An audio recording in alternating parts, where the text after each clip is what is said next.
Hey, I'm Comrade Shane, and welcome to Juche Lessons.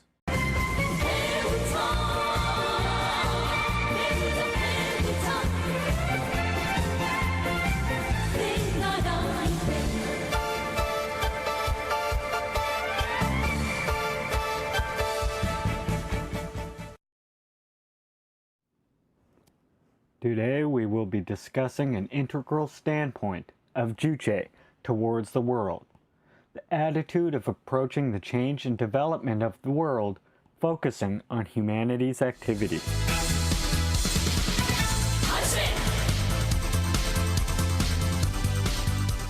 General Secretary Kim Jong-il once said, quote, "Approaching the world by focusing on humanity means dealing with the change and development of the world mainly on the basis of the activity of humanity who transforms it." End quote. This means to focus on the creative ability of humanity in the cognition and transformation of the world, and to solve all problems by enlisting the creative ability of humanity. As President Kim Il-sung said, quote, "In all the activities to transform nature and society, the first process must be to train humanity to be a more powerful being, and all problems arising in the revolution and construction must be solved by increasing humanity's creative role." End quote.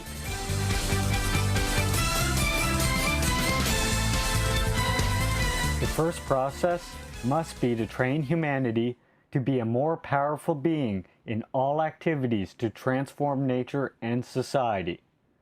This is the requirement to approach the transformation and development of the world with humanity's activities as the main factor.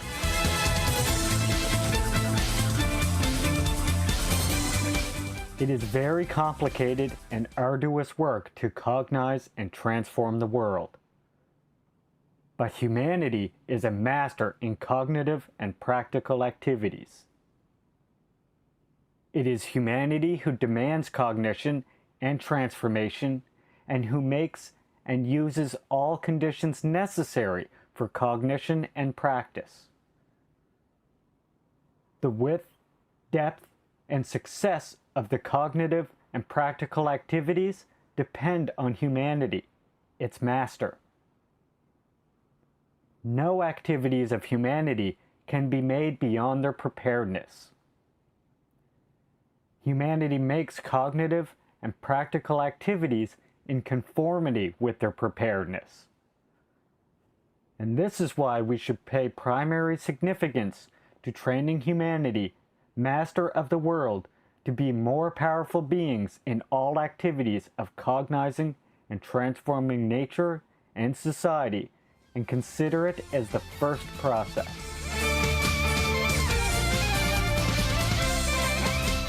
In 1976, the 11-year compulsory education that had started experimentally in the DPRK 3 years before was enforced on a nationwide scale. While studying the preparation of a new school year, the General Secretary, Comrade Kim Jong-il, came to know that 3 primary school pupils in Jame Island off Namfo Sea came to the land to study. An official said that although they study far from their parents, they study merrily in the care of the villagers there. But the General Secretary asked that a school be built right on the island for them. A school built entirely for the service of 3 pupils. This is unprecedented in human history of public education. A school was built on the lighthouse island in a very short span, and a teacher was sent there to start a new school year. This demonstrates the importance placed on the scientific, technical, and ideological consciousness of the people, in view of training them to be more powerful beings, suiting of their position of masters of the state, means of production, and the entire society.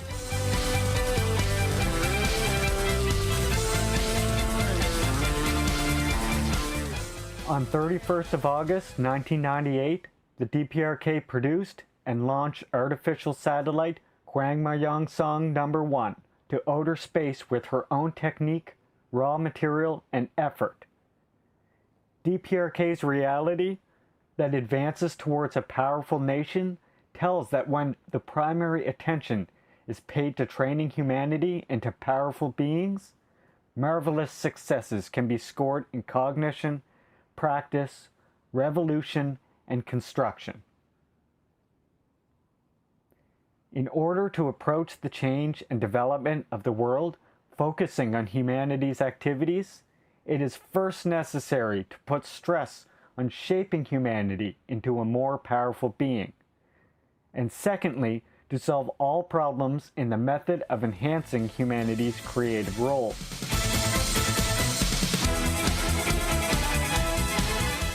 Humanity plays the decisive role in cognizing and transforming the world. Along with humanity, various material means participate in and play a role in the cognition and transformation of the world.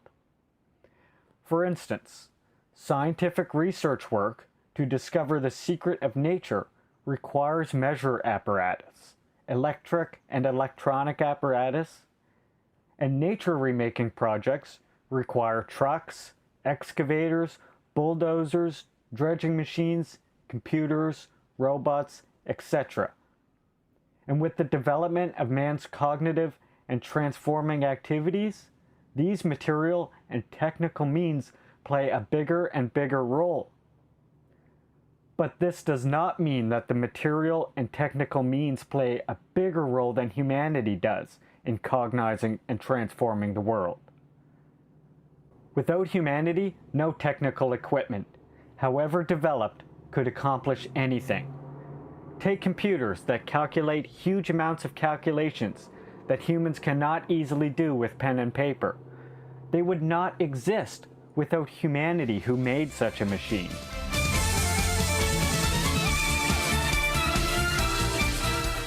Some people say that humanity is faced with a crisis, falsely thinking that man intrinsically becomes a slave of information equipment when modern information technical means replace the physical and mental labor of man.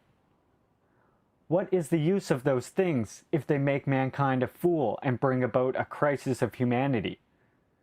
The problem lies not in the modern information and technical means, but in the social order and ideological consciousness.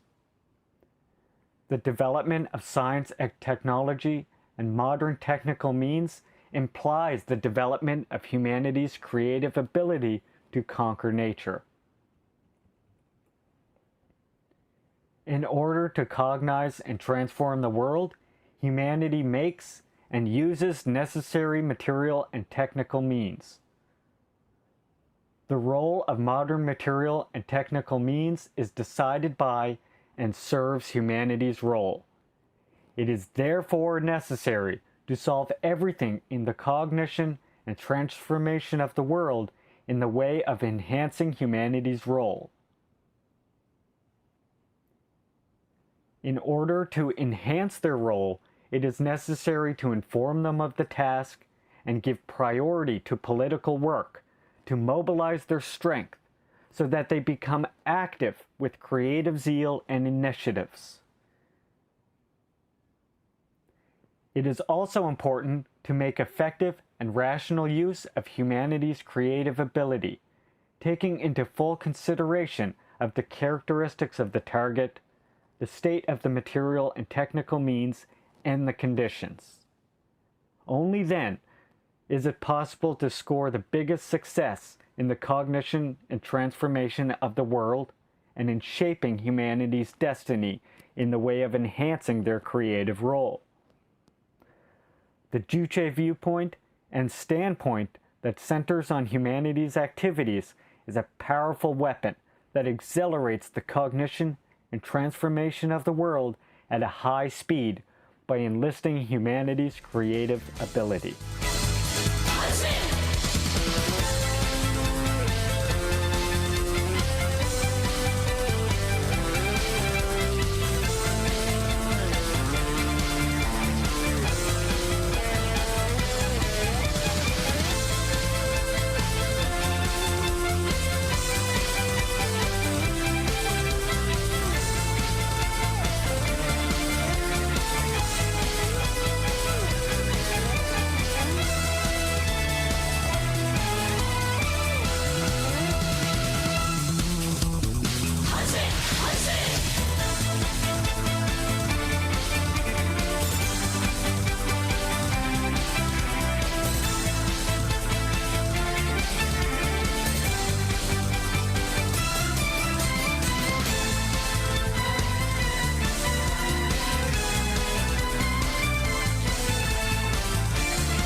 That's all for this episode.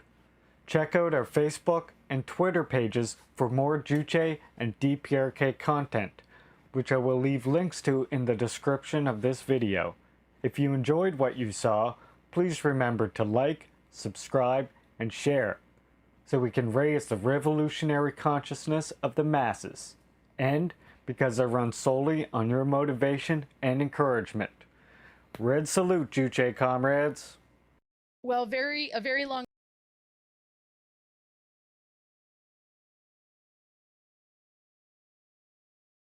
Do you tire of listening to reactionary drivel every time you turn on your television? Do you want to learn about communism in a fun and interactive way instead? Then come down to Leaping Larry's.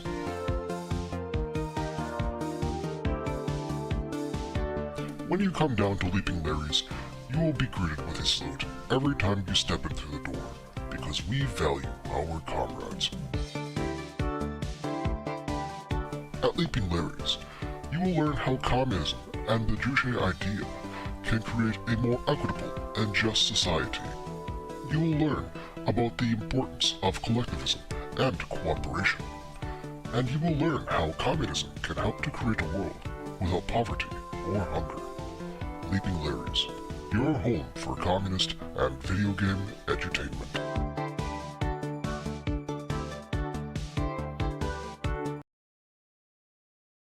Welcome, welcome. That was close to a smooth transition. Getting better at it. Fuck this thing. Hope you all are well today. Welcome, comrades. Lesbian hot sass. Cinnamon challenge. I saw a powerful finger up here. Welcome, comrades. A GMO earlier, I know. I think that's everyone I saw so far.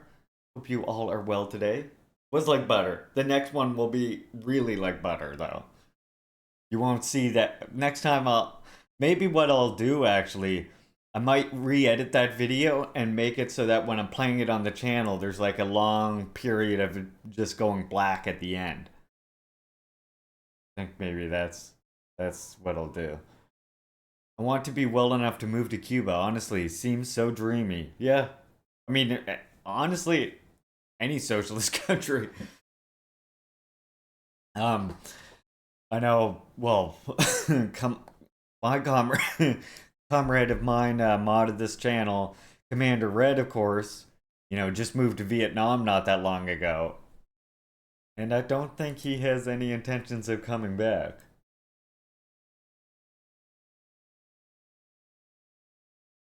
Meanwhile, here in the West, we gotta watch out for the winds of shit.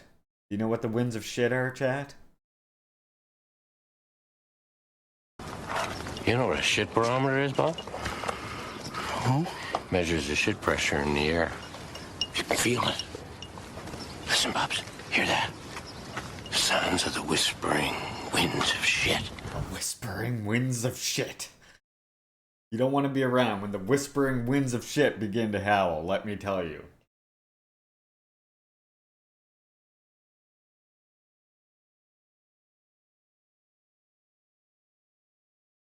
Well, I'm Leaping Larry, here to do the communist propaganda stuff. These are the intro words. I've got a part 2, History and Critique of a Black Legend, that we're going to read today. I have a little short thing from Red Nation here, just about a little update. Very short video from them. We have our morning communist cartoons, which is, of course, The Leader, is what we're watching right now. Then I have some I have 2 Pyongyang Times articles I want to read to you today. Always like to do a little bit of Pyongyang Times. And then we're on to How to Cast a God into Hell, the Khrushchev Report. Let's look at this quote here by Khrushchev towards his revolutionary predecessor. A quote, huge, grim, whimsical, morbid human monster. Just in case you had any doubt what kind of piece of shit Khrushchev was. He literally started the lies, basically. So this is gonna be a chapter. Should be a good one. But before we do that, let's start with the morning communist cartoons. Since we're still... Oh, bye. since we're still early in the morning, feels appropriate to start with the communist cartoons. Let's see what's going on in Karl Marx's world now. Last episode we watched, he met his best friend forever, Engels. And it seemed like they were going to start getting chummy. Holy shit, did you hear that? Oh, by the way, for the third day in a row now, we've reached 400 followers. I don't know why people keep unfollowing and then someone else follows, but we're back at 400 again. That's 3 days in a row now. We broke from 399 to 400. 2 days ago, yesterday we did it, and now today again, from 399 to 400 once again. Seems like Groundhog Day in here, but thanks for 400 followers. Again.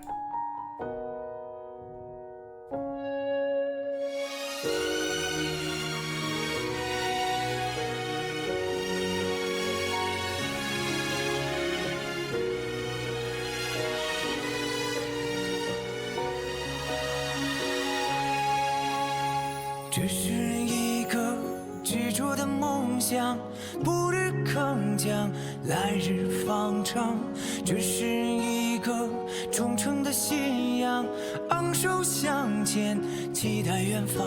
为了真理，为幸福奋斗，哪怕再大的风，再高的浪，从不会迷茫，从不彷徨。世界的明天充满阳光。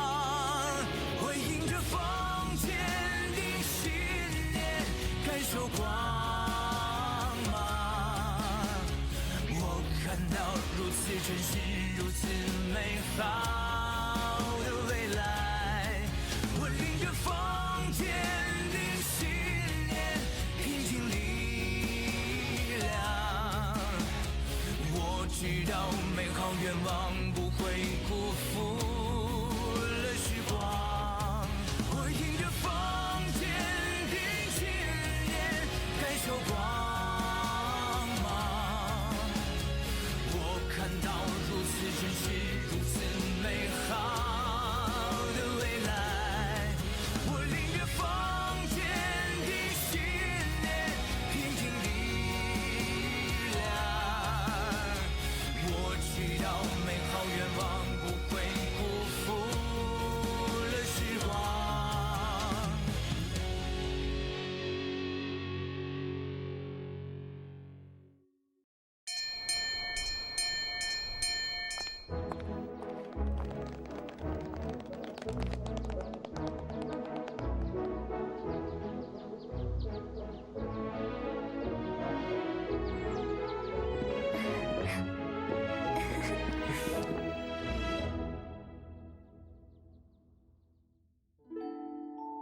1843年10月，马克思和叶尼 Forget all about the young Karl Marx movie.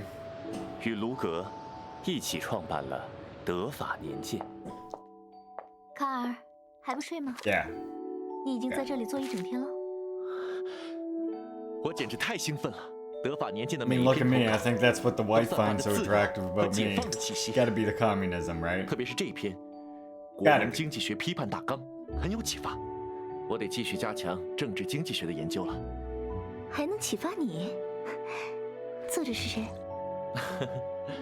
作者恩格斯还有点与众不同。据说他 He's 是个 not 工 like 厂 other 组的儿子， people. I love him. 却愿意为工人说话，观 I 点 see 跟我 why. 很像。啊，我真好奇，恩格斯是个什么样的人？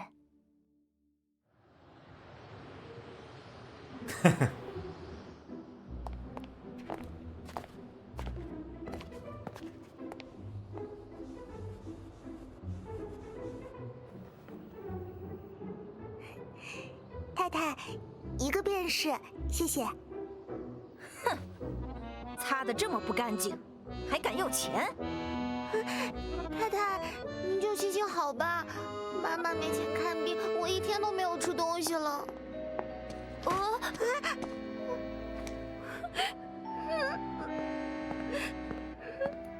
小姑娘，能帮我擦擦鞋吗？先生，一个便是，您会给钱吧？当然。小姑娘，你叫什么名字？先生，我叫贝蒂。 Damn, we should have watched this 美丽的 yesterday. 名字。 It would have went with the movie we 小贝 watched. 蒂，你的脸和耳朵怎么了？我在工厂里做工，从早上5点一直干到晚上10点。有一天我太累就睡着了，工厂主惩罚我， Yeah, fuck that 就用火球烫我的脸， Victorian era Karen. 还把我的耳朵钉在柜台上，很疼，钻心的疼。我挣扎，耳朵就成这样了。先生，请把另一只脚放上来。啊，不用了，小贝蒂，你已经擦完了，擦得可真干净。喏，这是给你的。 5个便是。 Kind of get you by the boo 这 boo, 太多 don't 了， it? 先生，我只要1个便是。孩子，拿着吧，去给妈妈看病。真的吗？我终于有钱给妈妈买药买面包了。Now tell me Ingalls doesn't look even more attractive now. Seriously. After that deed. 小贝蒂，我送你回家吧。好啊，谢谢。 You know, his attractiveness just went up by about 20 after that. 走开，走开，走开！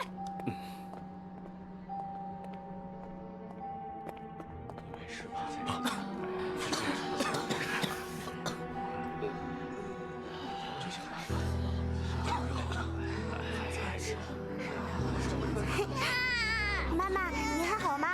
我跟你说，今天我遇到好人了。我们不但有钱买面包，还有钱给你买药。奴隶和工厂工人的唯一区别，是奴隶被一次性卖掉，工人则一天一天的出卖自己。人创造了宗教，而不是宗教创造人。人就是人的世界，就是国家、社会。马克思，你是对的。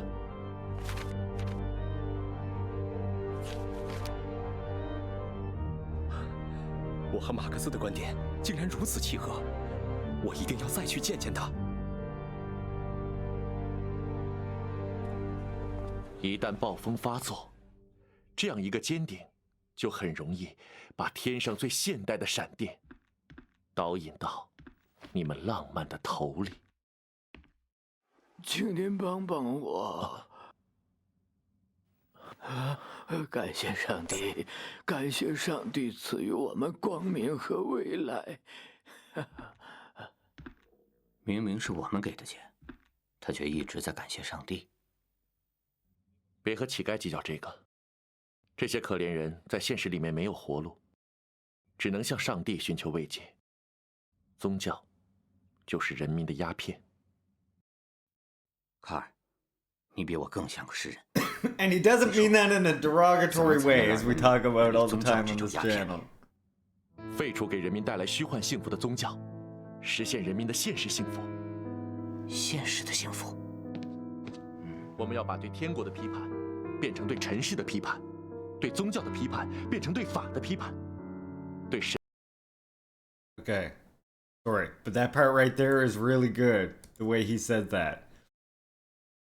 We need to bring criticism of the religion to criticism of the law, 我们要 etc. 把对天国的批判 Turn criticism of heaven into criticism of the real world, and criticism of religion into criticisms of law. 变成对政治的批判。一句话，唤醒穷人。穷人哪有什么力量？ So important because we still see Marxists stuck on this shit, right? 卡尔，你应该像黑格尔一样， We still see Marxists who are deeply, like, militantly atheist. And it's like, you've gone too far. You went this way too far, you know?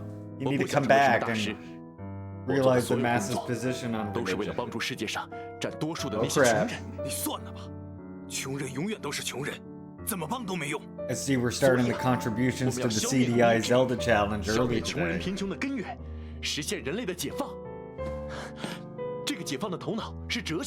87% of the way there? 你的思想可越来越激进了。我来就是要告诉你，你的这些想法已经惹恼了普鲁士政府，他们没收了我们的德法年鉴，还给法国政府施压，不但要封禁杂志，还要驱逐我们，我们自身都不保了。马克思先生，你还在这里想解放穷人？你还是先把自己解救了。我们不一样。真是不可理喻。您好，马克思先生，终于找到您了。你还记得我吗？看来您真是没记住我。我是弗里德里希·恩格斯。还记得我去年去莱茵报找过您吗？还记得我？嗨，恩格斯先生您好。上次的事实在是抱歉，当时我正生着青年黑格尔派的气呢。你又说你是青年黑格尔派，正好撞到枪口上。原来如此。不过，你的国民经济学批判大纲真让人印象深刻，完全没有青年黑格尔派的味道。真是后生可畏啊！我有事得先走了，你们好好聊，让思想的火花四处飞溅吧。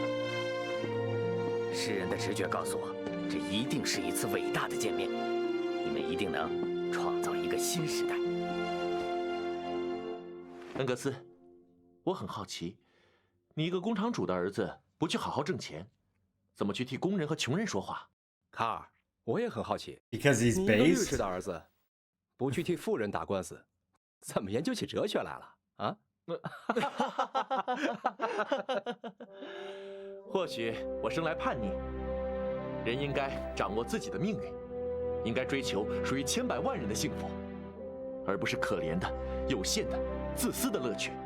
卡尔，其实我还没太想明白，看到工人们所受的苦难，看到他们由于劳动而变得坚实的形象，就让我觉得他们发着光。这种光射进心里，让我仿佛看到了光明的未来。总有一种力量，让我去同情他们，帮助他们，支持他们。其实，工人本身就是一种力量，他们发出来的就是人类崇高的精神之光。一旦他们在获得了哲学这把精神武器，将会照亮全世界，解放全人类。对，你看，这是我正在写的英国工人阶级状况。这一年，我几乎走遍了曼彻斯特的工厂和贫民窟。我看到工人每天工作10几个小时，童工现象非常普遍，工人的生活非常贫困，工作条件非常艰苦。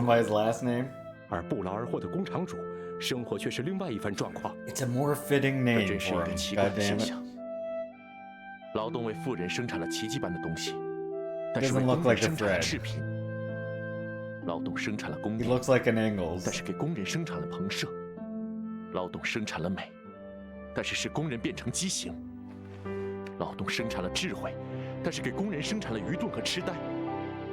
这种劳动是异化的，精辟，异化劳动，异化劳动让工人们喘不过气来，已经开始反抗了。前不久，西里西亚的纺织工人们发出了反对私有制的呼声，痛斥资本家的残酷剥削。工人们捣毁工厂主的住宅和机器，焚烧了票据、账簿和仓库，拿着简陋的武器和政府军展开了搏斗，表现得十分顽强和勇敢。太棒了，恩格斯！这里面都是我接触不到的一手素材。你的《国民经济学批判大纲》和这部书稿，让我觉得我应该更多的关注政治经济学了。我也在看英国和法国经济学家的著作，光笔记就记了好几本了。其实，素材终究是素材。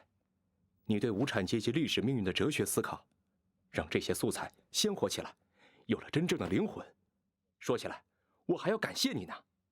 哦，对了，我还有一个考察经历要跟你分享分享。啊，是吗？快说说。两位先生，对不起，我们该打烊了。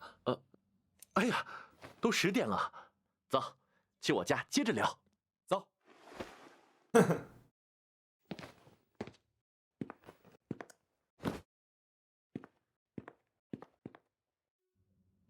卡尔，你的逻辑清晰利落，你的房间怎么乱七八糟呢？哎，别管他，我们接着聊工人们的状况。觉醒的工人，反抗剥削、追求平等的这些行动，被人称作工人共产主义，也有人把它叫做社会主义。这些关于社会主义的观点，远一点的 You're so delayed. 近一点的像普鲁东。我很 The 早就注意到 stream seems to have been good for the bitrate today, but I don't know. It could be partly my fault. I know Lennon was saying that Twitch was acting up for him last night, though. 是得好好写写，以正视听。现在市面上的社 I 会 gotta hit my phone on right now in case you're wondering what that sound constantly 要么 is. 崇尚空谈， I've 反 got 对 the 行 weed 动， man 要么 coming today. 目光短浅，只提工资，不讲政治。这些 2-second delay? That's about normal, I would say. 恩格斯，我们不仅要用科学的社会主义思想以正 I'm 视 on 听， that native internet. What can I tell 要 you? 有现实的革命运动。卡尔，10天了，我们谈哲学，谈政治经济学，谈社会主义，但是我觉得，很多问题，最终还是要到哲学上找答案。对，哲学，哲学 Shut 才 up 是 for 最 the 根本的 worker 精神 right 武 a 器。 minute late? Yeah, 我 must 还记得古希腊第一个哲学家泰勒 something 斯 to 的 do 故事。 with Twitch then. 他因为仰望星空，掉进了脚下的土坑。看到这一幕的女奴 Look at 嘲 my- 笑他：“哲学连地上的坑都看不见，还看什么宇宙？”亚里士多德为他辩护，学哲学的人可能会掉进坑里，但不学哲学的人本来就在坑里，从来没有出来过，也从来不知道要出来。所以啊，不能让无产阶级永远在坑里。我们得用哲学为无产阶级打造批判的武器，为他们开创一个全新的世界观。当然，批判的武器不能代替武器的批判，物质力量只能用物质力量来摧毁。但是，理论一经掌握群众，也会变成物质力量。卡尔， Boom. 你说的太对了。 Boom. 批判的 This part right here. 卡尔， I was waiting for this part. 武器，为他们开创一个全新的世界观。 Okay, 当然， this is 批判的武 important. 器不能代替。 The weapon of criticism cannot replace criticism by 武器的批 weapons. 判，物质力量 But this 只能用 part, 物质力量来摧毁。 this next part is important. But theory also becomes a material force as soon it is gripped by the masses.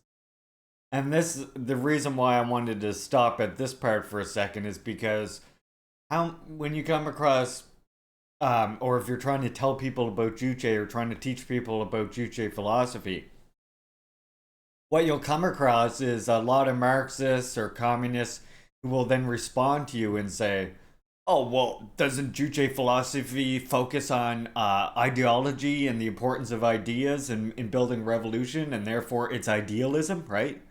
No, it isn't. Because, I mean, again, here, even Karl Marx and Engels realize that as soon as theory is gripped by the masses, it becomes a material force, right? Raising the revolutionary consciousness of the masses is the most important thing. Because you see, the masses themselves are the ones who carry forward with the revolution.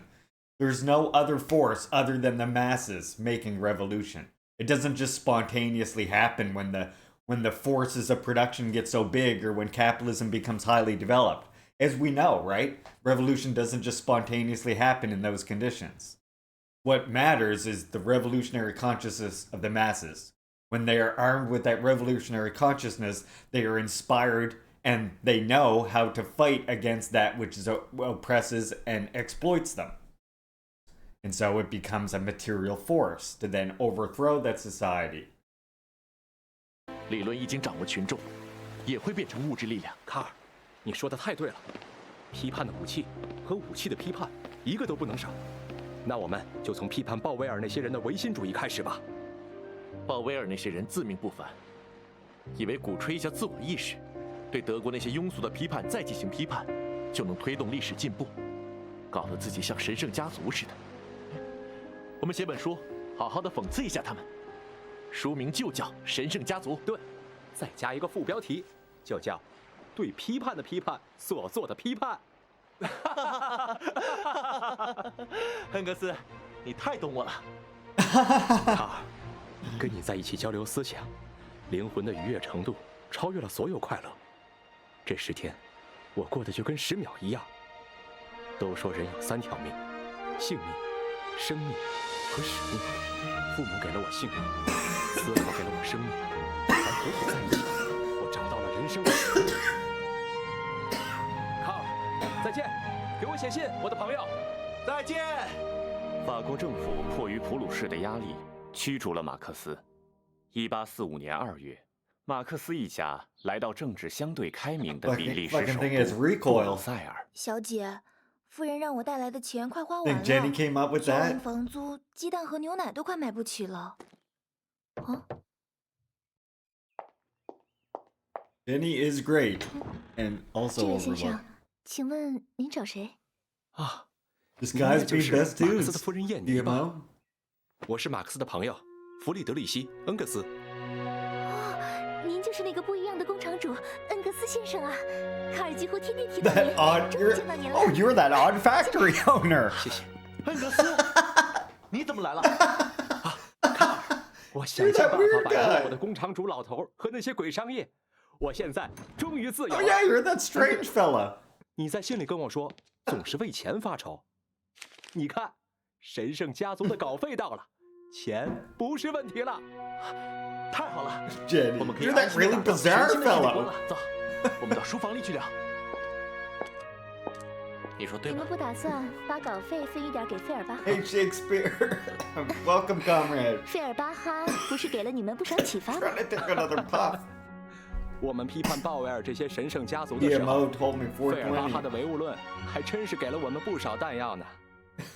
几个月前，我们还真是费尔巴哈的信徒。 And we're watching Karl 但现 Marx 在，我对 and 费尔巴哈的 Friedrich 唯物论 Engels, 也 the 不感冒了。 blossoming of their bromance. 费尔巴哈 has been 也不是 their 彻底的唯物 theory. 论者。 Basically, 他 the 在自然 theme 领 of 域 this 看起来是唯物 episode, 论 as well as them 但是在社会历 coming 史 up 领域 with 却是唯心的。 something.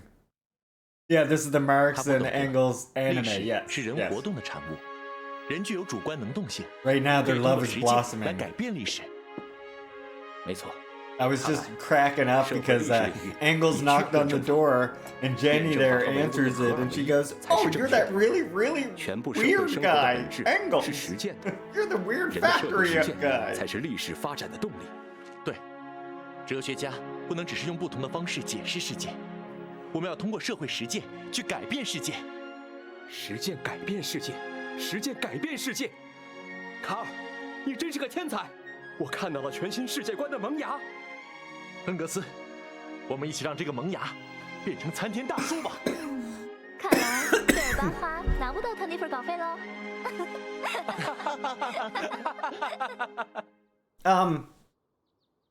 Yeah, clearly they met on Grindr.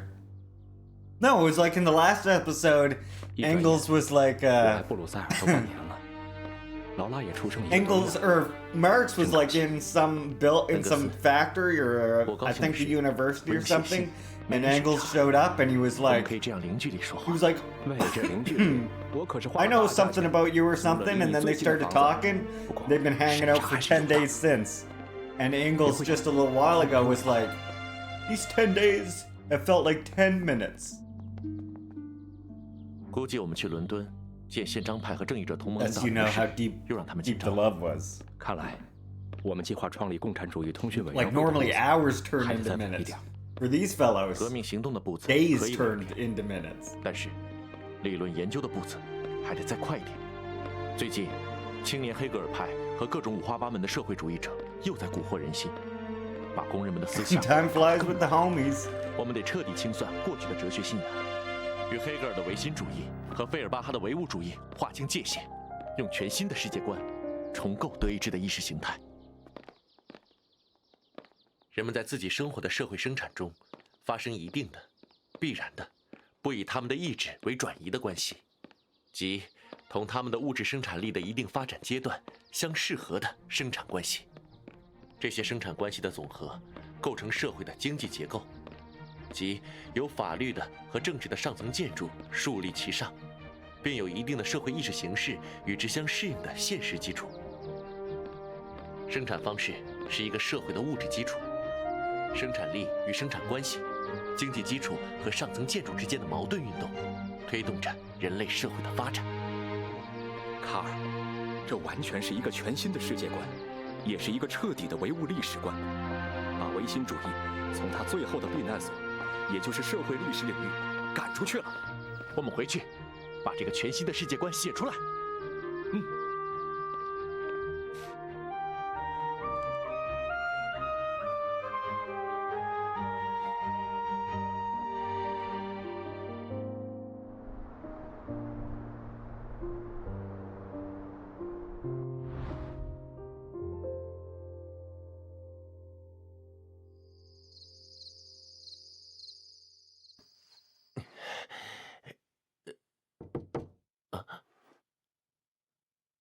Yeah, I think it is as well. 我很抱歉，卡尔。那些出版商看不懂我们的全新世界观。没关系，恩格斯。通过写德意志意识形态，我们把全新的世界观由萌芽培育成了大树。我们在哲学上得以重生，这比什么都重要。至于书稿嘛，老鼠也许会喜欢，就留给老鼠的牙齿去批判吧。两位先生，该吃饭了。走。好。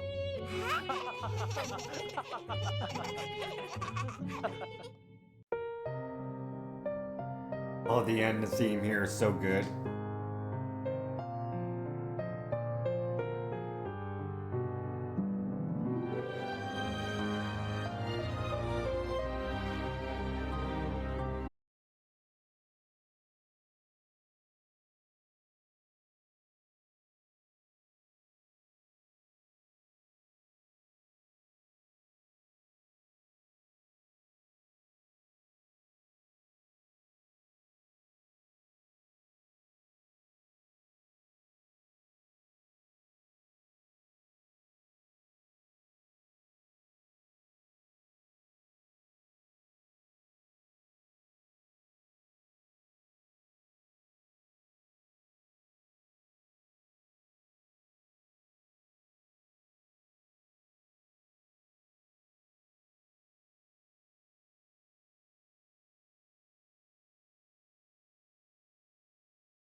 Oh.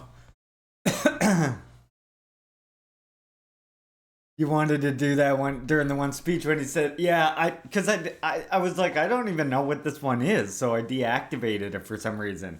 And then when I saw it on someone else's channel and realized what it was, I was like, oh, well, I'm gonna have to put that back on. My bad. I didn't realize it was based. All right, we're gonna watch this short talk right here. I have to keep an eye out for when my green shows up here while we're reading. So if I run to the door suddenly, you know why. I have 2 Pyongyang Times articles that I want to do. It's still pretty early. Maybe, you know, we might do the Gerald Horn talk this in the morning too. We don't have that long. It's only half hour long. And then we'll start maybe this one. So, want you comrades to hear this talk? I listened to this morning. But it's very good. Something everybody should listen to. Well, a very long time ago, it was decided that New Mexico would be a sacrifice zone. We have the cradle to grave process taking place here. The cradle is the opening up of the earth and the extraction of uranium. You know, indigenous people always knew that the uranium should stay in the earth and it should never be touched or bothered. But in New Mexico, across Navajo Nation, Laguna, and Acoma Pueblo, we have 1,000 abandoned uranium mine and mill sites where they extracted 32 million tons. I always tell people, try wrapping your mind around that, 32 million tons of uranium. And they basically left those mine sites abandoned, and they're all Superfund sites, and the tailings are still out there all across the Navajo Nation, Laguna, and Acoma Pueblo. I've visited there, and it's a sight to see. I'll tell you, it's heartbreaking actually. So there's the mining of uranium. That's the cradle, and then we have the development and testing of nuclear devices in New Mexico. During the early years of development of nuclear devices, they freely dumped the waste from Los Alamos labs into the canyons there. Obviously, that became part of our watershed, eventually makes its way to the Rio Grande. Should be of concern to everybody who lives in New Mexico. This stuff just doesn't go away. And then we had the testing of nuclear devices. Everybody's familiar with Trinity, but we had 3 other tests. We had a test in advance of Trinity called the 100-ton test that took place out at White Sands Missile Range. It was a precursor to Trinity. They wanted to see what was going to happen with the fallout, so they used conventional explosives, laced it with plutonium, and tracked fallout. And then we had 2 plowshares tests in New Mexico, and a lot of people are not aware of this. This was in the 70s. We had one in the Four Corners area near Farmington. That one was called Gas Buggy. And then we had one near Carlsbad called Gnome. And both of them vented a great deal of radiation, also never tracked or traced, just like Trinity. And then aside from that, we have the only permanent repository for nuclear waste any place in the United States at WIP. And New Mexico is under consideration now for a permanent repository for spent plutonium rods, high-level waste. We were always promised when they established WIP that they would never bring high-level waste here, but now we're under consideration for that, as much as the people of New Mexico, along with all of our elected officials, are against it. So that's the cradle to grave process, or the nuclear cycle that takes place in New Mexico. We've all been affected by it. I always tell people, you may not identify as a downwinder, but if you live in New Mexico, you're downwind of a nuclear site. That's right. Yep. You're the one who taught me to say that we're all downwinders if we're here in New Mexico. And these past 2 years, I taught Intro to Southwest Studies. I reminded my students of that. And I reminded them that even if you're here short term, you are being exposed by default. Thank you so much, Tina. Just very quickly, let me say this. There's a professor from Northern Arizona University that just released findings about 2 weeks ago. He's come here and taken soil samples north of the Trinity test site, and he found plutonium that has a Trinity footprint all the way in Truchas. Oh my So God. I know. So people don't realize. And he's going to now return in September and take samples south of the Trinity test site. But imagine there's plutonium from Trinity all the way to Truchas, New Mexico.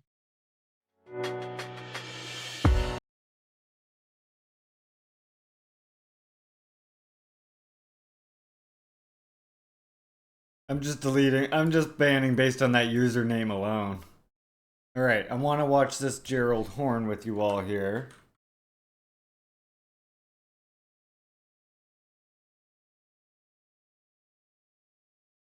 So this is Gerald Horn.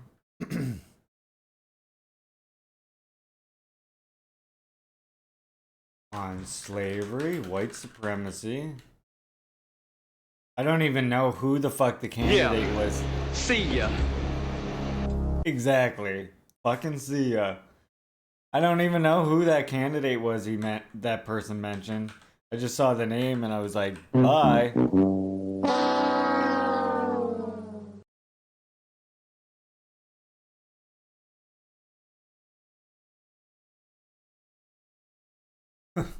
Fuck, imagine coming to my stream with a fucking name like that and thinking you're not gonna get instantly banned. What the fuck?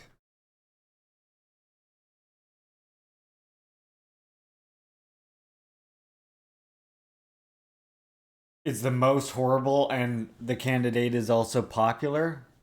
I assumed as much when I saw that fucking name.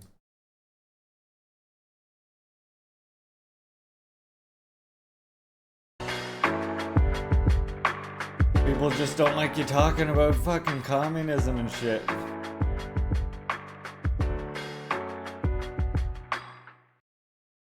Welcome to the New Intellectuals. My name is Jordan Camp. I'm Director of Research at the People's Forum in New York City. And I'm really delighted to be joined today by Gerald Horn. He is the John J. and Rebecca Moores Professor of African American History at the University of Houston. He's the author of more than 36 books, including The Apocalypse of Settler Colonialism, The Roots of Slavery, White Supremacy, and Capitalism in 17th Century North America and the Caribbean, Alfred Monthly Review, White Supremacy. Trolls do be doing a bit of trolling. We do like to hang out in that dangerous category. The Liberation of Southern Africa, From Rhodes to Mandela, out from international publishers, and most recently, and the book we'll be discussing today, The Dawning of the Apocalypse, The Roots of Slavery, White Supremacy, Settler Colonialism, and Capitalism in the Long 16th Century, just published by Monthly Review. So welcome, Gerald, and thank you very much for making the time to speak with me today. Well, thank you for inviting me. You know, it's a pleasure. You know, the publication of The Dawning of the Apocalypse comes at a very important moment. After all, we've seen ongoing mass protests against white supremacy and police violence amidst what some analysts would describe as perhaps the worst crisis in the history of capitalism. And these mass protests have taken shape in the wake of conversations around the anniversary of 1619, when some analysts, like Pulitzer Prize winner Nicole Hannah-Jones, traced the arrival of Africans to North America and the beginning of slavery. Yet, as the subtitle to your new book suggests, you trace the roots of this system to over 500 years ago, and alongside the rise of capitalism. By 1492, you demonstrate that slavery was an established fact that was extended to the Americas and deepened in Africa. So I wanted to start by asking how you came to this project and what inspired you to write this book now? How I came to this project? Well, you know what, as you suggested, I did this book on the 17th century. Yeah. And when you study the 17th century, you become curious about the previous century as well. Interestingly enough, I think it was 2017 to 2018, you can find it on YouTube, I was doing in conversation with Paul Coates, the publisher of Black Classics Press and the father of Ta-Nehisi Coates. And I was grappling with this 16th century project, and I was actually asking the audience to give me a connective thread, because at that point, I hadn't really figured out things. I mean, you know, I had bits and pieces, but I didn't have a connective thread. And I guess the lesson to my fellow scholars is just to keep digging because eventually the connective thread will present itself. And I guess also one of the sub-themes of this book is why are we sitting here speaking English? I mean, for example, why are we not here at all? Why are we not speaking Spanish? After all, they had the first movers advantage and had established a settlement in St. Augustine, Florida, with enslaved Africans as early as 1565. Why aren't we speaking Turkish? I mean, really what was driving the Western Europeans was this fear of the Muslims, particularly the fearsome Ottoman Turks who were marching steadily westward. And as the saying goes, it was thought they were going to next take the Vatican itself and then march on to the Iberian Peninsula. And in some ways, the Iberians, when they were crossing the Atlantic in 1492, in some ways, they were scurrying away from the Ottoman Turks, for example. So in sum, what this book tries to do is in part answer this question of why we're speaking English. After all, this was a minor kingdom on the outskirts of Western Europe. And I even showed that in my 17th century book. Even in the 17th century, they were up until about the midpoint of the 17th century with the rise of Oliver Cromwell, when England begins to take off.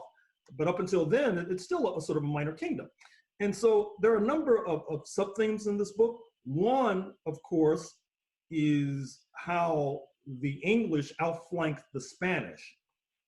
The Spanish, in terms of their settlements, relied heavily on being religiously correct. You had to be Catholic in order to be accepted in the settlements. I'm doing a book on Texas now, and as late as, say, 1819, 1820, when Moses and Stephen Austin are authorized by Spain, then Mexico, to move into what is now Texas, they had to profess Catholicism, for example. So they had this very strict religious test. And this is taking place in the 16th century in the context of these religious wars. I make a big deal about the St. Bartholomew's massacre in France in, I think, 1572. It's written down in the book, of course, where the Catholics invite the Protestants to these meetings and then fall upon them and massacre them all. Tens of thousands are massacred. It's not unlike what was visited upon Native Americans, when Native Americans would be invited to meetings and they would be liquidated at the beginning or the end or the middle of the meeting. And so there's this religious conflict, and the Protestants are outnumbered. They're the scrappy underdogs. They cannot afford to have a religious test for settlements. And so in a creative adaptation, they broadened the base for settler colonialism by taking a pan-European approach. Irish Catholics, who of course were bedeviled in that part of Europe, were accepted as settlers because in some sense, going to the unknown where you had to confront Native Americans was seen as a very dangerous mission, which of course it was, if not a fool's errand. And of course, London opened its embrace to the Jewish population. Interestingly enough, England had expelled the Jewish population in 1291, but by the 16th century, by the 1500s, they were under the gun. They could not afford to be choosy with regard to settlers. And so therefore, you had this pan-Europeanism morphing into whiteness, then transforming into white supremacy, ultimately. And as I say in the book, in some ways, this process is still bedeviling us because this was a process basically grounded in class collaboration between and amongst poor and richer Europeans. Now, I try to show that in my 17th century book when I talk about Bacon's Rebellion in 1676, where the settlers in Virginia try to overthrow London's rule because they didn't think London was moving rapidly enough to seize the land of the Native Americans and redistribute it to the Europeans. Of course, Bacon was a man of means.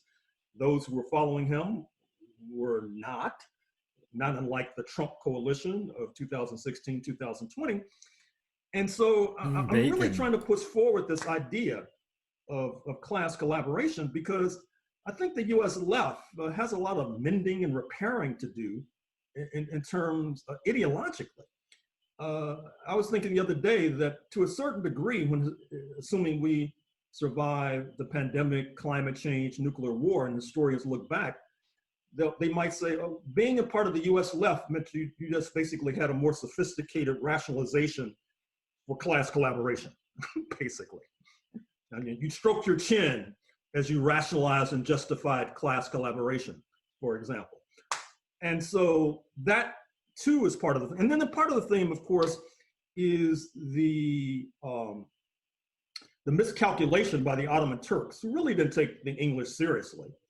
And so therefore they collaborated with them against what they considered to be the serious power, which were the Catholic powers, particularly the Spanish. And then I draw an analogy between I assume that when Washington made its bargain with China in early 1970s, they did not envision that the deal they made to encircle the Soviet Union, with China getting massive foreign direct investment from the United States and its allies in return, that would backfire, leading to this juggernaut. I assume that they did not envision that. But you know, with these people, you never know, because of course they could be on the take. But in any case, the Ottomans are collaborating with English and the Muslims are collaborating with English. And I find it ironic, and I haven't stressed this, and I'll just mention it here in passing. I find it ironic indeed that the Black population in the United States, it's mostly Protestants and Muslims.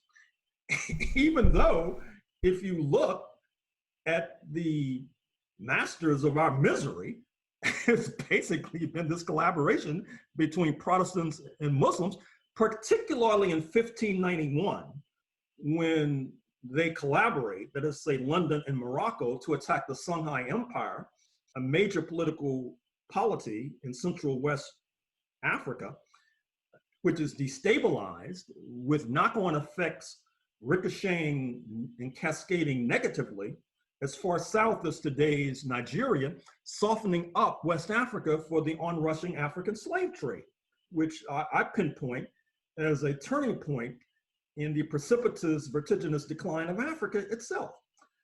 So I would say finally that obviously the creation myth of settler colonialism needs to be revisioned, even on its own terms.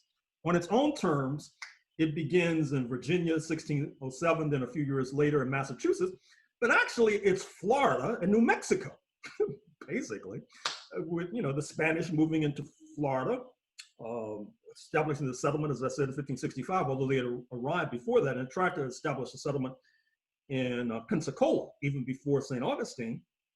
And of course, we all know about Ponce de Leon and the search for the Fountain of Youth. And of course, Florida historically had been. Hope you're well today, Sam. Which brings me to another point, which is that it's the logo kitty. The Spanish, with their religious tests, could empower Africans to be conquistadors. And of course, these English, they hardly, these Anglos, they hardly want us to be in the army today. I mean, let alone in the 1500s. And that, of course, I think helps to unravel some of the problems people have when they go to Cuba, because the Black experience in Cuba has been altogether different from on the North American mainland. There's much more of a sense of the Black population in Cuba of long weekend, but back to the grind. Because from the beginning of settler colonialism, there back to the grind sucks. But I hope you had a good long weekend, Sam. Many of them were conquistadors, unlike our experience here in North America. So they have much more of a sense of ownership of the country. And the Black population in the United States, understandably, is perpetually alienated, and then they expect everybody else to be alienated, which I understand, because if you haven't studied, you tend to look. Everything is viewed through your own lens. But in any case, that's my long-winded, elongated response to your question. Welcome in, comrade. Thank you. Hope you were well. Helpful. I mean, it makes me think. Watching decolonial. Several things. On one hand, I think it brings together literatures that are often treated separately, right? Settler colonialism. You know us, Fred Falcon. slavery, We're always doing the history of decolonial capitalism, work, and it brings it into the communist one work. Analytical Gonna frame. be reading And theory soon. you know, in doing so, as you just suggested, That it was a good it offers, weekend, I Sam. think, perhaps the most Yeah, I'm doing persuasive well. I get definition of to. white supremacy My son's been that with. I've ever encountered, which is as a system He of straightened up class his bookshelf. collaboration. I mean, which you term, as you just explained, a kind of I get to form see of my son for the first time in a couple that weeks as he was united the wealthy on a with the not so vacation well block off with his in mother. this kind of So cross-class happy project about against that. enslaved Africans and against indigenous Taking him to a basketball peoples. practice And tonight. so, on the other hand, though, and you know, I wanted to ask you about this, is that you show how enslaved Africans and their indigenous comrades made all kind of trouble for this through engaging in class struggle and class conflict rather than class collaboration. And you demonstrate this through a look at a cycle of rebellion that really rocked, you know, North America and the Caribbean. And so I wanted to ask you if you could talk about that dynamic, the other side, class struggle and class conflict.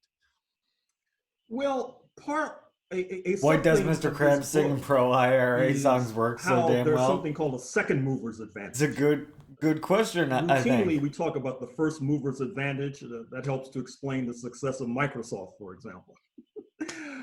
But there's a second mover's advantage. That is to say that the Spanish were fought so ferociously by the Africans and the indigenous population that they both fought each other to exhaustion to a certain degree. Then, by the time 1607 rolls around, the Spanish from their perch in St. Augustine, they realize what's going on.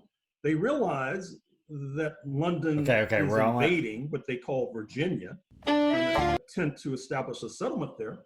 But they're basically at a loss to do anything about it. What's that? Because they've been so weakened in Florida over the years. Now, many who are listening to me now probably know about the subsequent history of Florida, the people we know as the Seminoles, how in the 19th century, after the United States takes over from Spain, circa 1820, the Seminoles and the Africans basically fight the United States to a standstill in 3 different wars, 1819, 1820, middle 1830s, and then the 1850s, before they're all subjected to ethnic cleansing and moved westward to southern Texas and to Mexico, where their descendants continue to reside. Well, this was nothing new. This was unfolding in the 1500s as well. And once again, to answer this question of why we're sitting here speaking English, a part of it has to do with the resistance of the indigenous and their African comrades. And this brings me to another point in terms of trying to understand and unravel this pornography of violence, these Black men being killed on tape on a regular basis. I find it somewhat disappointing that even those who consider themselves to be class warriors and turn up their nose at what they call identity politics, which I'm not sure what that means, but sometimes it seems to mean anytime Black people organize. But they haven't been able to understand that a part of what's unfolding in our streets is an unresolved class question. That is to say that unlike the settlers, the enslaved from the beginning were engaged in class struggle. Ultimately, their class struggle creates a crisis for the Republic leading to the US Civil War, but unresolved is this still obtaining idea that their lives are cheap and therefore they can be executed willy-nilly. Unresolved is the fact that the slave owners were expropriated without compensation, leaving them furious, which of course leads to the rise of Ku Klux Klan, but that's not all. It drove many wealthy families into poverty. And to tie this back to the 1500s, unresolved is this point that the enslaved population was not adverse to collaborating with the antagonists of the slaveholders, be it the man I call the John Brown of France, who was repeatedly sailing throughout the Caribbean to collaborate with the Africans against their slave owners, continuing with the Africans under the Union Jack collaborating with the Spanish against the English, up to and including Stonewall's Revolt in 1739, then collaborating with the English against the Yankees post 1776, perpetually collaborating with the indigenous population, as noted with regard to the people we call the Seminoles and other ethnic groups, indigenous ethnic groups, too numerous to mention. Continuing the 20th century, Black nationalists collaborating with Tokyo, Black Marxists collaborating with Moscow, Havana. And so Best alliance. I think that if we understand this unresolved class question of slavery, it puts us on a faster track to resolving or to beat that indigenous alliance. This apparent mystery of why are these Black men perpetually being killed on camera, and hopefully putting us on a faster track towards repairing this situation through a dedicated program of reparations, for example. Well, I want to ask you about, that connection that you just drew between this book and Black Marxists collaborating with Moscow and with Havana. This has been a major theme in your work. And, some may read your work as a shift, the shift towards this longer periodization. I read it rather as a kind of culmination of your long project to demonstrate the importance of situating apparently domestic developments within a global correlation of forces. And, after all, in this new book, you extend a deepened scholarship that really goes back at least, to some of your earliest books like Black and Red, where you show the costs for failing to grapple with, W.B. Du Bois's trenchant critiques of white supremacy, of capitalism, of colonialism at mid-century. And, anti-communism, you've long argued, led to a retreat from their global visions and created a vacuum that was filled by like a big part of what he talks about, right, is how the theme that you also take up in a timely and important. What is known as the American Revolution was you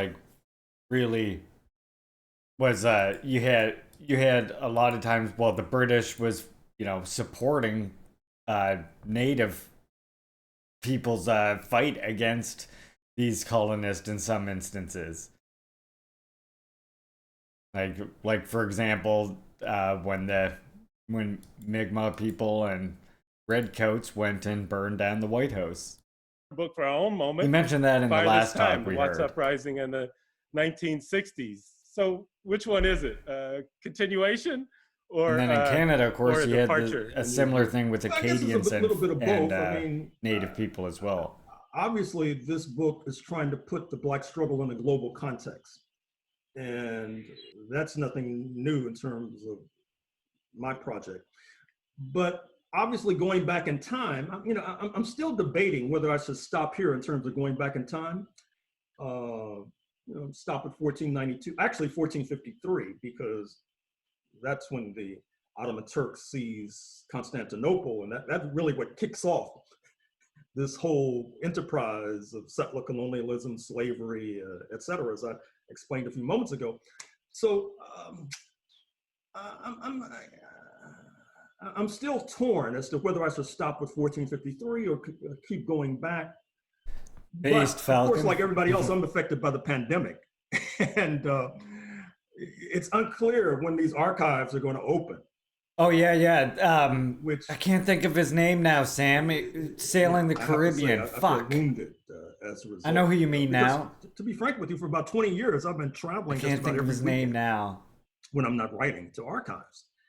And now I'm not doing that anymore. Yeah, he was sailing all over the Caribbean and shit. I'm going to have to reinvent myself.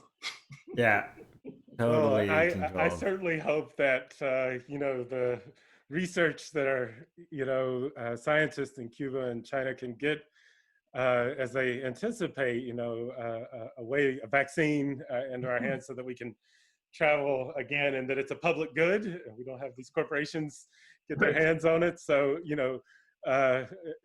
the world would benefit from your labors in the archives. It's an amazing thing for us, a real gift to the world.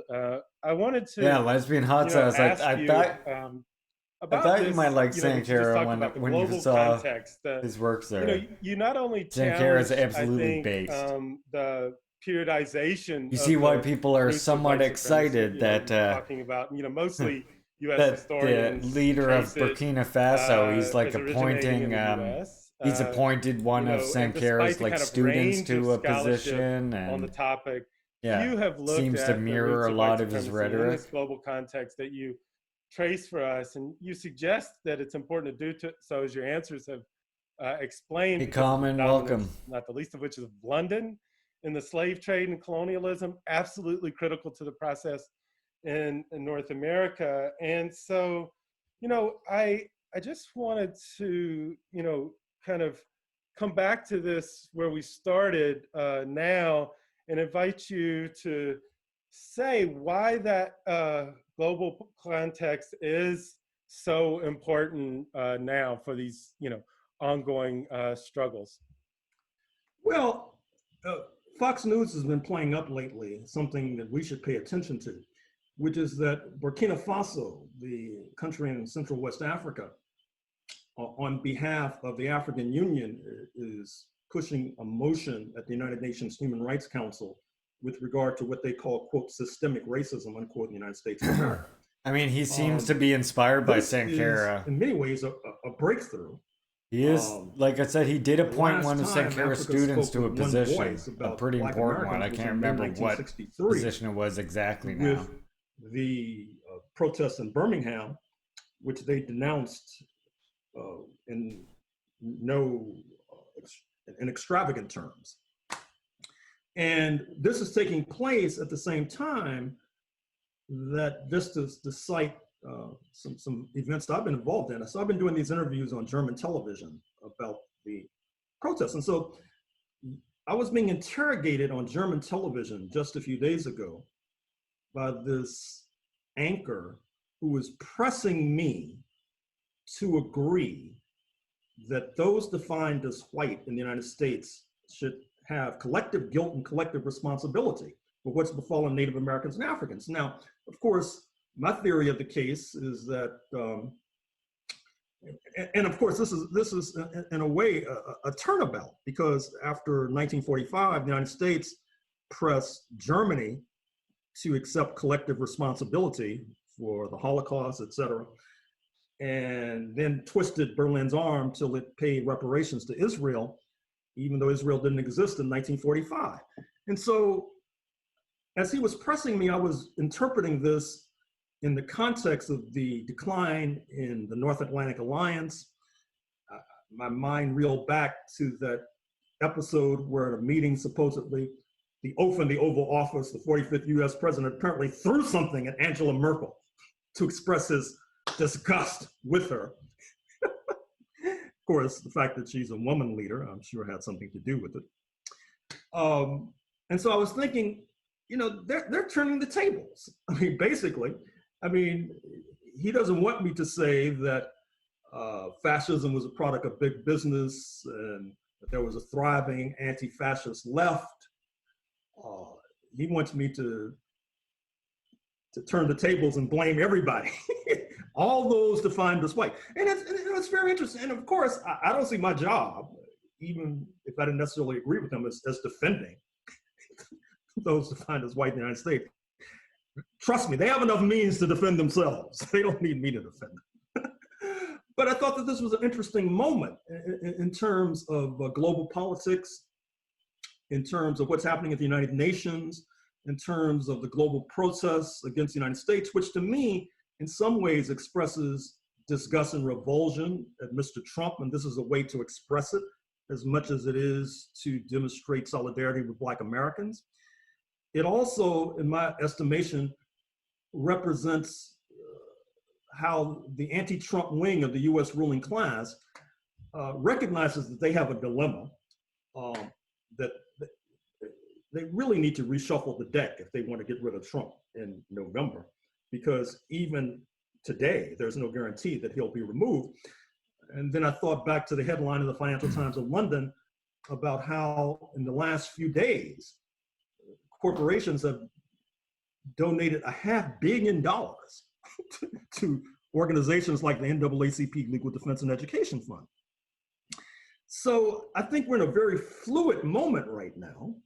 And what's going to happen in the United States obviously is not necessarily dependent exclusively on what goes on in the United States.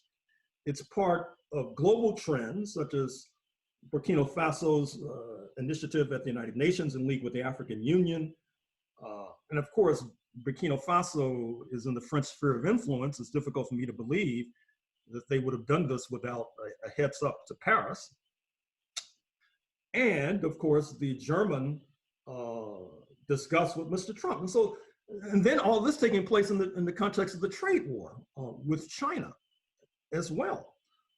So I think that in order to understand, once again, welcome, comrade. Hope you're well today. In the United States and how that's going to eventuate, it would be a mistake to assume that it's solely conditioned on what goes on here, particularly when Mr. Trump's popularity ratings are still in the 40s and have barely moved. I mean, in so-called good times, he's in the high 40s. At times like this, he's in the low 40s. And that combined with voter suppression, which we saw in Georgia in the primaries just a few days ago, makes it difficult to predict the election. So that's why a person like myself pays a lot of attention to global events, because I realize that historically, given our disadvantageous position here in North America, that it's oh shit! You know, we need those. Thank you very much, Comrade Red Falcon. Very much appreciate the support. As you know, right now it's gonna go towards groceries and fixing my driveway. So thank you. And everybody, welcome Bertie Sanders to the Juche gang.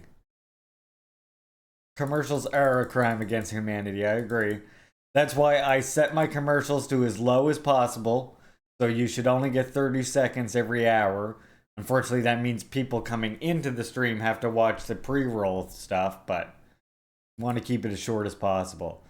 Everybody, welcome Bertie Sanders to the Juche gang.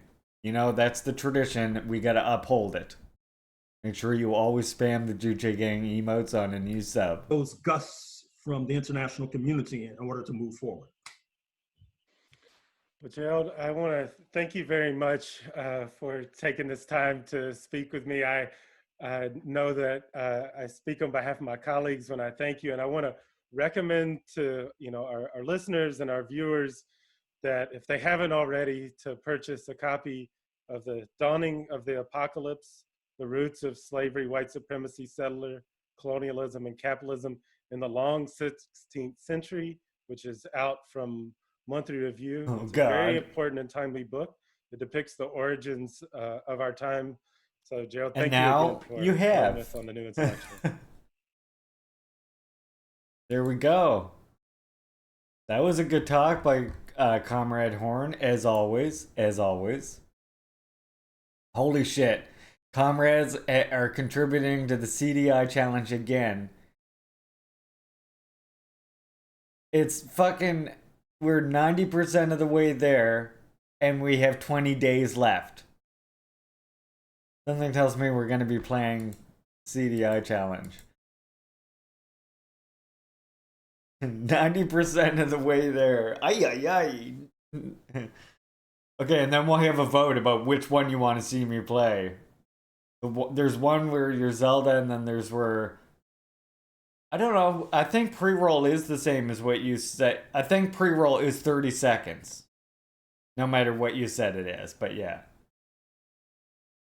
Gotta save some of your points for the sound clips? Yeah, I don't blame you, Blatt. There's some good sound clips around these parts. And trust me, if I could put more of them on there, I would have. Unfortunately, it only allows me to do 10. So... I don't have one of those fancy streamer deck things, you know, where they push the buttons and then it plays the sound or does the effects or whatever.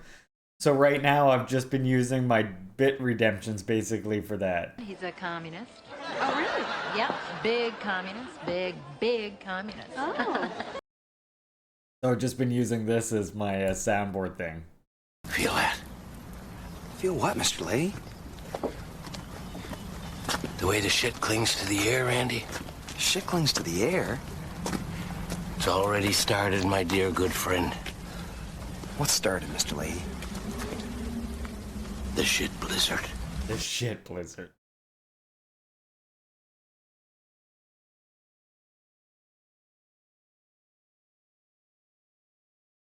Wait, what? What are we...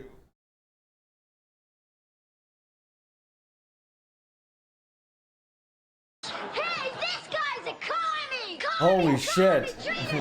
Red Falcon! Comrade! Jesus, thank you so much.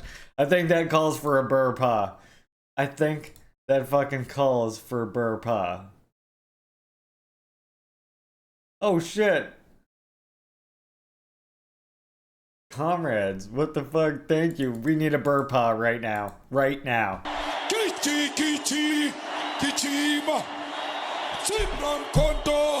Alliance. Shoot to kill. Yamaza. Kill the poor. The farmer. Kill the poor. The farmer. Brr, pa. Pa. Brr, pa. Pa. Attention. Thank you so much for the support, comrades. Fucking, it means a ton to me. Seriously, thank you. You're all amazing. All right, someone sent me this that we have to listen to now. Little fun break now before we get back to the serious stuff. I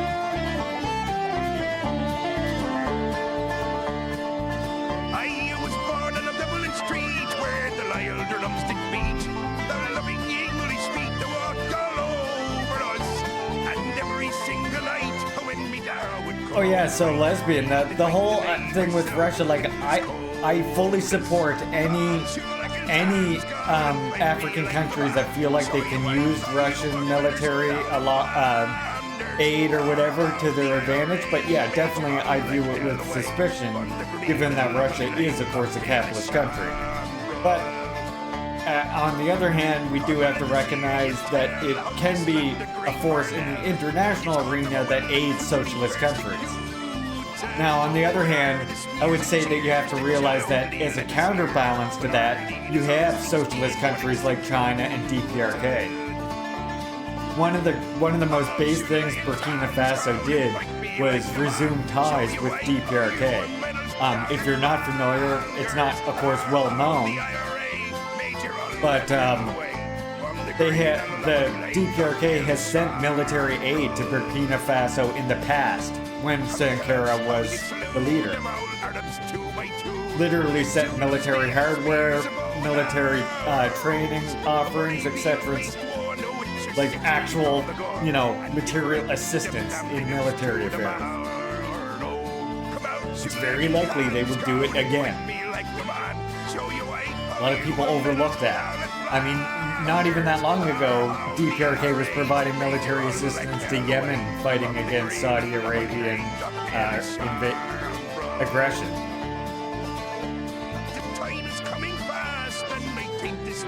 For those who think DPRK is the Hermit Kingdom. I love that emote. I love the jiggling.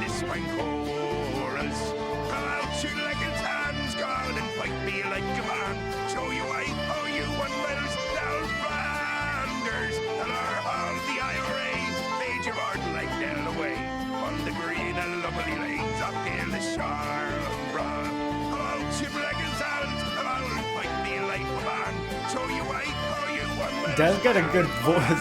Mr. Krabs' voice is fucking great for this.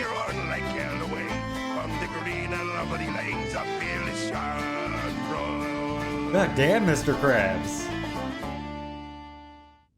Like, god damn, Mr. Krabs. Right? What the fuck? I'm blown away by how good that was. Yeah, that just worked. It just worked. Unlike Todd Howard's just worked, that did just work. I'm feeling it now. Jesus, I'm feeling it. Okay, wait. Put this one in her back pocket.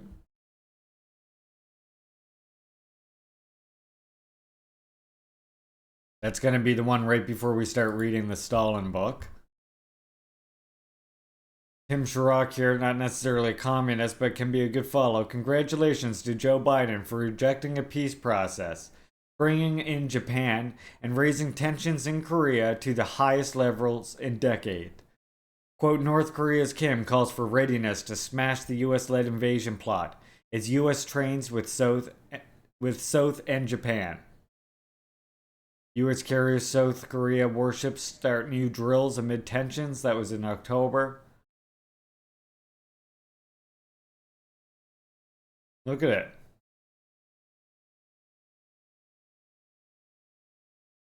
They are ratcheting shit up. Yeah. I mean, I hate all of these bourgeois politicians, but yes, Biden is a piece of shit just like all of them. I get that great quote. Somebody must have 300 labor vouchers and wants to see a quote.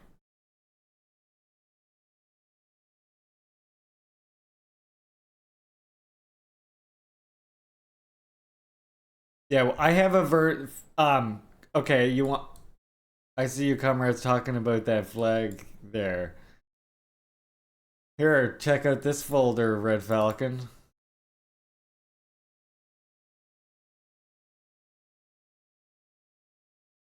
This was the magic folder.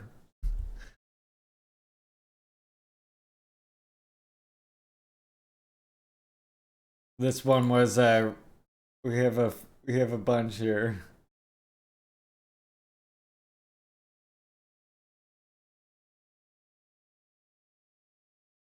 Because we specifically did a couple for different different nations here.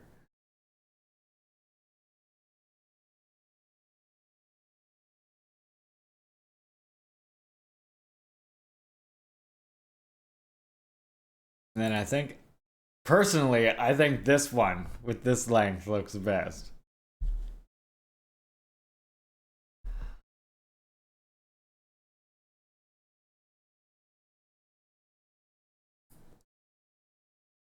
All right.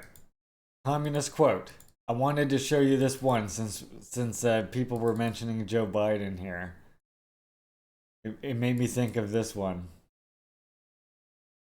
A president's primary commitment abroad is not to democracy as such, but to the global free market. The president must present himself a man of the people, while quietly serving those who control the wealth and power of the country. The president plays a dual role in that he must satisfy the major interests of corporate America and high finance, and at the same time make a show of serving the public. And the better they serve that role, the more they're seen as a great president or a good president.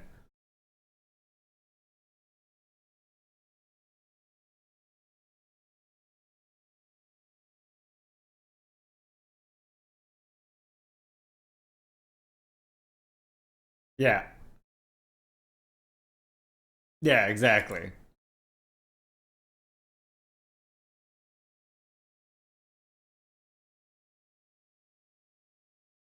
Yeah, we had ideas. I mean, not that I still would say there's nothing wrong with like any nation that wants to use their own symbol on it as well, just as long as they recognize, you know, the internationalism as well.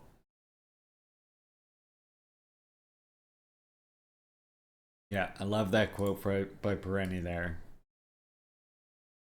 All right. Now, I want to do these couple Pyongyang Times articles that we got here.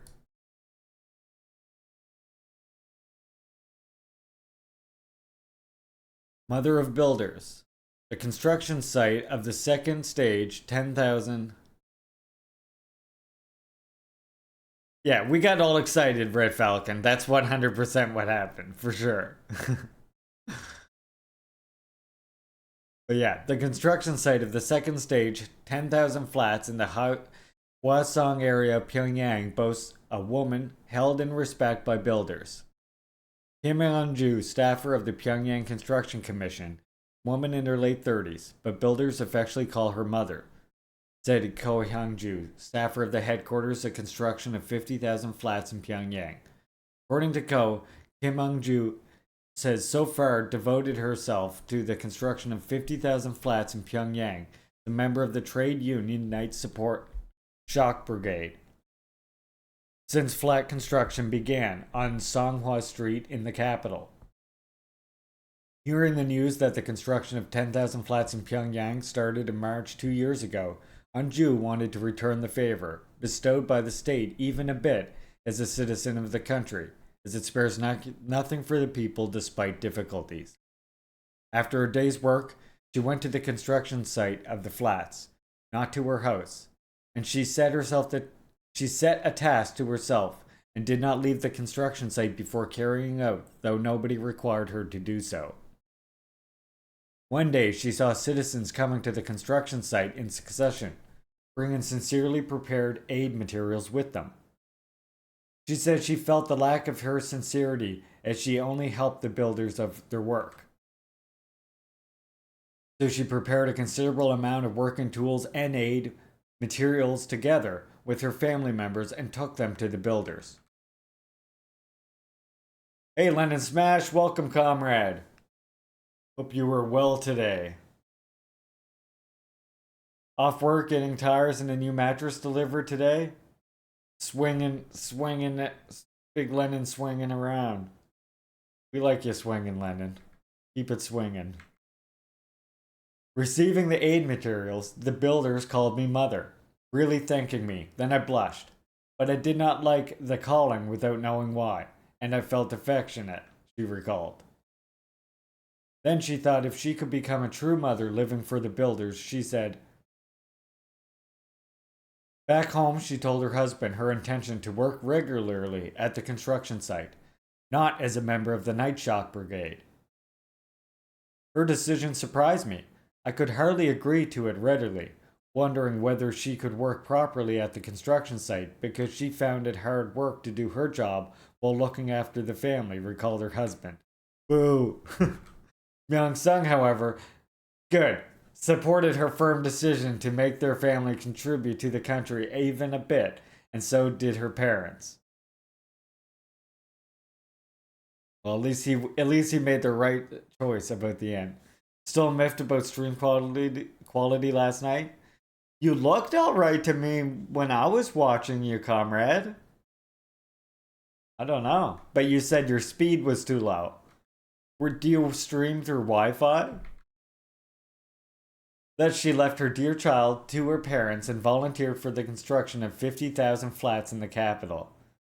She devoted herself to the construction projects while taking motherly care of the builder's life.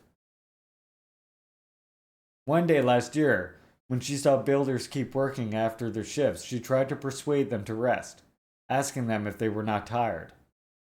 Then they said with a smile that they never got tired when they pictured the day of the completion of the project. Now she thought she ought to prepare better meals for such active builders.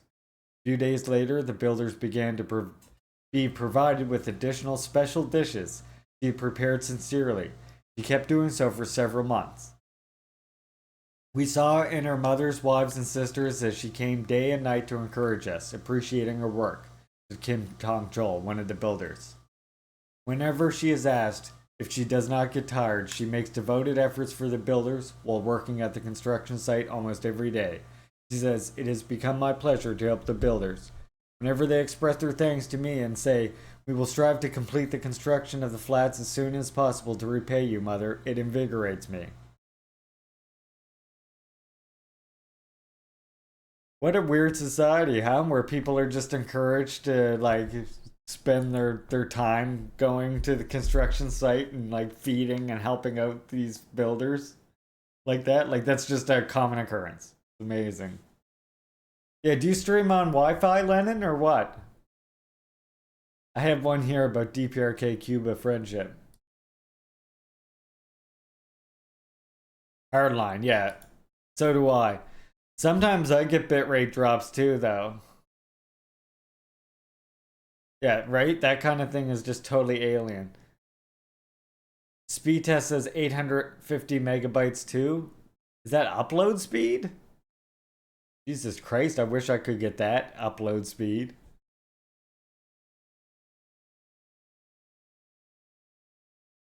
That's while you were going last night. Download. Yeah, that's still way higher than I get. Way higher than I get.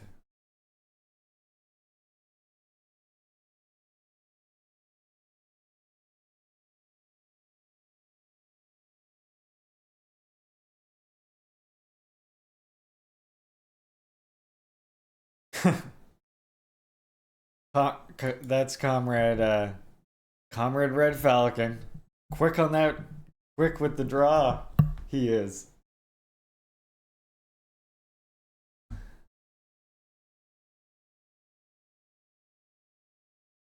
Yeah, Comrade Falcon is always quick with the draw there. Alright, so I'm just doing a quick test just to see what I get. I'm curious. Hey, this guy's a commie! Commie! Traitor to our country! Oh shit. Well, thank you so much, Bertie Sanders, for the fucking gift sub. That's amazing, comrade. Very much appreciate that. Thank you, thank you. It's amazing.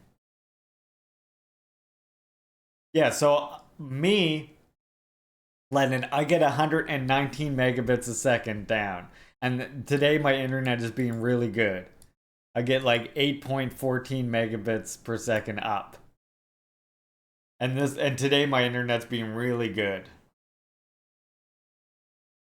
And I'm hardwired in and everything.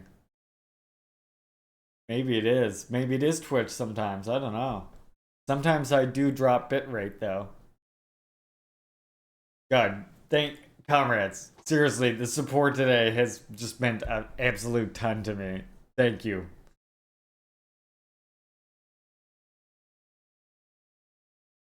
All right. I have one more Pyongyang Times article here I want to get to.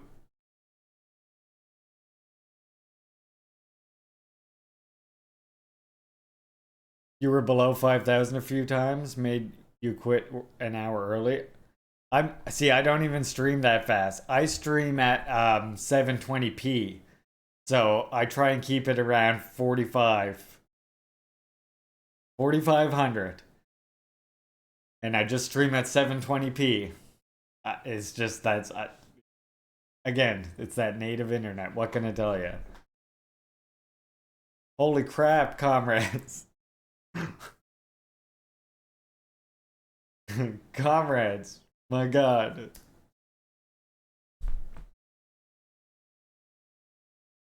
Yeah, and your support it means the time we'll use it for the driveway, groceries, and then any leftover I will one day use to eventually get the like colorful lighting.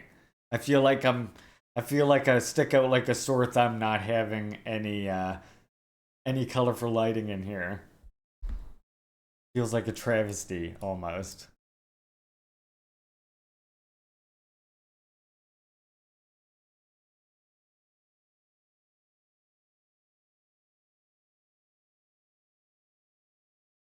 You got me when it comes time to pick the lights? Alright, perfect, Lennon. Yeah. I will appreciate the support.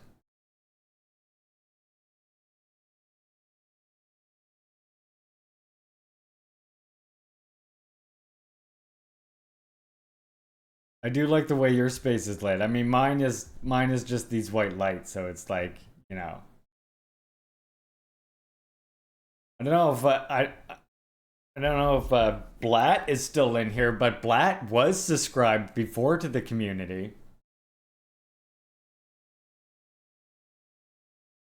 Okay, let's read this one. DPRK-Cuba friendship grows firmer along the road to socialism. If you were with me yesterday, you remember that we actually read an article from Pyongyang Times about the DPRK-China friendship. So here we go, another one. August 29th is the anniversary of the establishment of diplomatic relations between the DPRK and Republic of Cuba. The Cuban people, who had long been exploited and oppressed by the colonialists, took up arms and turned out in the struggle to break the chain of tyranny under the leadership of Comrade Fidel Castro Ruz, the leader of the Cuban Revolution, and finally emerged victorious in the revolution on January 1st, 1959. As a result, Cuba put an end to the U.S. imperialist policy of colonial enslavement in the Western Hemisphere for the first time in the world, and embarked on a building of a new society. In token of its support for and solidarity with the Cuban government and people, the DPRK forged diplomatic ties with the Republic of Cuba at an ambassadorial level on August 29, 1960. Since then, the two countries have cemented fraternal friendships while waging a valiant struggle on the road to socialism. President Kim Il-sung and Chairman Kim Jong-il, who set it as their lifelong mission to accomplish the cause of independence for humanity, rendered material and moral support to the Cuban government and people in their revolutionary struggle for defending their national sovereignty, regarding the Cuban Revolution as part of the World Revolution. In the course of that, the Korean great leaders established comradely relations based on proletarian internationalism, revolutionary obligation with Cuban revolutionaries, including Comrade Fidel Castro Ruz.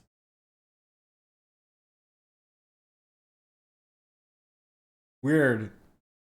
The strategic and comradely ties of friendship and cooperation between the DPRK and Cuba, which were provided and developed by the leaders of the two countries, are further expanding and getting stronger in line with the requirements of the new era. Did he just get fucking booted from Twitch or something? What the hell? Weird. It's Bezos. See, Bezos doesn't want Juche Gang to thrive. The meeting and talks held between the respected Comrade Kim Jong-un and Comrade Miguel Diaz-Canel in Pyongyang in November 2018 marked a significant occasion, which boosted the bilateral friendly and cooperative relations onto a new stage. Yeah, Bezos is watching. Fuck you, Bezos. We'll have to watch the joke. I know I watch it too much, but it just cracks me up every time. We gotta watch the joke when we're done this article.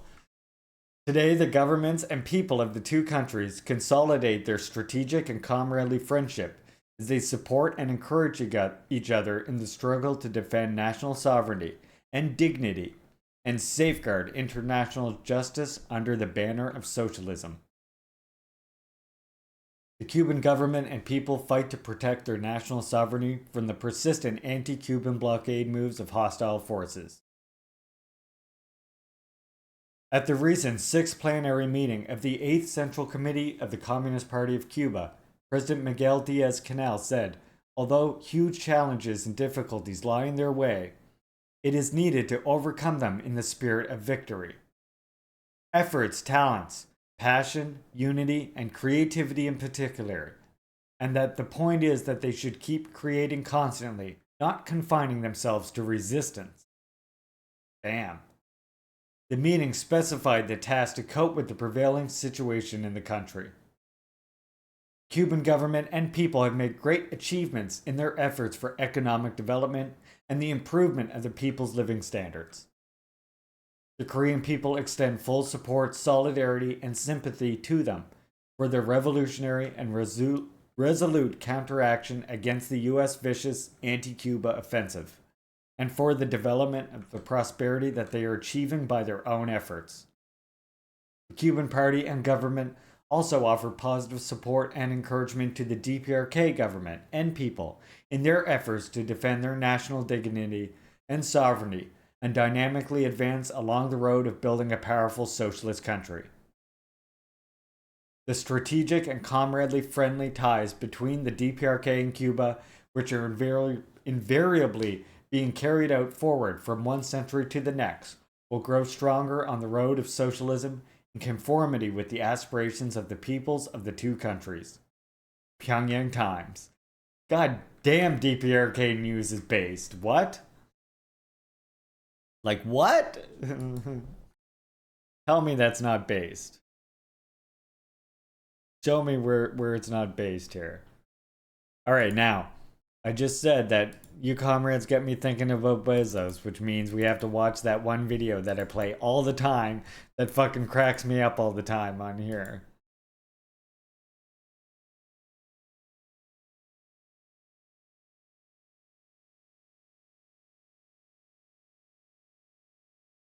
Oh wait, yeah, audio track and then audio this. Bob. Okay, here it is. As you know, if you've seen this before, this is Jeff Bezos meeting Ebenezer Scrooge. Bob Cratchit, you lazy sod. You and all my other employees will have to work all Christmas Eve. That's right. And you can't take any bathroom breaks. What? No, they can go to the bathroom. Oh, sure, they can go to the bathroom. In their diapers. Ugh. While they work. What the fuck? Bob Cratchit, you lazy sod. You and all my other employees will have to work all Christmas Eve. That's right. And you can't take any bathroom breaks. What? No, they can go to the bathroom. Oh, sure, they can go to the bathroom. In their diapers. Ugh. While they work. What the fuck? Every fucking time that cracks me up. Oh my god. While they work. Oh god. Bezos could have turned Ebenezer Scrooge into a revolutionary. It was all of a sudden the three ghosts did not appear that night. Suddenly the ghost didn't feel the need to appear to Ebenezer that night. Yeah. Oh yeah, we're doing just Chef's kiss. Chef's kiss, everyone. Again, we've got the emote for that. I made it leaping 8 Italy. Leaping 8 Italy. Oh shit. I made the emote Italy. I think that was fantastic of me. Right. Now, it's time for us to read Stalin, but before we do, we need to play the Gathering song. But we're going to play George Paul's version of the Gathering song because it's fucking amazing.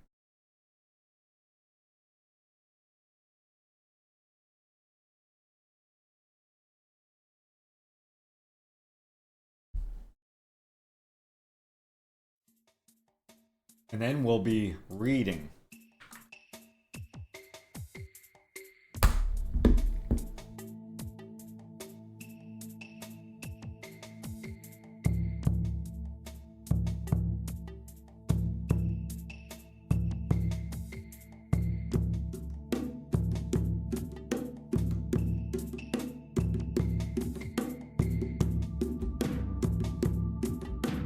Again, sorry, I gotta keep the volume on my phone for now. Until the weed comes.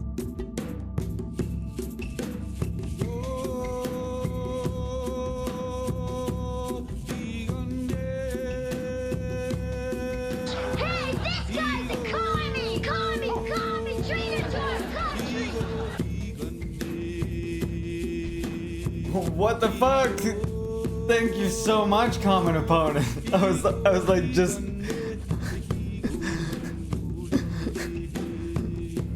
I was just going to grab a drink right quick when I heard the fucking thing going off. Perfect timing while we're listening to the fucking music too. God damn, thank you so much, common opponent. Comrades, thank you. What the hell, you're making my day. Getting the old heart and cheeks hurting at the same time. Thank you. Fucking love you all.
Watch, I like the next part. You can't choose a specific person, but you can do random. So what you're telling me is Jeff Bezos is censoring you.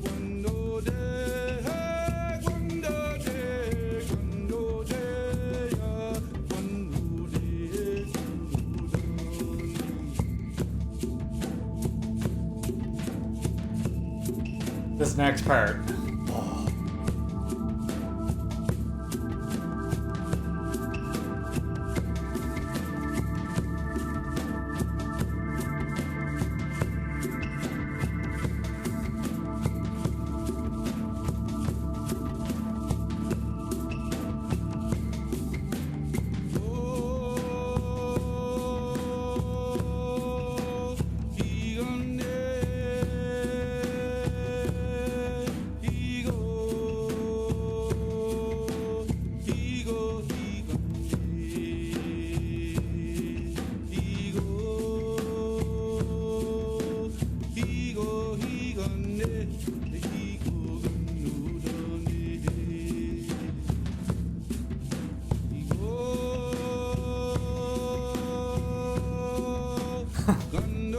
See, Bezos is evil like that.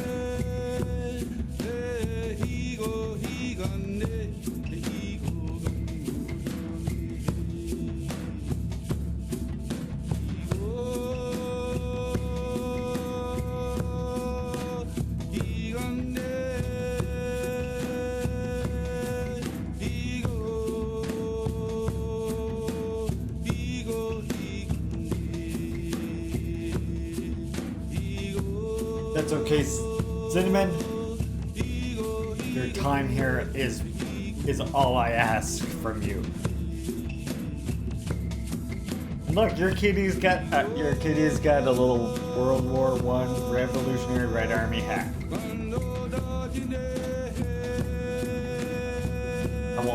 I will do what I can to make sure I encourage people to keep you in the JJ gang at all times.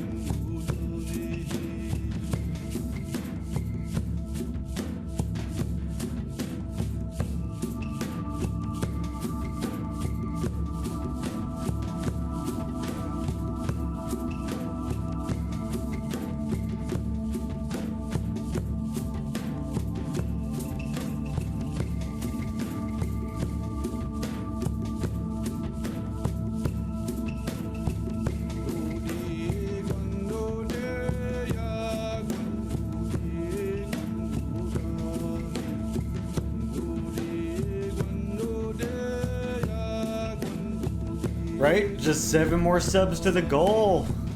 And then we'll be able to get...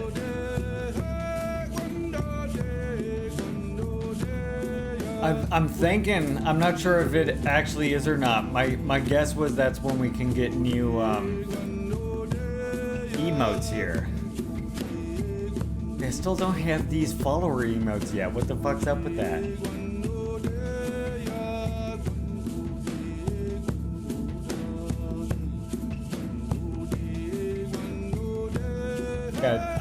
I think at some point,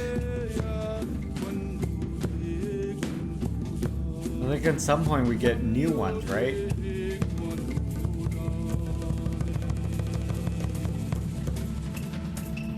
We should just tell you when you get them. It used to, I thought, but it doesn't seem to say now. Right? I love that fucking song. I almost want to hear one more. How many comrades mind if we hear one more before we actually read Stalin? But look, I've got Kim Jong-il pointing for the next emo possibility. I have the good doctor's face. Let's go, one more. Sweet. All right. Ancient Order, same artist.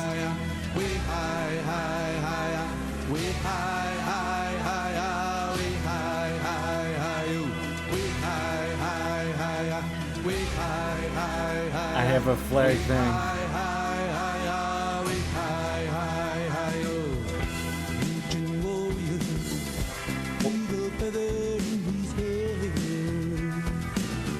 We also get a new animated ones, I think, too.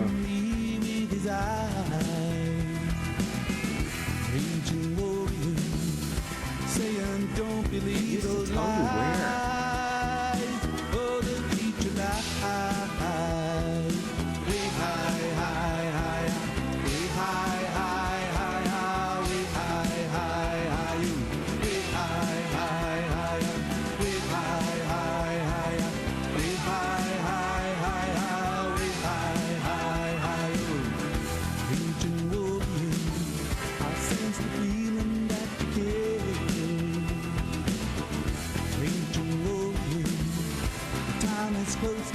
I know ancient warrior, tradition always will help us grow. But this we all should know. Way high, high, higher. Way high, high, higher. Way high, high, higher. Way high, high, higher. Way high, high, higher. Way high, high, higher. Way high, high, higher. Ancient warrior, time has changed us since then. Ancient warrior, truth we speak is the same. Ancient warrior. We're throwing it up for the ancestors right now, Captain BPRK. Oh, what a shame. Way high, high, higher. Way high, high, higher. Way high, high, higher. Way high, high, higher. Way high, high, higher. Way high, high, higher. Way high, high, higher.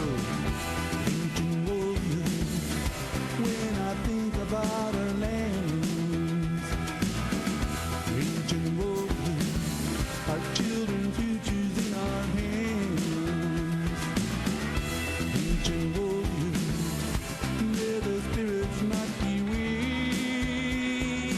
when they have to speak. Way high, high, higher.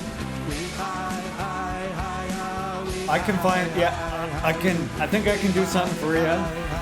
Might be able to scan some of this for you.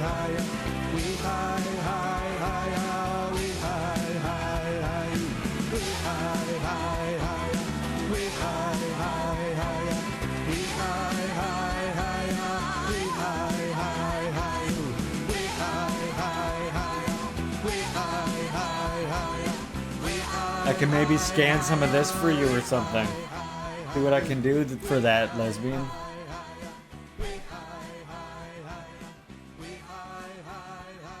This is really good though.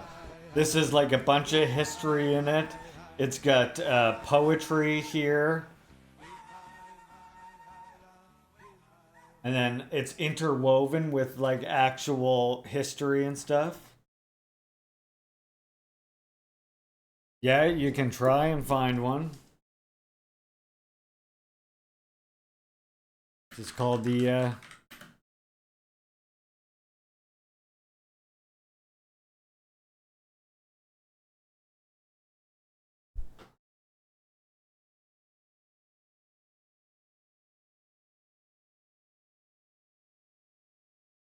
there you go.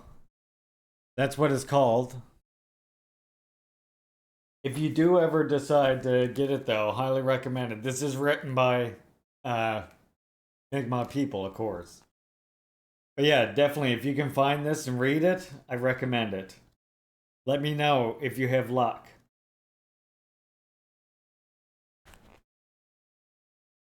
Like here's right here in this beginning part here, they have like spirituality, humility, and humor, labeling, individual non-interference, death is as natural as birth, respect for elders, respect for the human spirit, from etc. Yeah. Check that out. All right. You know what time it is.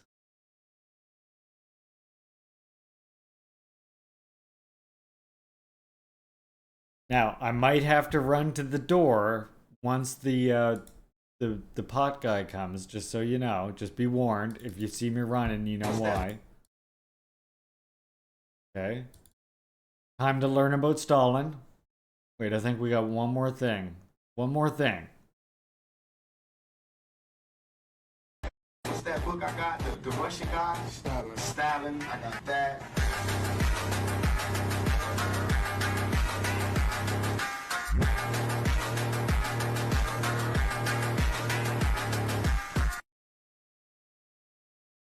Okay, that should have got you in the mood, hopefully.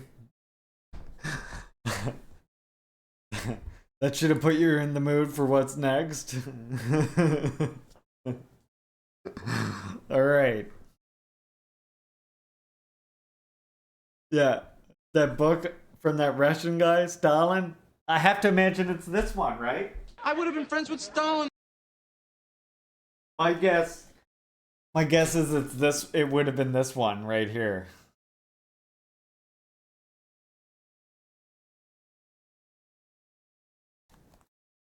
There's our boy on the back.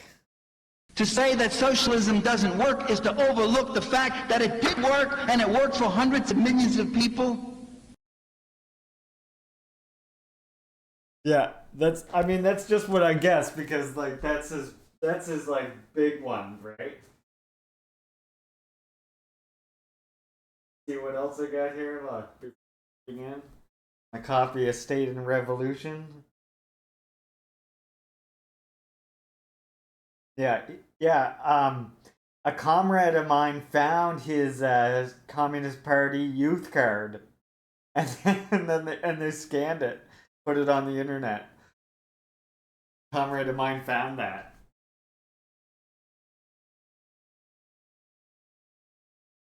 Of course.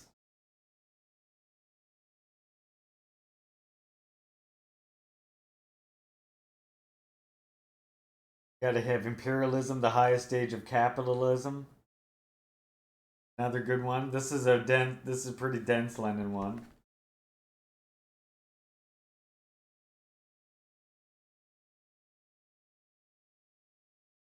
That's a good one too.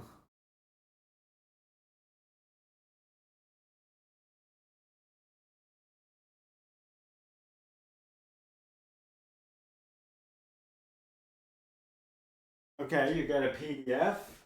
Cool.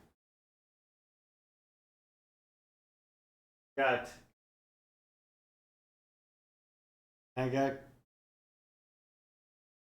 quotations in a hard copy.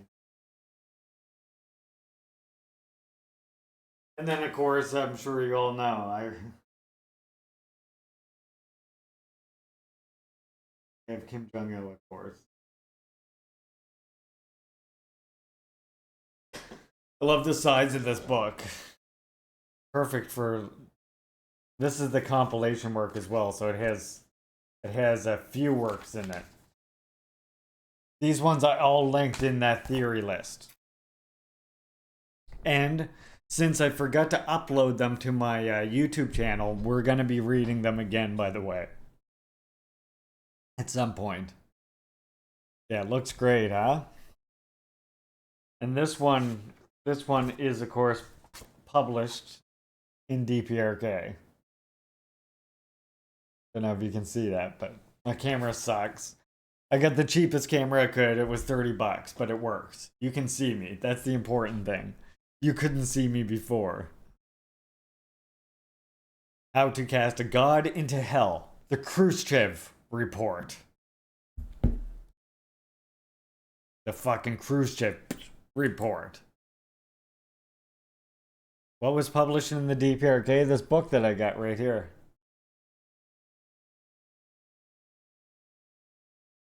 Also, as was this postcard I have right here.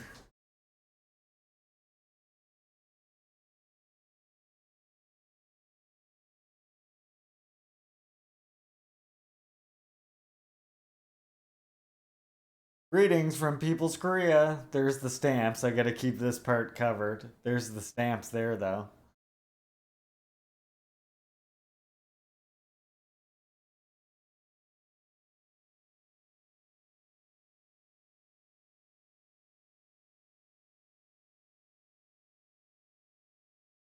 I like the stamps. They're the horse with the worker riding, holding the torch.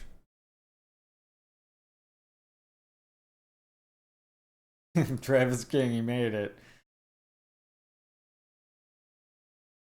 All right.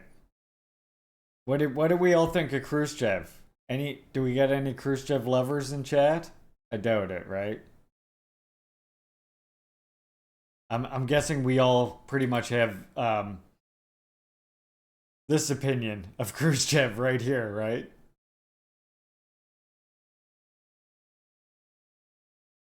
We all agree on this position on Khrushchev?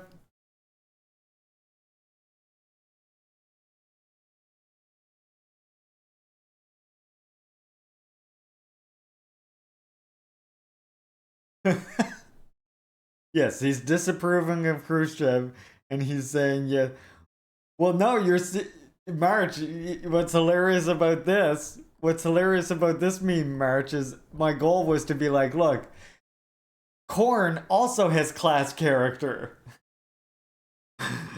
On the top, you have revisionist class traitor corn, and on the bottom, you have fucking good socialist revolutionary corn."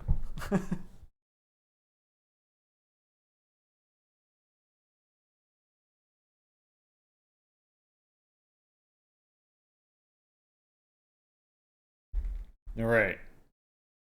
Let's begin. See, I was hoping that green would show up. You'll see me run here soon, so you won't want to miss me running. A quote, huge, grim, whimsical, morbid human monster. Unquote. That's a quote from Khrushchev.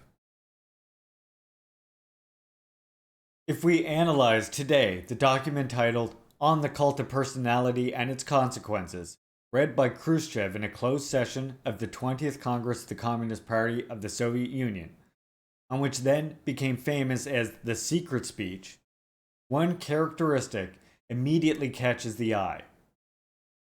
We are in the presence of an indictment that aims to liquidate Stalin in every aspect. Accordingly, he was responsible for horrendous crimes and was a despicable individual, both morally and intellectually. Besides being ruthless, the dictator was also laughable. He knew the country and the agricultural situation only from films. Films that, moreover, beautified reality to the point of making it unrecognizable. More than by logic of politics or realpolitik, the bloody repression he unleashed was dictated by a personal whim and by a pathological lust for power. Libido dominidi. Thus emerged a portrait, as Ducher smugly observed in June 1957, dazzled by Khrushchev's revelations, and forgetting the respectful and at times admiring portrait of Stalin he had drawn 3 years earlier, of a huge, grim, whimsical, morbid human monster. A ruthless despot had been so unscrupulous that he was suspected of plotting the assassination of Kirov, the man who was, or seemed to be, his best friend, in order to be able to accuse his real potential, or imaginary opponents of this crime to liquidate them one by one. Nor had the ruthless repression fallen only on individuals and political groups. No, it had involved mass deportations of entire populations, arbitrarily accused and condemned en bloc for the connivance with the enemy. But had Stalin at least contributed to saving his country and the world from the horror of the Third Reich? On the contrary, Khrushchev urged, the Great Patriotic War had been won in spite of the dictator's madness. It was only thanks to his lack of foresight, his obstinacy, and blind trust he placed in Hitler that the Third Reich troops had initially succeeded in breaking deep into Soviet territory, sowing death and destruction on an enormous scale. Yes, because of Stalin, the Soviet Union arrived unprepared and defenseless at the tragic appointment. Quote, we started to modernize our military equipment only on the eve of war, at the outbreak of the war, We did not even have sufficient numbers of rifles to arm the mobilized manpower, unquote. As if all this were enough. After our severe initial disasters and defeats at the front, the man responsible for all this had abandoned himself to discouragement and even apathy. Overcome by the feeling of defeat, Lenin left us a great legacy and we've lost it, unquote, quote unquote. Unable to react for a long time, Stalin actually did not direct military operations and ceased to do anything whatsoever. True, after some time had passed, finally bowing to the insistence of the other members of the political bureau, he had returned to his post. If only he had not. At the time when it was faced a mortal threat, the man who despotically ruled the Soviet Union had been such an incompetent dictator that he didn't know the basics of conducting battle operations. It is an accusation on which the secret speech strongly insists. We should note that Stalin planned operations on a globe. Yes, comrades, he used to take a globe and trace the front line on it. In spite of everything, the war had ended favorably, and nevertheless, the dictator's bloodthirsty paranoia had further escalated. At this point, one can consider the complete portrait of the morbid human monster that emerges according to Ducher observation from the secret speech. Only 3 years had passed since the demonstrations of condolence caused by Stalin's death, and his popularity was still so strong and persistent that, at least in the USSR, the campaign launched by Khrushchev initially met with a good deal of resistance.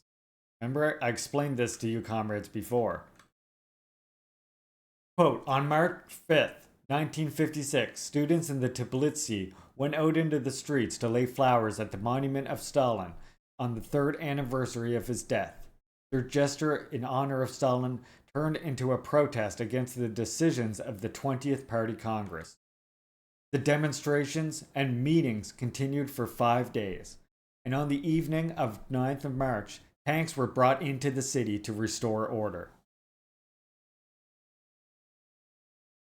I ask you, now, we hear about Hungary all the time, but did you know about that event? Remember how I told you that the whole campaign of de-Stalinization, and reminder that the reason this is called the secret speech is because this speech that Khrushchev gave wasn't made public, right? So the people didn't even know why this de-Stalinization campaign was occurring. And so when people were protesting against the de-Stalinization campaign, Khrushchev literally brought in tanks to stop that protest. Khrushchev and people who apologize for Khrushchev should be rightfully called the real tankies.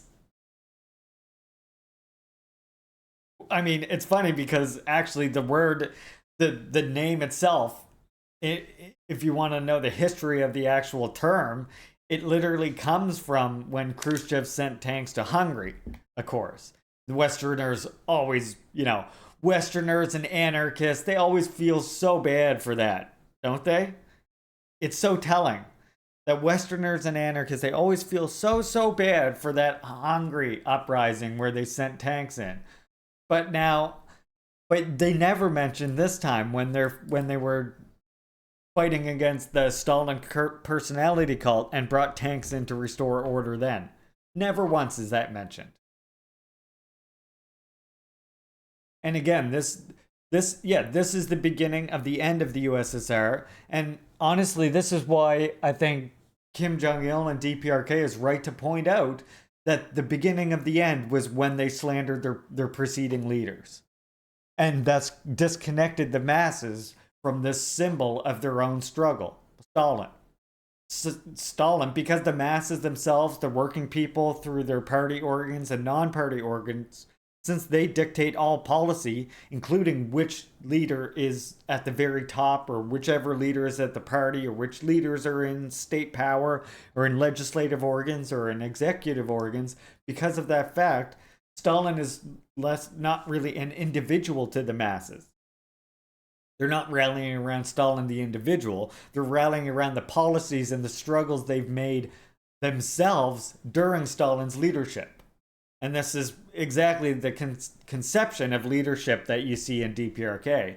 When, again, I can show you clips where Westerners are asking them, oh, how come you can't criticize your leaders? Or why do you call your leaders great? Or you don't think anything bad about your leaders? And they explain that, well, we separate our leaders, the individuals, from our leaders, the representatives of our policies and our struggle, the collective desire, they call it.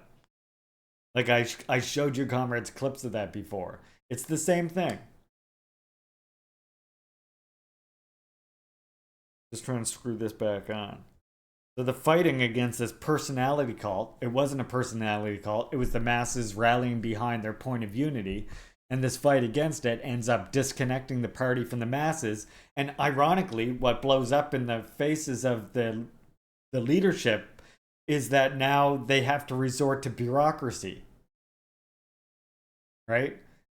Now they have to resort to bureaucracy because suddenly the masses in their state organs are not voluntarily following the policies and the ideology, rather, of the party.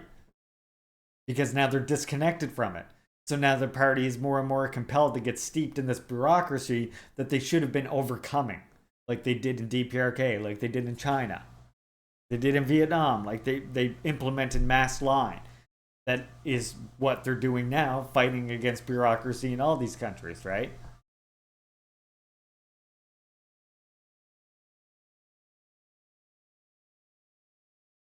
Yeah.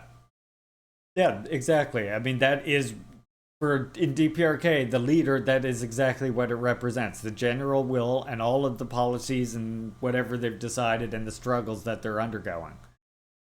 All right, to continue. Perhaps this explains the characteristics of the text we are examining. There was bitter political struggle going on in the USSR and the socialist camp. And the caricature portrait of Stalin served excellently to delegitimate the Stalinists, who might be overshadowed the new leader. Remember what I was saying? Was Khrushchev part of a fifth bloc, or was he just an egotist? I don't know. But I think this is well put right there, right? And the character portrait of Stalin served excellently to delegitimate the Stalinists, who might overshadow the new leader. That's what they were worried about.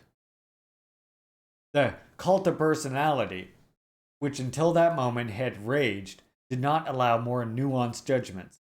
It was necessary to cast a god into hell. A few decades earlier, in the course of another political battle of different characteristics, but no less bitter, Trotsky had also drawn a portrait of Stalin aimed not only at condemning him politically and morally, but also ridiculing him on a personal level.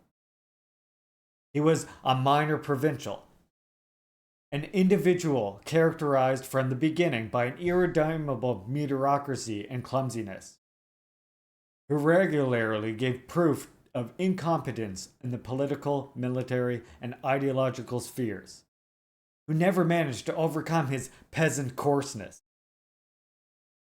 You see where the fight with Trotsky was? He thought, yeah, oh yeah. You see how Trotsky's own like saviorism or like his own Russian chauvinism is coming into play here, right? You see how this is happening. He's like, oh, he was a part of one of those oppressed nations. He can't possibly lead. And not only with that, but he also grew up in a peasant family, and peasants can't possibly lead the revolution. And that was actually one of Trotsky's main disagreements with Lenin, thinking that the peasantry cannot ally with the proletariat. Of course, in 1913, he had published an essay of undeniable theoretical value, Marxism and the National Question. But the real author was Lenin. While the petitioner should be included in the category of usurpers of the intellectual rights of the great revolutionary,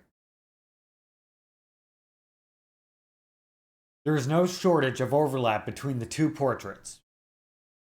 Khrushchev insinuated that the real instigator of the assassination of Kirov had been Stalin, while Trotsky accused or suspected Stalin of having hastened Lenin's death due to the former's Mongolian ferocity.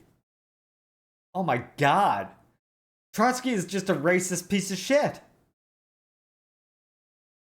Hey Kay, how's it going, comrade? Hope you are well. I'm slacking on the show notes today.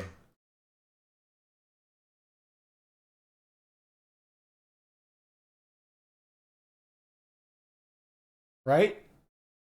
Isn't it shocking how fucking racist Trotsky is? Like, he accused Stalin of hastening Lenin's death due to Stalin's Mongolian ferocity.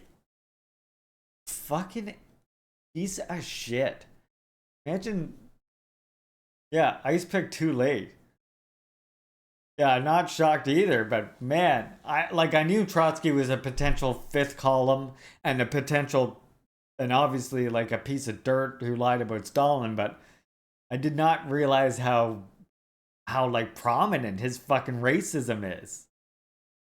Yeah, this is the guy who gets credit for internationalism. I mean, that's the most asinine thing about Trotsky. He gets credited for being the internationalist, the more internationalist communist, when really he was a Russian chauvinist who was against fucking liberation of colonies in many ways, or at least against their real decolonization, right?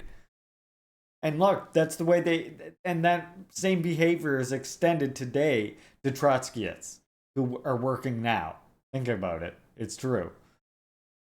The secret speech blames Stalin for his cowardly fight and his responsibilities at the beginning of Hitler's aggression. But already on September 2nd, 1939, well in advance of Operation Barbarossa, Trotsky had written that the new aristocracy in power in Moscow is characterized by, among other things, its inability to wage war. The ruling caste in the Soviet Union was destined to assume the attitude proper to all doomed regimes, after us the deluge.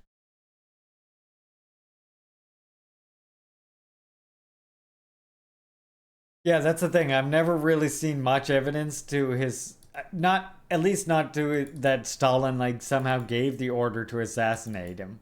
I think he was I honestly think you're right. He was meddling in politics in fucking Mexico, and he pissed off the wrong fucking people. I mean, he pissed off people all over the world. Okay? Here's what Stalin knew that Trotsky didn't know. Communism knows that the union of people in a single world economic system is possible only on the basis of mutual confidence and voluntary agreement, and that the road to the formation of a voluntary union of peoples lies through the separation of the colonies from the integral imperialist whole, through the transformation of the colonies into independent states. This is what Trotsky was fighting against. This is what permanent revolution is the fight against, in case you don't realize what it means. I know like that we like to joke about it's, oh, you get all your Lego sets together and then once you get all the Lego sets, then you build them rather than getting them each time you get it, right? It's actually more the fight against this idea that colonies first need to be decolonized. And his idea was you can just build socialism everywhere despite despite the conditions of liberation. And this was part of what he was fighting even in Russia against with Lenin, which is why Lenin said, nothing Trotsky says is new.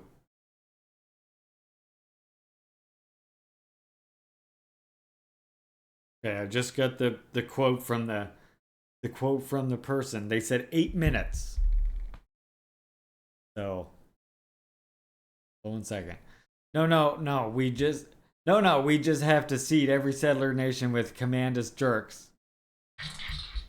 This step missing. Then we can have world communism. Yep, that's the way they think. Exactly, 100%. All right, the weed will be here in like 8 minutes. Let me just see. Here.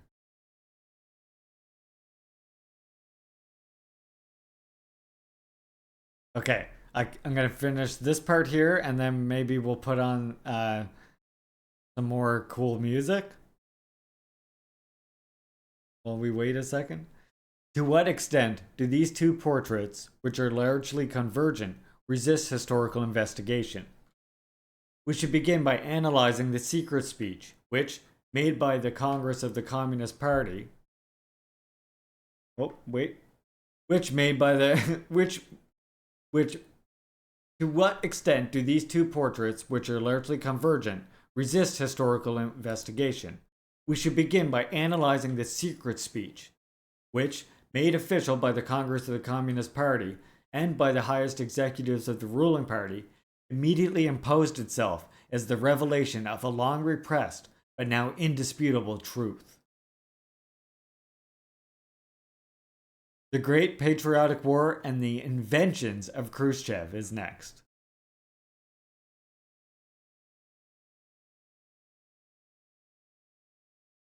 Wait, let me just see if I can find the doorbell right quick. Wait, before I do that. Before we do that, I got an idea. Go.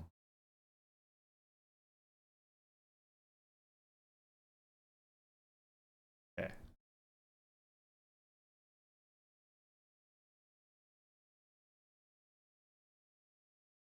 Put on music just for a minute. Where the hell is the music?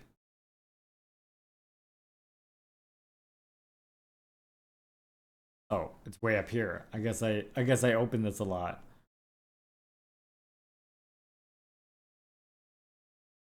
All right, let me see if I can find the doorbell.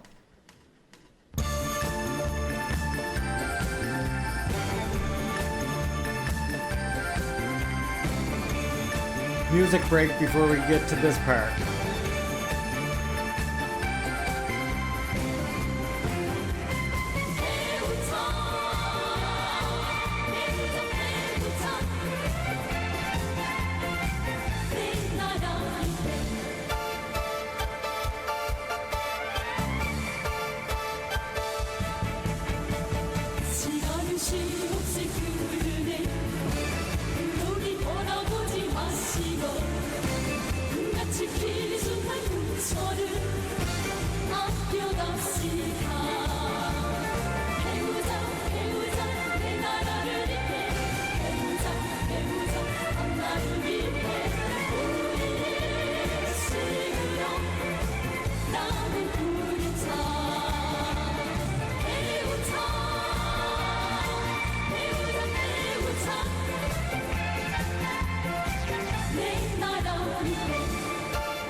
They do solo sometimes.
Now one of these is, it might be this one.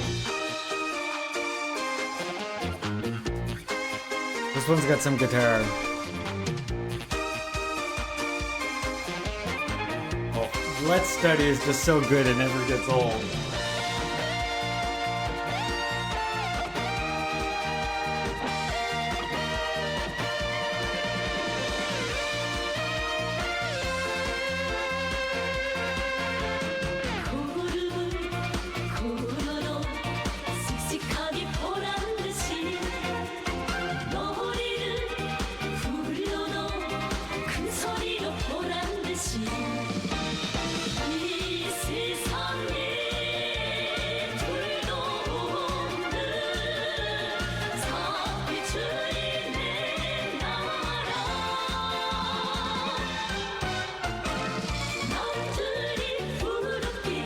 Old chest.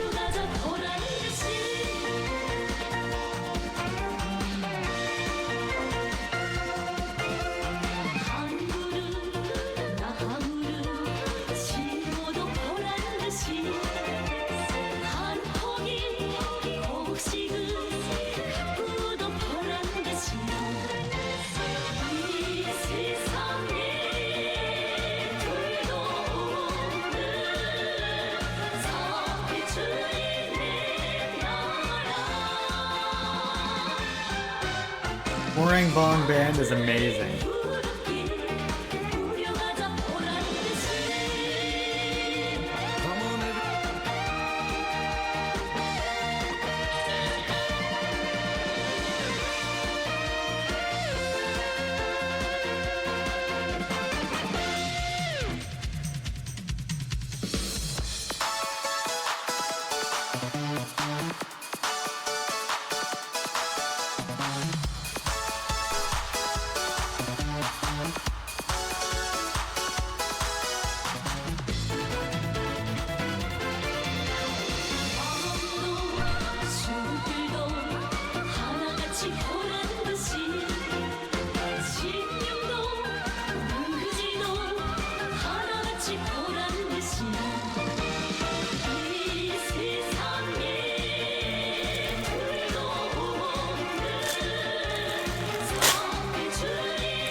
Okay, one more. Then we're back. Come on, everybody, to the powwow ground. All the people there dancing all around. Listen to the drumming and the rhythm of the beat, making everybody wanna move their feet. Come on, pretty maiden, to the two-step now. We'll have a lot of fun, let me show you how. Spirit of the dance, what it's all about. Come on, everybody. Orang Bong Band is on Spotify. That's fucking amazing.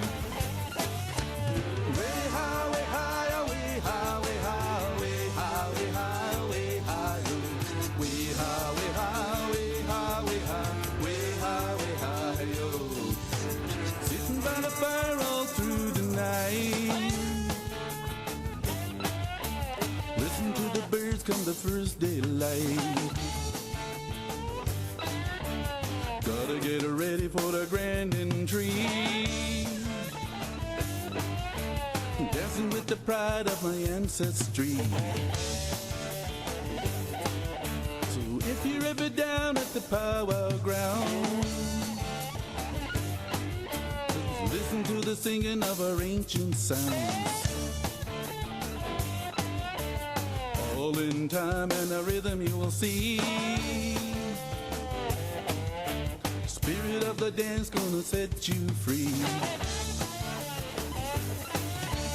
Way high, way high, way high, way high, way high, way high, way high, way high, way high, way high, way high, way high, way high, yo. Way high, way high, way high, way high, way high, way high, way high, yo. Way high, way high, way high, way high, way high, way high, yo.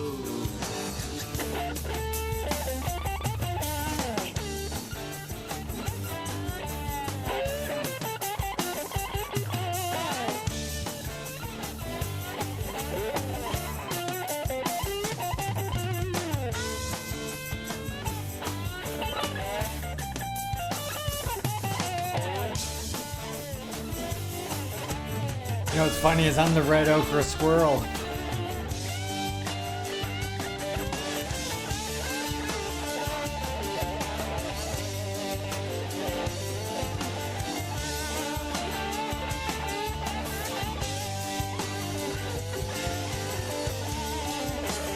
I got ochre brown.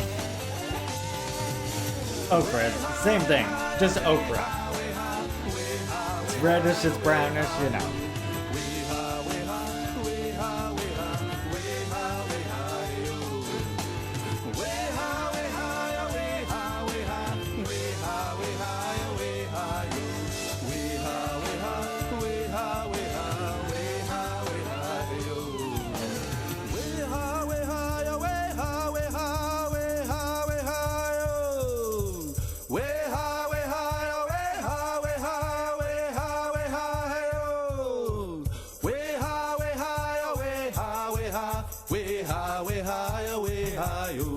Way high, way high, way high, way high, way high, way high, yo.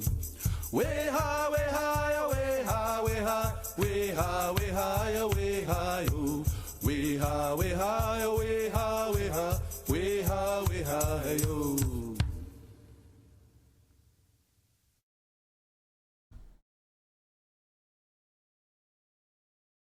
All right, little music break for you all. Now we're back at it.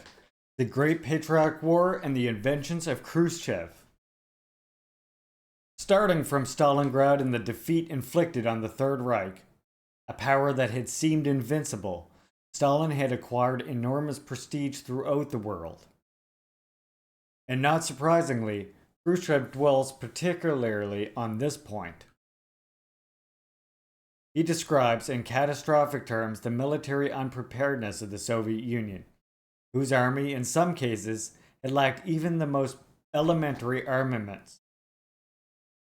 Directly opposite is the picture that emerges from a study that seems to come from Bondage-war circles, making extensive use of its military archives. It speaks of the multiple superiorities of the Red Army in tanks, aircraft, and artillery. Furthermore, the industrial capacity of the USSR had increased to an extent where it was able to equip the Soviet armed forces with a truly inconceivable amount of armament.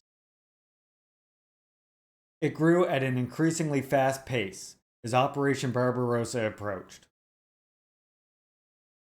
In 1940, the Soviet Union produced 358 tanks of the most advanced type, far superior to those available to other armies. But in the first half of the following year, it produced 1,503. The documents from the Russian archives show that, at least in 2 years immediately preceding the aggression of the Third Reich, Stalin was literally obsessed with the problem of the quantitative increase and the qualitative improvement of the entire military apparatus.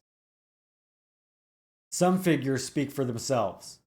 If in the first 5-year plan the allocations for defense amounted to 5.4% of total state expenditures, in 1941 they rose to 43.4%. In September 1939, on Stalin's orders, the Politburo took the decision to build by the 1941 9 new factories for the production of aircraft. At the time of Hitler's invasion, the industry had produced 2,700 modern aircraft and 4,300 tanks. Judging by these figures, it cannot be said that the USSR arrived unprepared for its tragic appointment with war.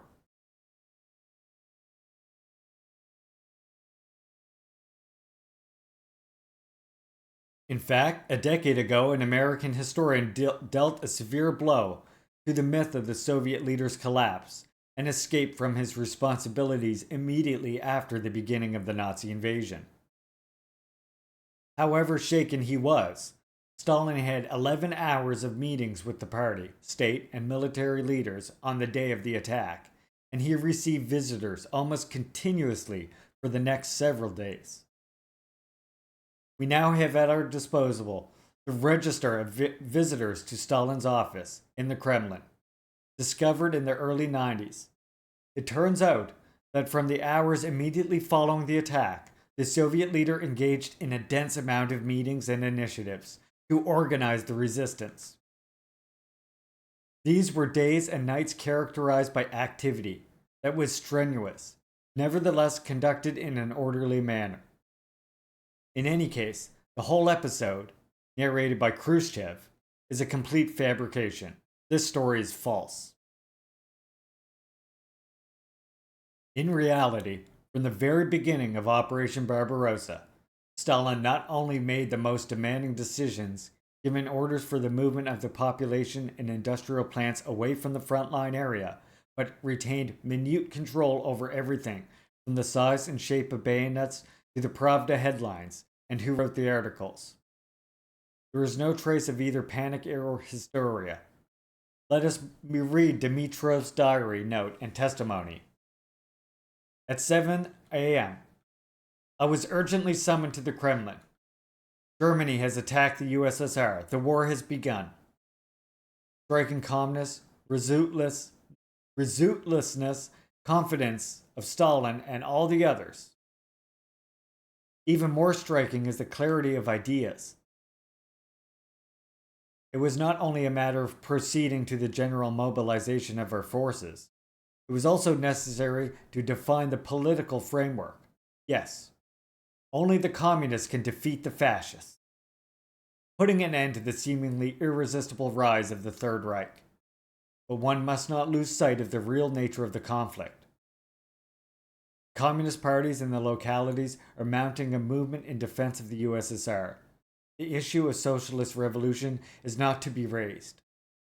The Soviet people are waging a patriotic war against fascist Germany. It is a matter of rooting fascism, which has enslaved a number of people and is bent on enslaving still more.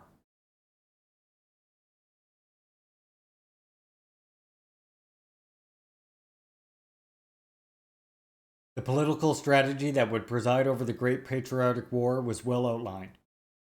Already a few months earlier, Stalin had stressed that the expansionism of the Third Reich was carried out under the banner of subjugation, with the aim of the submission of other peoples. These peoples must respond with just wars of resistance and national liberation. On the other hand, to those who scholastically counterposed patriotism and internationalism, Communist International had already provided a response once again before Hitler's aggression, as is clear from Dimitrov's initial diary entry of May 12, 1941. We will have to develop the idea of combining a healthy, properly understood nationalism with proletarian internationalism. Proletarian internationalism should be grounded in such nationalism in the individual countries. Between nationalism properly understood and proletarian internationalism, there can be no contradictions. Rootless cosmopolitanism that denies national feelings and the notion of a homeland has nothing in common with proletarian internationalism.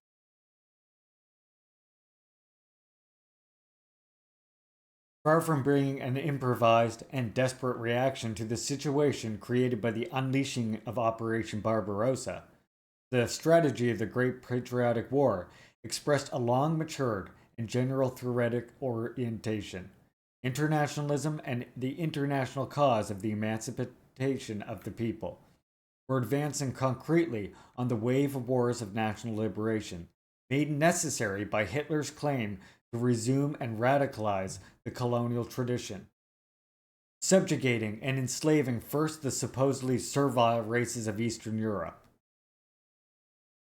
Hey Meg, welcome comrade.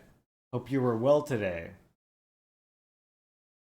These are the reasons taken up in the speeches and declarations pronounced by Stalin in the course of the war. They constituted significant milestones in the clarification of Soviet military strategy and of its political objectives, and played an important role in strengthening popular morale. And they also assumed an international importance. Regarding a radio appeal of July 3, 1941, Goebbels observed with annoyance that it drew enormous admiration in England and the United States.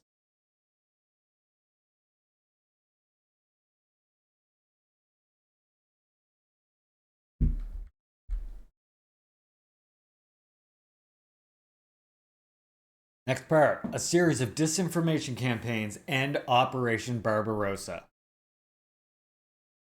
Even on the level of actual military conduct, the secret speech lost all credibility.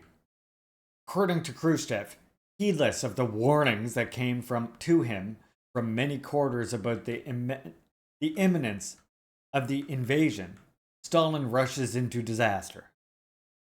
What to say about this accusation?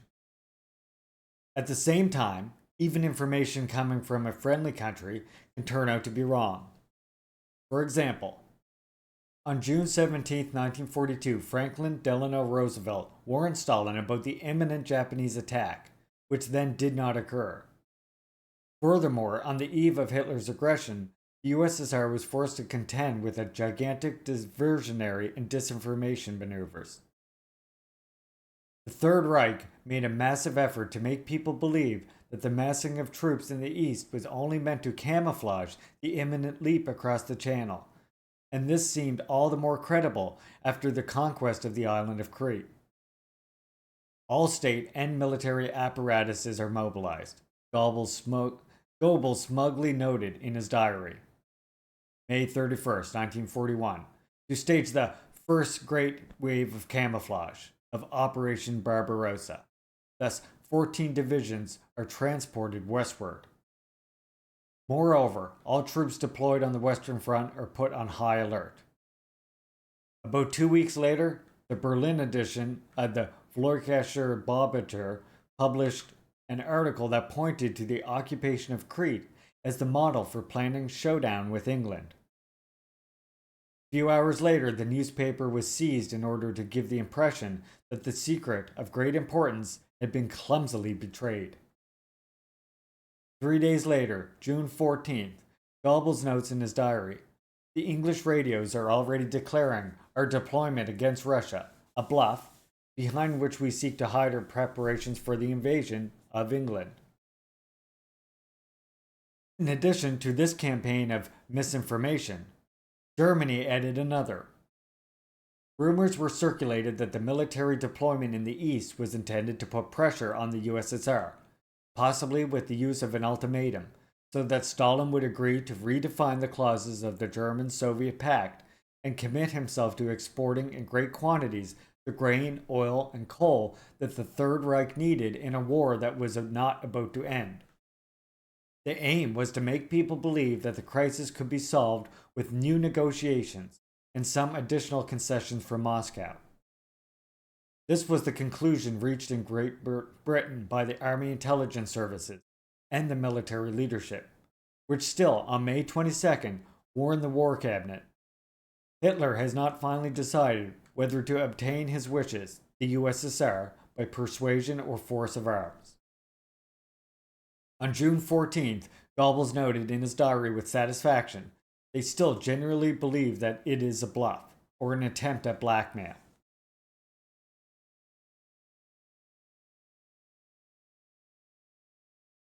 Sounds familiar, huh?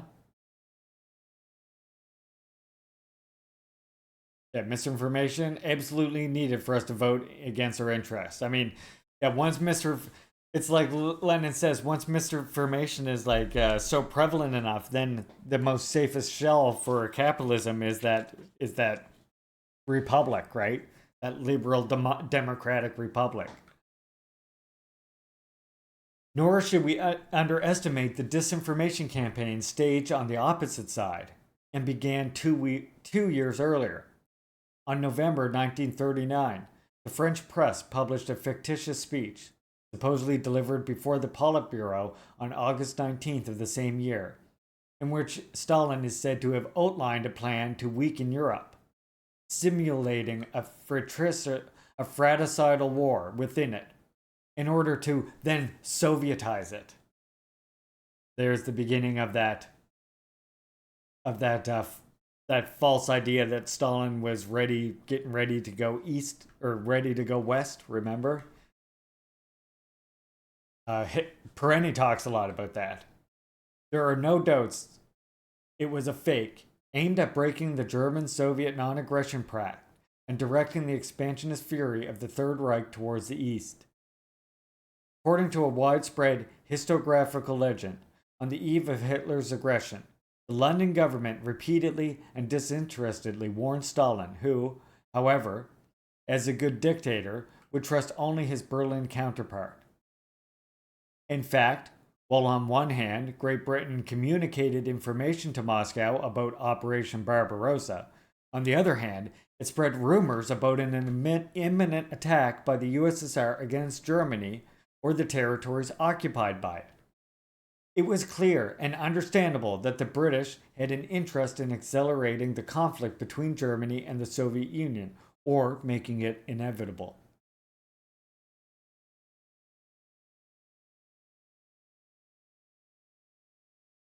Then, the event of Rudolf Hess's mysterious flight to England intervened. Clearly motivated by the hope of reconstituting the unity of the West in the fight against Bolshevism, thus giving concrete form to the program enunciated in Mein Kampf of alliance and solidarity of the Germanic people in their civilizing mission. Soviet agents abroad informed the Kremlin that the Nazi regime's second in command had taken this initiative in full agreement with the Führer.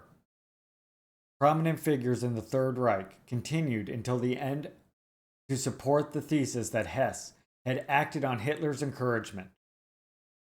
The latter, in any case, felt the need to immediately send Foreign Minister Joachim von Ribbentrop to Rome in order to dispel any suspicion in Mussolini that Germany was plotting a separate peace with Great Britain.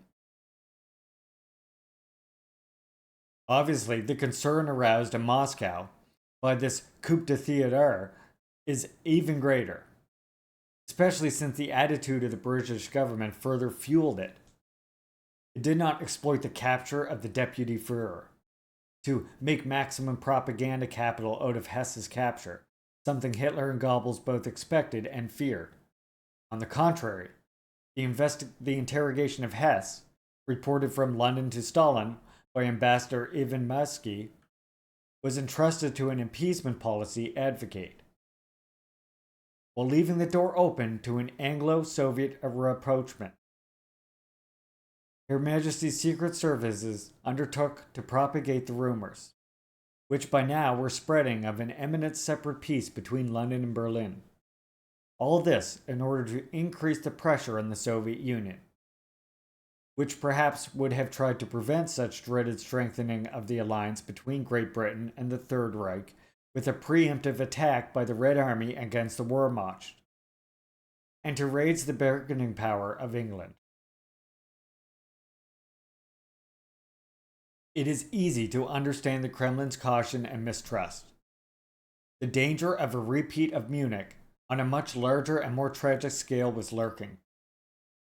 It can also be assumed that the second disinformation campaign staged by the Third Reich played a role. According to at least the transcript found in the archives of the CPUSA, fucked up that. I don't know why I fucked up those initials so badly.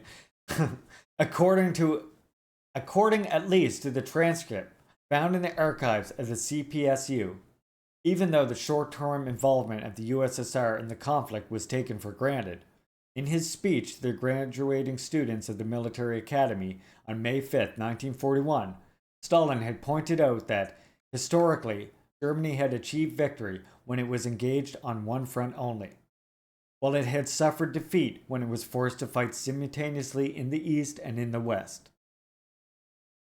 Here, Stalin may have underestimated the seriousness with which Hitler was prepared to attack the USSR. On the other hand, he well knew that a hasty total mobilization would provide the Third Reich on a silver platter with a justification for war, as had happened at the outbreak of World War I. There is, however, one fixed point. Although moving with circumspection in a very tangled situation, the Soviet leader proceeded with exhilaration of his preparedness for war. In fact, between May and June, 800,000 reservists were called up. In mid-May, 28 divisions were deployed in the western districts of the Soviet Union. While the work of fortifying the borders and camouflaging the most sensitive military targets proceeded at a rapid pace. On the night of June 21st and 22nd, this vast force was put on alert and warned to expect a surprise attack by the Germans.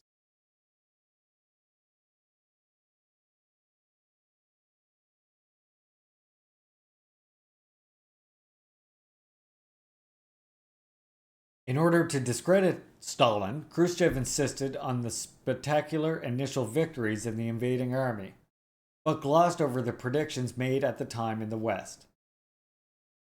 After the dismemberment of Czechoslovakia and the entry of the Wehrmacht into Prague, Lord Halifax had continued to reject the idea of a rapprochement between England and the USSR by resorting to this argument.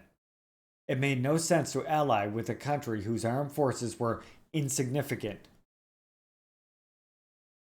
On the eve of Operation Barbarossa, or at the time of its unleashing, British intelligence had calculated that the Soviet Union would be liquidated in 8 to 10 weeks. In turn, the advisors of the American Secretary of State, Henry L. Stimson, had predicted that 23rd June that everything would be concluded in a period of time between 1 and 3 months. Moreover, the meteoric breakthrough of the Wehrmacht, a distinguished scholar of military history, observes today, can be easily explained by geography. Quote, the 1,800-mile breadth of that front and the scarcity of natural obstacles offered the attacker immense scope for the infiltration and maneuver, despite the great size of the Red Army. The ratio of force to space was so low that the German mechanized forces could easily find openings for indirect advance onto their opponent's rear. At the same time, the widely spaced cities where road and railways converged provided the attacker with alternative objectives that he could exploit to confuse the defending armies as to his direction and impale them on the horns of dilemma in trying to meet his thrusts.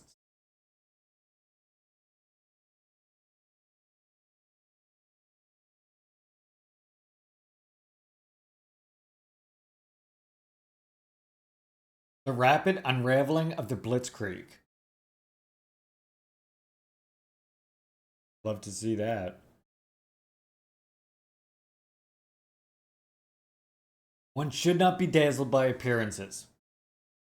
On closer inspection, the Third Reich's plan to renew the East, the triumphant Blitzkrieg achieved in the West, began to prove problematic in the first weeks of the gigantic conflict.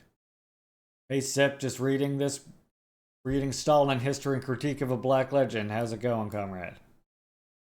Hope you are well today. In this regard, the diaries of Joseph Goebbels are illuminating. On the immediate eve of the aggression, he underlined the irresistibility of the imminent German attack, certainly the most powerful that history has ever known.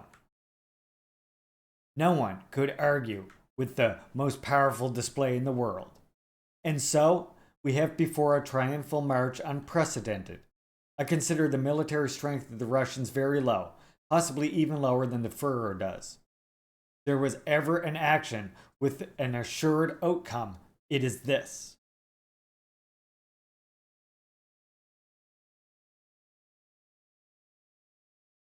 In realities, Hitler's self-assurance was not inferior.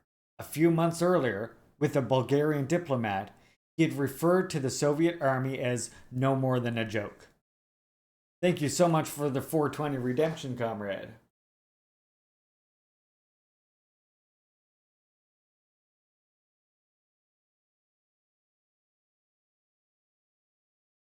This rainbow one is fucking good.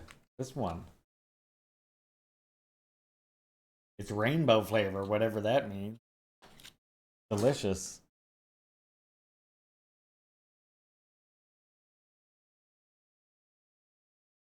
However, right from the start, the invaders ran into unpleasant surprises.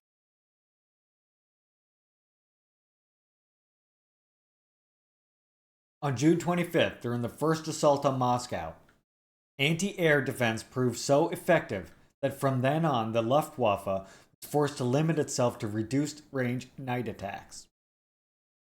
10 days of war were enough for the certainties of the eve of the conflict to fall into crisis.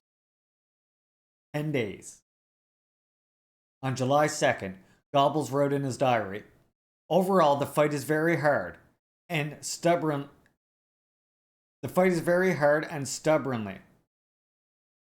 In no way can we speak of a rout. The Red regime has mobilized its people." Events pressed on, and the mood of the Nazi leaders changed radically, as emerges again from Goebbels' diary. This is from Goebbels' diary right here. July 24th. We cannot doubt the fact that the Bolshevik regime, which has existed for almost a quarter century, has left deep scars on the people of the Soviet Union. We should therefore clearly emphasize the hardness of the battle being waged in the East to the German people. The nation should be told that this operation is very difficult, but we can overcome and get through it. August 1st. The headquarters of the Führer is also openly admitting that it has erred a little in the assessment of Soviet military strength. The Bolsheviks are displaying more resistance than we had assumed. In particular, they have more material means at their disposal than we believed. Uh-oh. August 19th. Privately, the Führer is very irritated with himself for having been deceived so much about the potential of the Bolsheviks by reports from German agents in the Soviet Union. In particular, his underestimation of the enemy's armed infantry and air force has created many problems. He has suffered a lot. This is a serious crisis.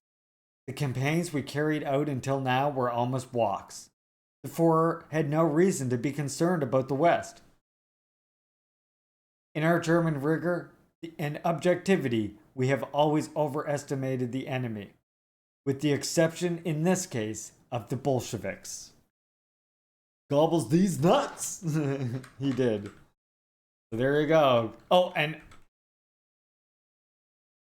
then finally on September 16th, we calculated the potential of the Bolsheviks in a completely erroneous way. Fucking go to hell, you Nazi bastards. Oh, sorry, excuse my French there, everyone. Military strategy scholars point to the unforeseen difficulties in the Soviet Union immediately encountered by a mighty, experienced war machine surrounded by the myth of invincibility. It is particularly significant for the success of the Eastern War Battle of Smolensk in the second half of July 1941, hitherto overshadowed by other events and investigations. The observation is by a distinguished German historian who then reports these eloquent diary notes written by General Theodor von Bock on July 20th and 26th.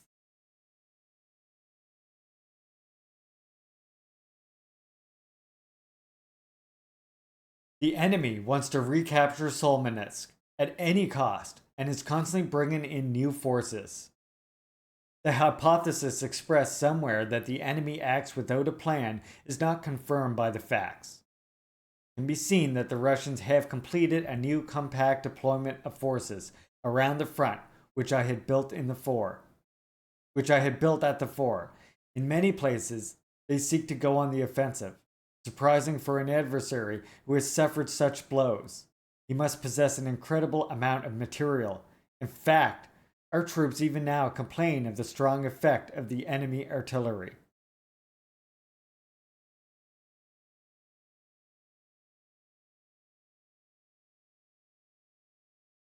Even more uneasy, and indeed decidedly pessimistic, is Admiral William Canaris, head of the counterintelligence, who, speaking with General von Bock on July 17th, comments, "I see only black upon black."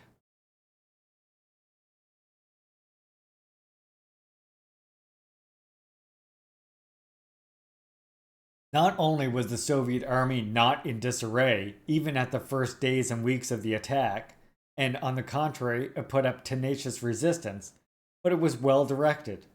It's revealed, among other things, by Stalin's determination to stop the German advance at the point that was decisive for him. The results of this shrewd military guidance are also revealed at the diplomatic level. It is precisely because it was impressed by the stubborn clash of the Stalinist era that Japan, which was present there with observers, decided to reject request of the Third Reich to participate in the war against the Soviet Union. They were like, oh shit! Japan saw what the Bolsheviks did in Stalinist region, and they were like, yeah, no, we're bombing the US. That's what happened there. I mean, plus, as we know, the US was egging Japan on basically to invade them the entire time after being like allies.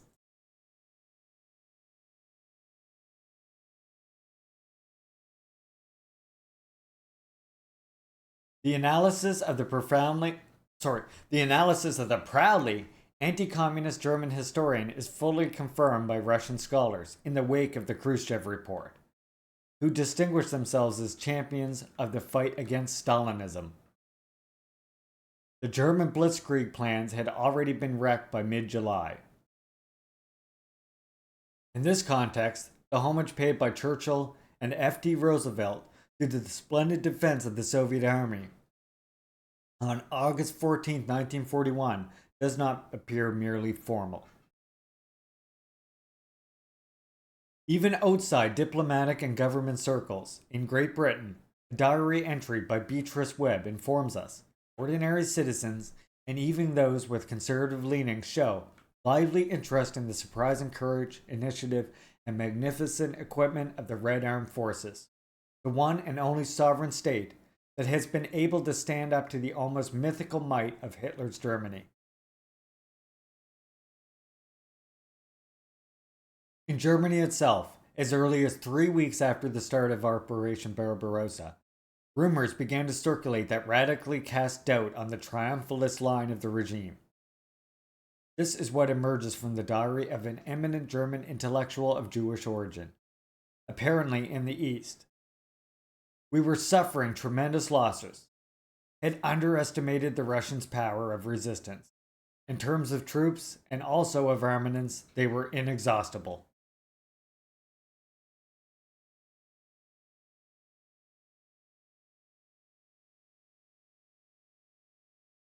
Long read as an expression of military political ignorance, or even blind trust in the Third Reich, Stalin's extremely cautious conduct in the weeks leading up to the outbreak of hostilities now appears in a completely different light.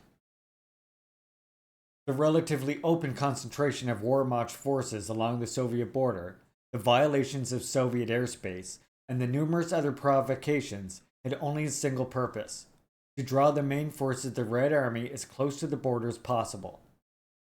Hitler wanted to win the war in one gigantic battle. Even valiant generals felt attracted by the trap, and, in anticipation of the enemy's eruption, pressed for a massive movement of troops to the frontier. Later, having seen the strategic plans of the architects of Operation Barbarossa, Marshal Georgy Zhukov recognized the wisdom of the line adopted by Stalin. Hitler's command was counting on us to bring our main forces up to the border with the intention of surrounding and destroying them. In fact, in the months leading up to the invasion of USSR, discussing with his general, Führer observed, problem of Russian space. The infinite range of space requires the concentration at decisive points. Later, when Operation Barbarossa had already begun, further clarified his thoughts in a conversation. In the history of the world, there have been only 3 battles of annihilation so far, Cannae, Sedan, and Tannenberg. We can be proud of the fact that 2 of them were fought victoriously by German armies. However, for Germany, the third and greatest decisive battle of encirclement and annihilation coveted by Hitler was increasingly elusive. A week later, is forced to acknowledge that Operation Barbarossa had seriously underestimated the enemy. The Russian military preparation must be considered fantastic. Transparent here is the gambler's desire to justify the failure of his predictions. And, however, the already mentioned English scholar of military strategy comes to a similar conclusion. The reason for the defeat of the French lies not in quantity or quality of the equipment, but in their theory. Moreover, the army's overly advanced deployment acts ruinously, largely costing away its strategic flexibility. A similar error was also committed by Poland, buttressed by national pride and military overconfidence. None of this occurs in the Soviet Union.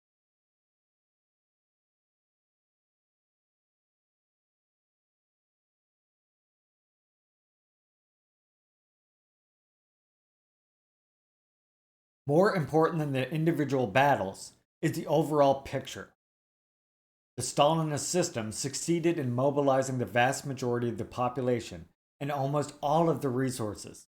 In particular, extraordinary was the ability of the Soviets in a situation as difficult as the one created in the first months of the war to evacuate and then reconvert a considerable number of industries for military production.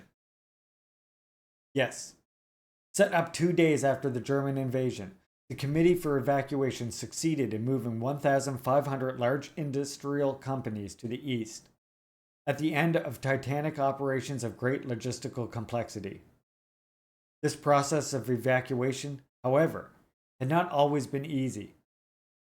Moreover, this process of dislocation had already begun in the weeks or months preceding Hitler's aggression, further confirming the fanciful nature of the accusation launched by Khrushchev.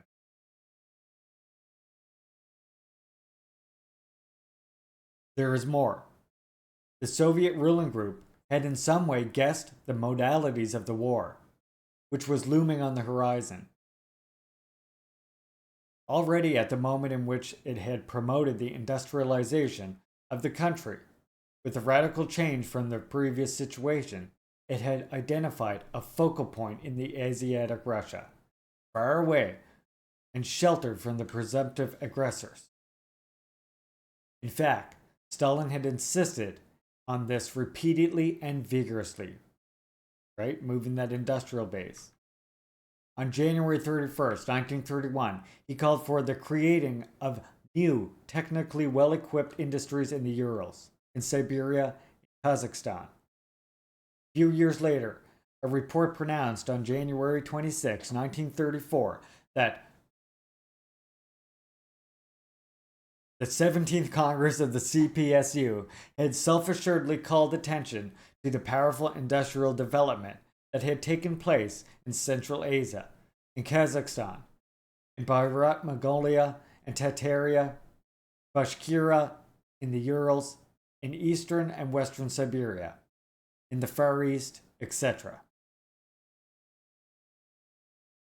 The implications of all this had not escaped Trotsky, who, a few years later, in analyzing the dangers of the war and the degree of preparedness of the Soviet Union, and in emphasizing the results achieved by the planned economy in the military sphere, had observed, the industrialization of the outlying regions, especially Siberia, given a wholly new value to the steppes and forest spaces. Only now did the Great Space take on their full value and make the Blitzkrieg strategy traditionally desired and prepared for by the German General Staff more problematic than ever.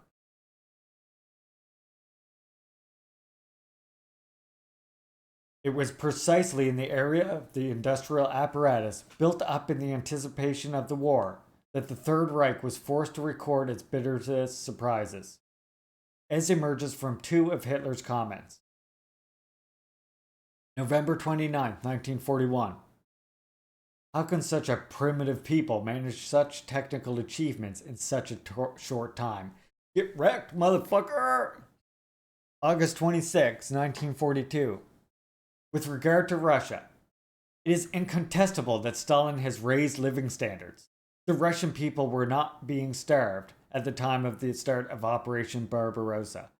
Overall, we must recognize that workshops on the scale of Hermann Goering work have been built that where 2 years ago there were only unknown villages. We are discovering railway lines that are not on the maps. In other words, you fucked around and you found out. Fucked around and found out big time. Motherfucker. At this point, I would like to give the floor to three very different scholars, one Russian and two Westerners. The first, who at the time directed the Soviet Institute of Military History, and who shared the militant anti-Stalinism of the Gorbachev years, seems inspired by the intention to resume and radicalize the indictment of the Khrushchev report. And yet, from the very results of his research, he feels compelled to formulate a much more nuanced judgment, without being a specialist, and much less the genius depicted by official propaganda already in the years preceding the outbreak of war.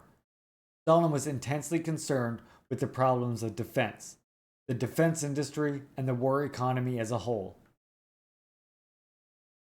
Yes, on a strictly military level, only through trial and error, including serious examples of the latter, and thanks to the hard practice of everyday military life, did he gradually learn the principles of strategy. In other areas, however, his thinking turns out to be more developed than that of many Soviet leaders, of many Soviet military leaders. Thanks also to his long practice of managing political power, Stalin never loses sight of the central role of the war economy, and he contributes to strengthening the resistance of the USSR by transferring the war industries inward. It is almost impossible to overestimate the importance of this endeavor. Finally, the Soviet leader paid great attention to the political moral dimension of the war.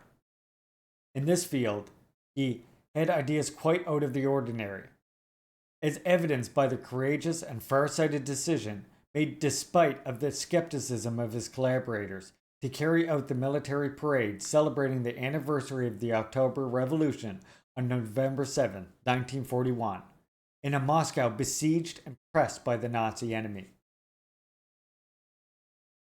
In summary, it can be said that compared to the career military and the circle of collaborators in general, Stalin testifies to a more universal thought. And it is a thought, one could add, that does not neglect even the most minute aspects of the life and morale of the soldiers. Having been informed of the fact that they had run out of cigarettes thanks to his ability to handle a Herculean workload. He made time during the Battle of Stalingrad to telephone Ikai Medvedev, party boss of Abkhazia, where the tobacco was grown. Our soldiers have nothing to smoke.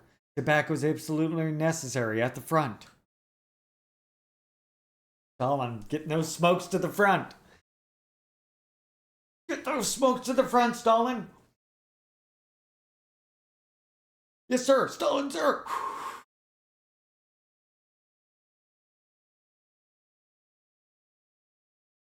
The people smokes. To the front, everyone. Everyone, join me on our way to the front.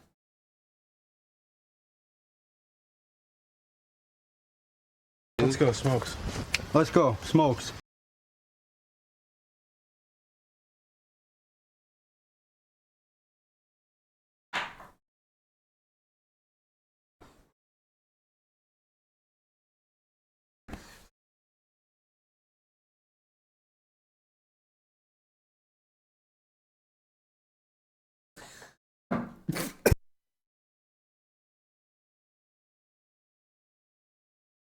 That was a big puff.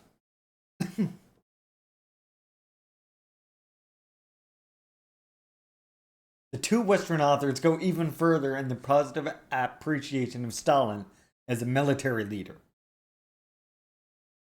If Khrushchev insists on the overwhelming initial success of the war march, the first of the two scholars I've referred to here expresses the same fact in a very different language.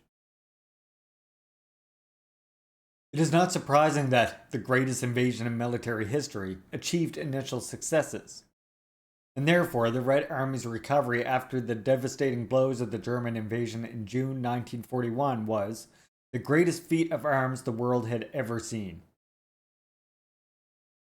The second scholar, a professor at a US military academy, starting from an understanding of the conflict from a long-term perspective, and from the attention paid to the rear as well as to the front, and to the economic and political dimension as well as to the more properly military dimension of the war, speaks of Stalin as a great strategist.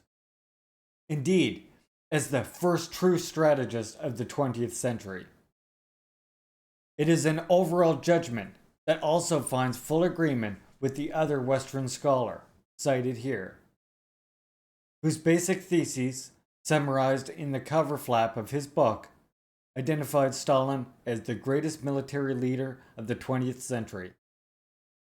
One can obviously discuss or nuance such flattering judgments, but the fact remains that, at least as far as the subject of war is concerned, the portrait drawn by Khrushchev has lost all credibility.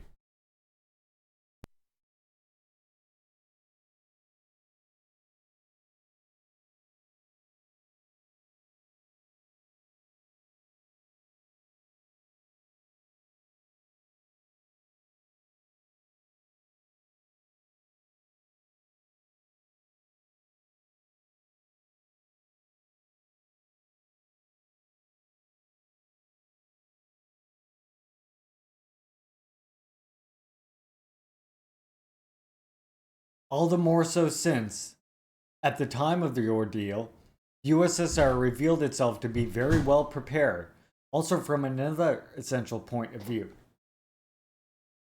Let us return to Goebbels, who, in explaining the unforeseen difficulties of Operation Barbarossa, refers not only to the enemy's war potential, but also to another factor. For our confidence and our spies, it was almost impossible to penetrate inside the Soviet Union. They could not acquire a precise vision.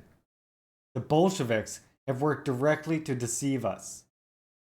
Of a number of weapons they possessed, especially heavy weapons, we were unable to learn anything clearly.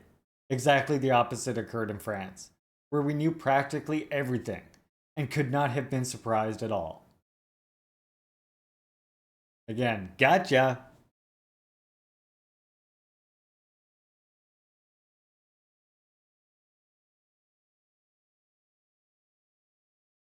Let me quickly refill my water for this next part. The lack of common sense and the mass deportations of entire populations.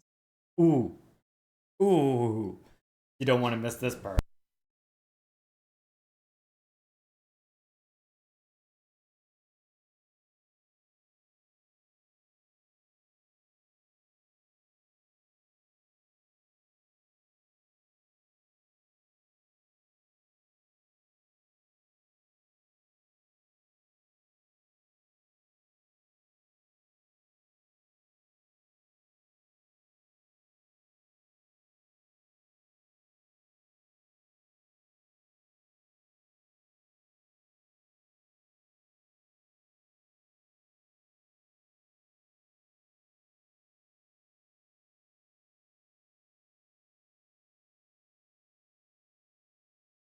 Right. The lack of common sense and the mass deportations of entire populations, quote unquote.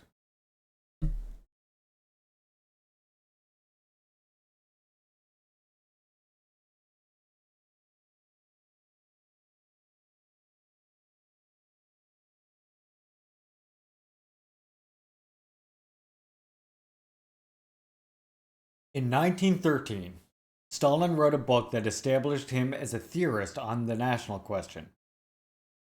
Immediately after the October Revolution, he served as Commissioner of Nationalities and gained the respect of diverse figures such as Ferdinand and de Gasperi for his work in this role.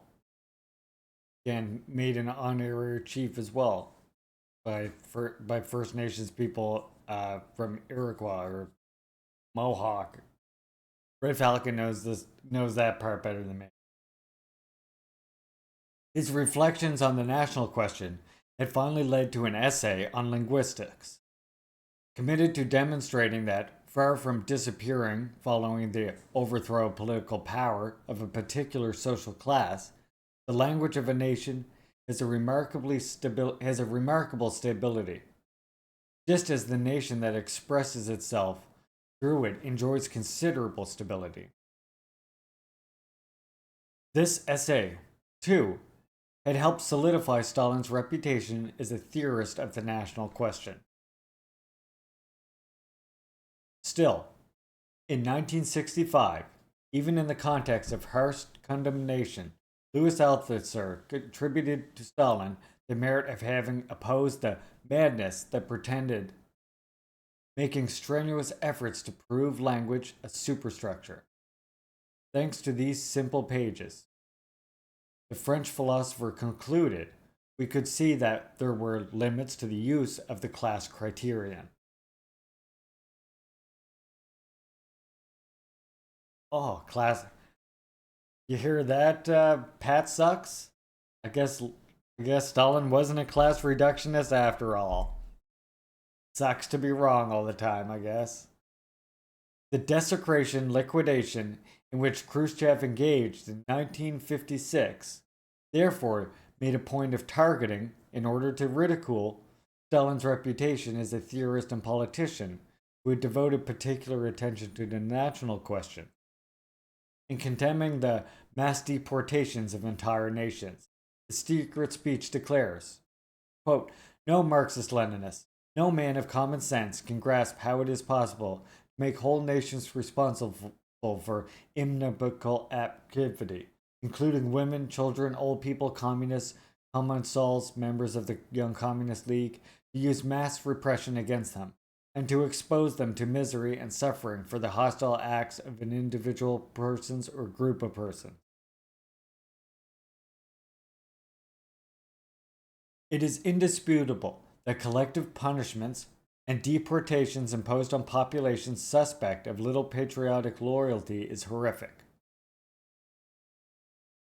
Unfortunately, far from referring to the madness of a single individual, this practice deeply characterizes the Second 30 Years' War, starting with Tsarist Russia, which, through allied with the liberal West, during the First World War, experienced a wave of deportations of unknown dimensions in Europe, involving about 1 million people, mainly of Jewish or Germanic origin.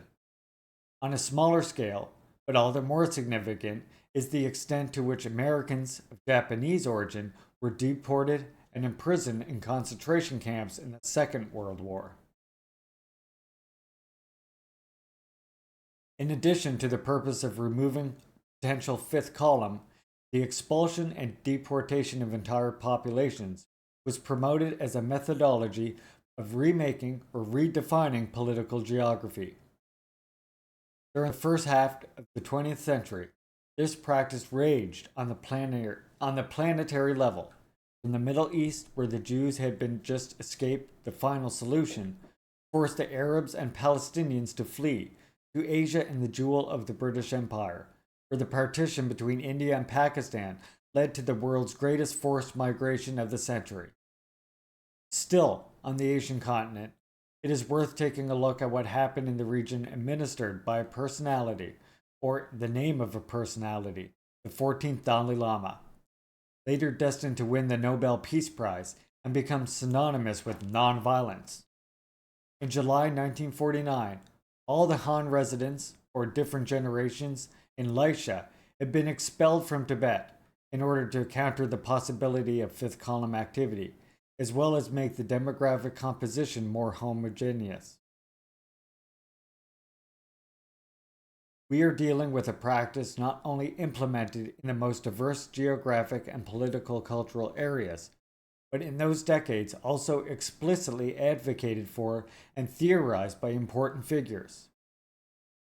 In 1939, David Ben-Gurion, the future founding father of Israel, declared, "I support compulsory transfer of the Palestinian Arabs.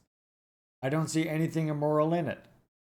Indeed, he would consistently adhere to and enact that program 10 years later. But here, it is necessary to focus attention primarily on Central and Eastern Europe, where a tragedy occurred that has been removed from memory, but it is among the greatest of the 20th century.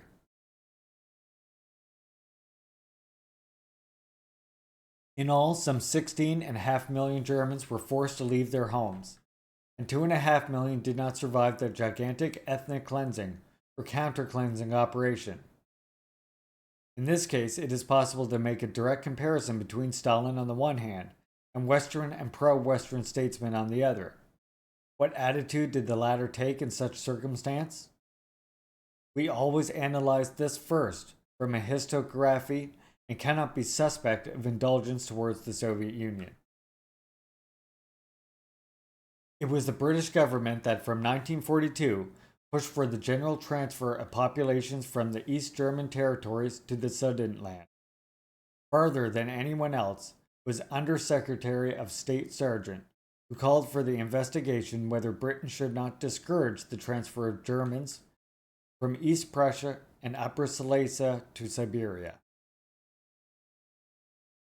Speaking in the House of Commons on December 15, 1944, on the planned transference of several million Germans, Churchill clarified his thoughts on this. For expulsion is the method which, so far, we have been able to see, will be the most satisfactory and lasting. There will be no mixture of populations to cause endless trouble, as has been the case in Alsace-Lorraine. Clean sweep will be made. I am not alarmed by the prospect of disentanglement of populations, nor even by these large transferences, which are even more possible in modern conditions than they were before. The deportation plans that were adhered to in June 1943 by F.D. Roosevelt, almost at the same time Stalin consented to Benez's pressure for the expulsion of the Sudeten Germans from Czechoslovakia to be restored. The U.S. historian then believes that from this he must draw this conclusion. Quote, "In the end, there was virtually no difference between the non-communist and communist politicians on the issue of expulsions, Germans in post-war Czechoslovakia or Poland. When it came to the issue of forced deportations of Germans, Benez and Gottwald, Mikolojic and Beirut, Stalin and Churchill all danced to the same tune." Unquote. This conclusion alone would be enough to refute the black and white contrast implied by the Khrushchev secret speech. In reality, at least with regard to the Germans in Eastern Europe, it was not Stalin who took the initiative in the mass deportations of entire populations. The responsibilities were not distributed equally. The same American historian previously quoted acknowledges this. Czechoslovakia. Jan Masaryk expressed the conviction that the German possesses no soul, and the words that he understands best are the salvos of a machine gun. The attitude was far from isolated. Even the Czech Catholic Church made its voice heard. Monsignor Bohdan Sadasek, canon of the Varshrad, declared, "Once in 1,000 years, the time has come to settle the accounts with the Germans. who are evil, and to whom the commandment to love thy neighbor therefore does not apply. Under these circumstances, a German witness recalls, often we had to appeal to the Russians to help us against the Czechs, which they often did, when it wasn't a matter of hunting down women. But there is more. Let us again to the words of the American historian. At the former Nazi camp of Terezin, the interned Germans worried openly about what would happen to them if the local Russian commandment did not protect them against the Czechs. A secret Soviet report sent to Moscow, the Central Committee of the Communist Party, reported on the pleas addressed to the Soviet troops to say, quote, if the Red Army leaves, we are finished. We now see the manifestations of hatred for the Germans. They, the Czechs, don't kill them, but torment them like livestock. The Czechs look at them like cattle, unquote. In fact, continues the historian, the horrible treatment at the hands of the Czechs led to despair and hopelessness. According to Czech statistics, in 1946 alone, 5,558 Germans committed suicide. Something similar happened in Poland. In conclusion, quote, the Germans considered Soviet military personnel much more humane and responsible than the native Czechs or Poles. Russians occasionally fed hungry German children, while the Czechs let them starve. Soviet troops would occasionally give the weary Germans a ride on their vehicles during their long treks out of the country, while Czechs looked on them with contempt or indifference, unquote. The US historian speaks of Czechs or Poles in general, but not quite correctly, as is evident from his own account. Quote, the Czechoslovak communists, and other communists as well, found themselves in a difficult position when it came to the question of expelling the Germans. During the war, communist position articulated by Georgy Dmitriev in Moscow was that the Germans responsible for the war and its crimes should be tried and sentenced, while the German workers and peasants should be re-educated. In fact, in Czechoslovakia, it was the communists who put an end to the persecution of the few remaining ethnic minorities after they seized power in February 1948.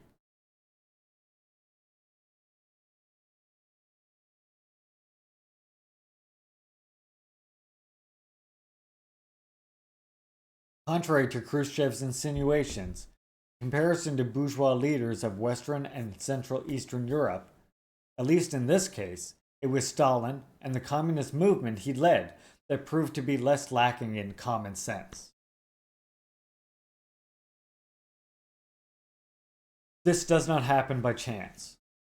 While at the end of the war, F.D. Roosevelt declares to be more bloodthirsty than ever towards the Germans for the atrocities committed by them, and even goes so far as to entertain, for some time, the idea of castration of such a perverse people.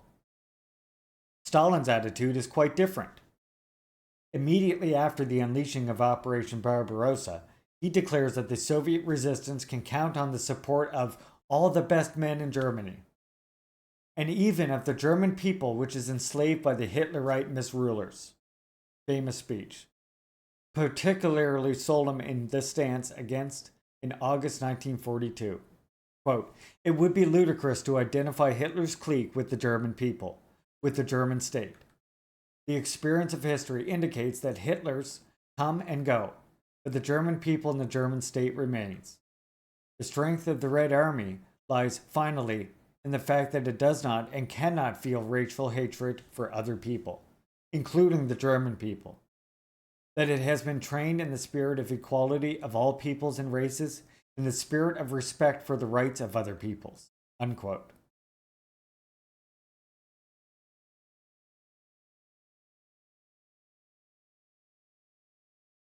Even an inflexible anti-communist such as Ernest Nolte is forced to recognize that the attitude taken by the Soviet Union towards the German people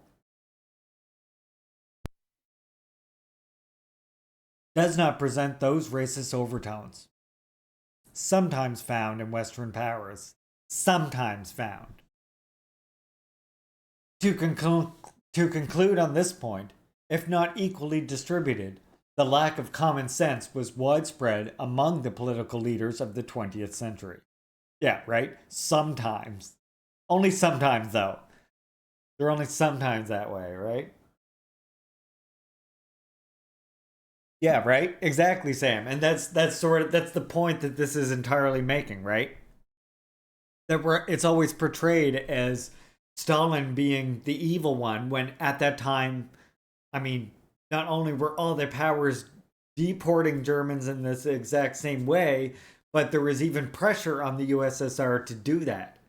And again, you see that in response to the war by Germany, you see FDR's response was, yeah, he was actually like entertaining the idea for some time of castrating Germans. Whereas Stalin was trying to humanize German people and separate German imperialism from the German people. Just as every fucking socialist leader does, right?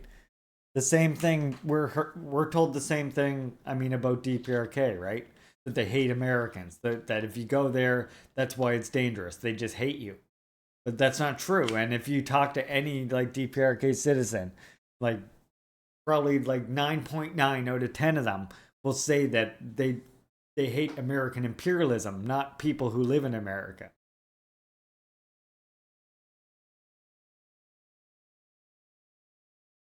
Yeah, it's almost like it's a science or something. It's literally like it's a science or something like that. Sort of like this, Sam. I know you're not always visual, but sort of like this to illustrate Sam's point. Nice. Nice.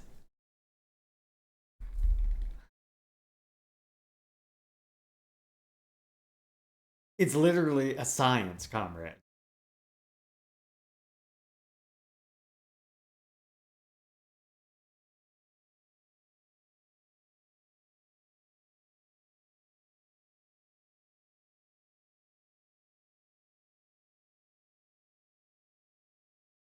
Up to this point, I have dealt with deportation.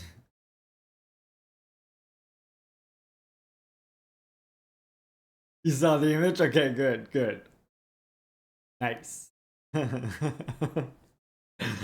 made that. That was me. I did that.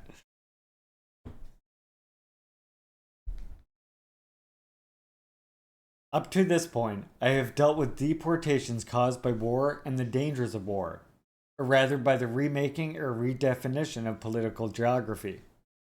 At least until the late 1940s. Sorry. Political geography, let's pause that a little longer. My bad. At least until the 1940s, the United States, deportations continued to rage from urban centers that wanted to be, as the signs placed at the entrances warned, for whites only. In addition to African Americans, Mexicans, reclassified as non-white according to a 1930 census, are also affected. Thousands of workers and their families, including many Americans of Mexican origin, are deported to Mexico.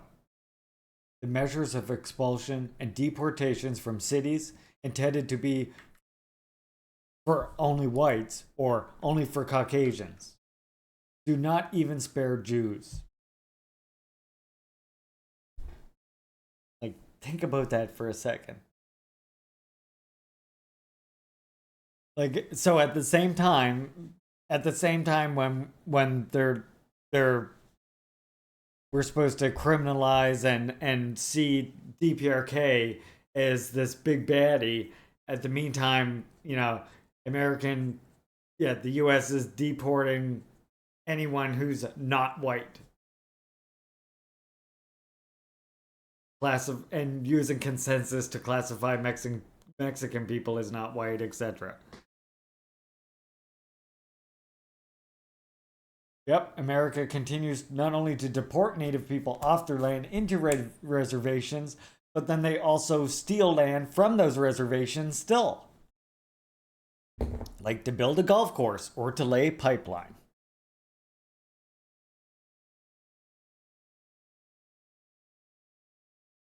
The secret speech portrays Stalin as a tyrant so lacking in a sense of reality that, in taking collective measures against certain ethnic groups, he did not hesitate to strike at the innocent and at his own party comrades. It makes one think of the story of the German exiles, mostly declared enemies of Hitler, who immediately after the outbreak of the war with Germany are locked up en bloc with French concentration camps. But there is no point in seeking an effort at comparative analysis in Khrushchev's speech. That speech aims at upending two motifs, which up to that movement were widespread, not only in official propaganda, but also in international publicity and public opinion. The great leader, who had contributed in a decisive way to the annihilation of the Third Reich, is thus transformed into a ruinous amateur who can hardly orientate himself on the world map. The eminent theorist of the national question in this very field proves to be devoid of the most elementary common sense. Recognitions paid to Stalin up to that moment are all put on the account of a cult of personality that now we have to liquidate once and for all.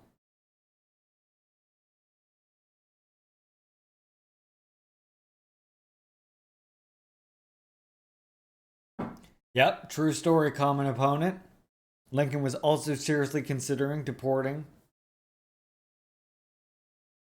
And again, just in case you wanted to champion Lincoln as, like, you know, like we see some again, Pat Sucks doing. Pat Sucks, what do you call, what's the other word? We got two branches of them, the Moppets, and we got the fucking mecha incels.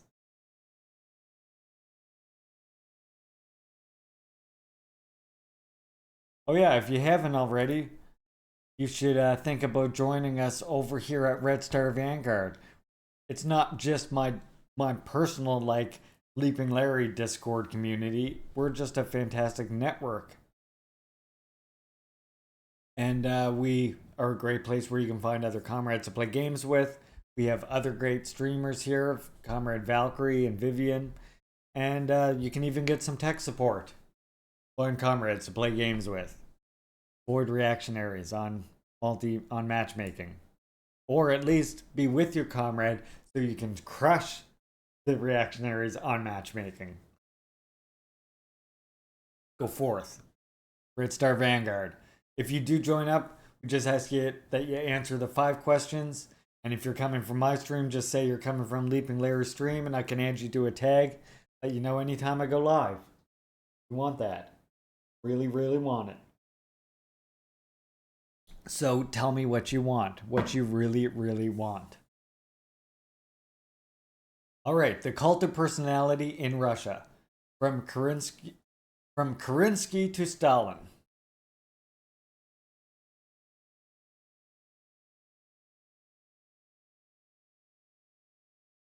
And as I've mentioned before, by the way, my personal take on the whole personality cult bullshit in the socialist society is it's based on having a very low opinion of the masses. Like, how can you think so low of the masses in a society where they're the masters of the state? How could you think that they could be fooled by some sort of individual personality cult and brainwash themselves? No, they rally around the image of a leader that represents, again, the policies that they have struggled for over the course of some cases, like, you know, decades and decades, nearly 100 years in the cases of some revolutions now. The denunciation of the cult of personality is Khrushchev's strong point. In his report, however, a question is absent that should be asked. Are we dealing with the vanity and narcissism of a single political leader, or with a more general phenomenon rooting in specific objective context? It may be interesting to read the observations made by Bakurin while in the US. as the country was engaged in fervent preparations for intervention in the First World War. And actually, I do have, yeah, if you're scared of yourself, you're scared of socialism. Perfect quote, too. I do have something that I'll show you afterwards, too, where even Che talks about this, right?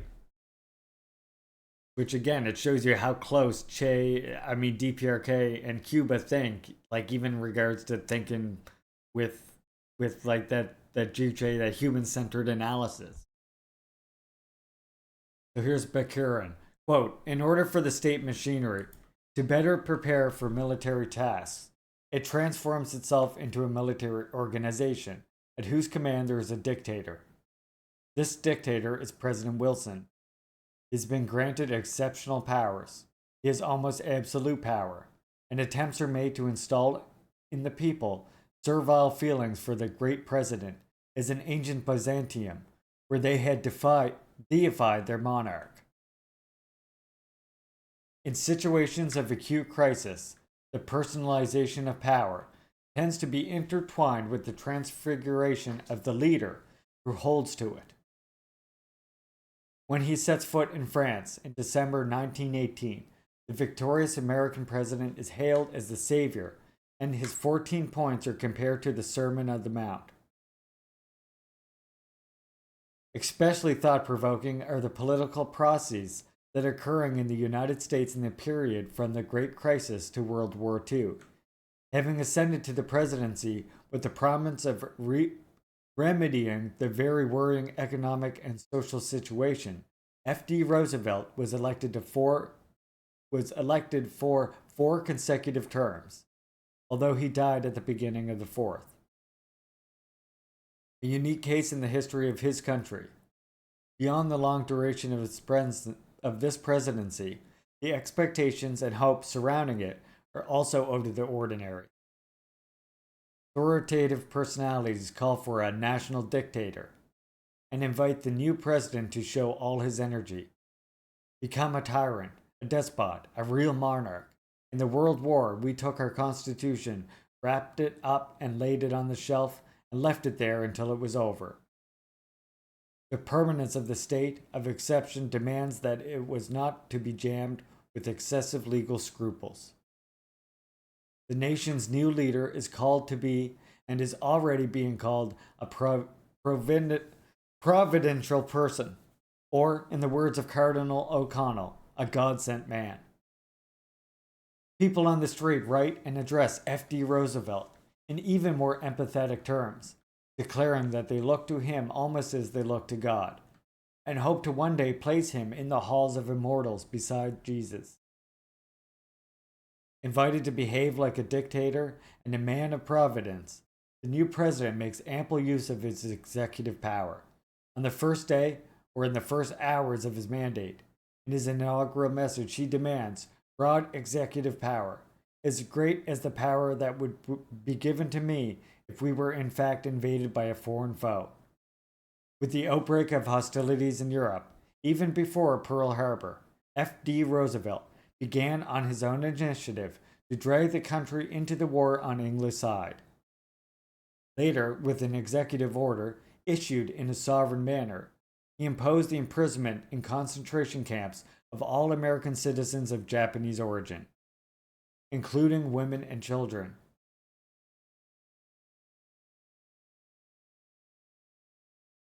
"15 seconds till the ad ends. Wait a sec.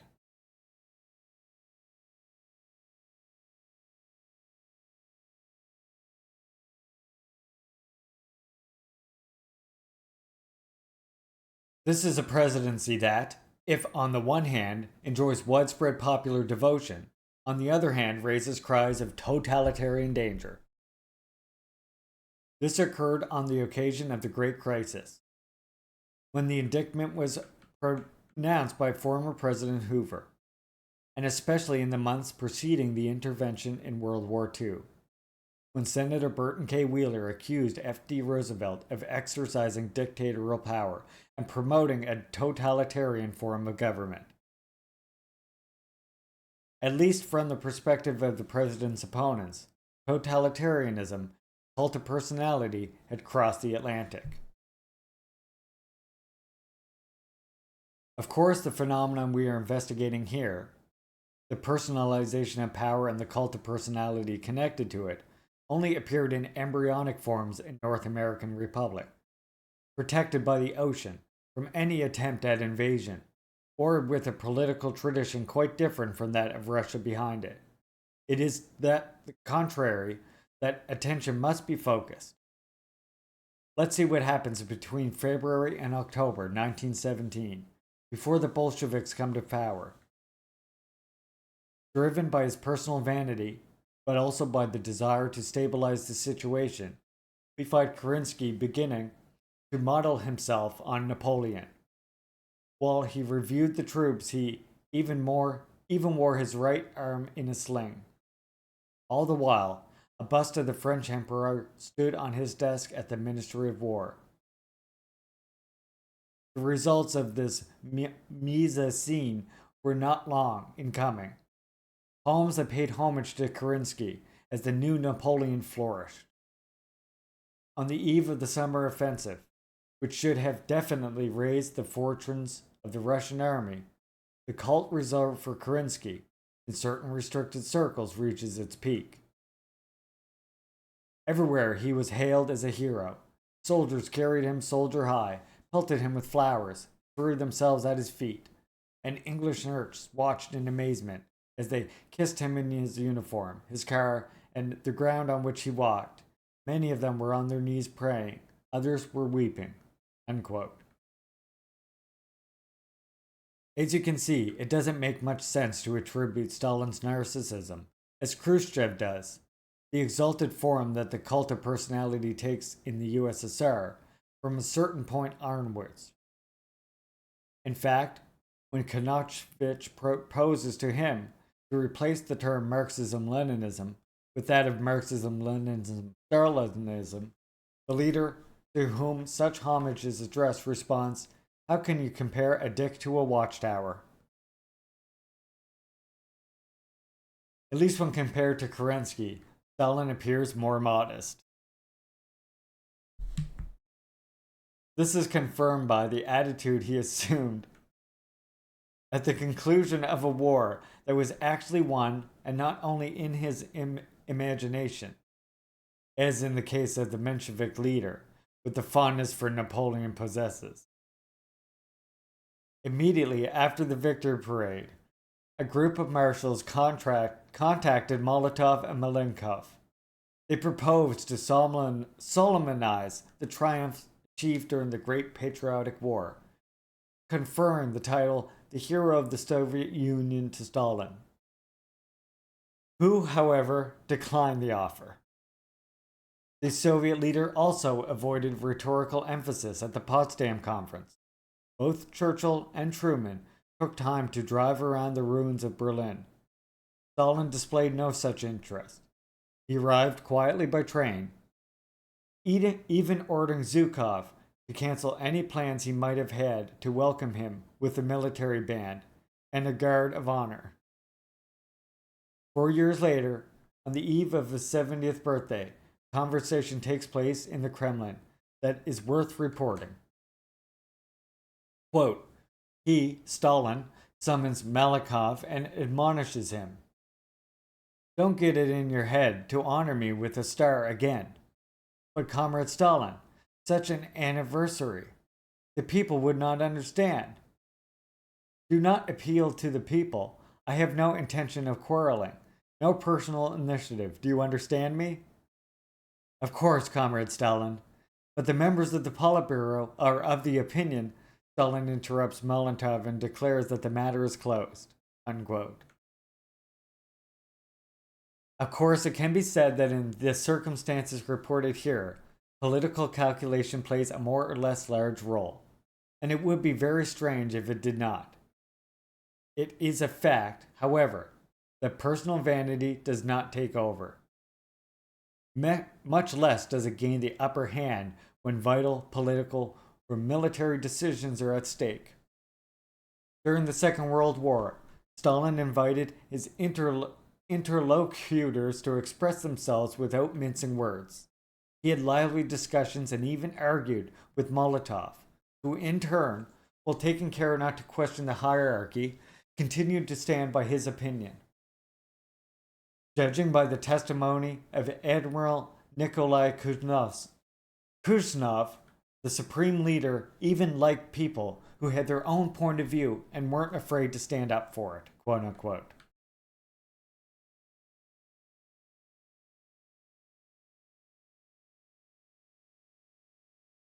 Interested as he was in pointing to Stalin as the one responsible for all the catastrophes that befell the USSR.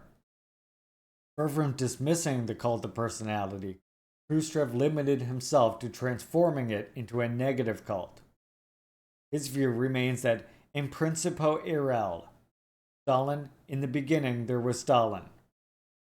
Even when dealing with the most tragic chapter in the history of the Soviet Union, the terror and the bloody purges which raged on a large scale and in no way spared the Communist Party.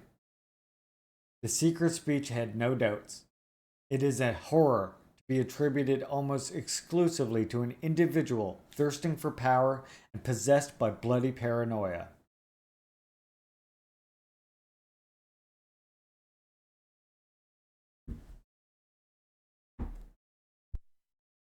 And there is your chapter 1. What do we think?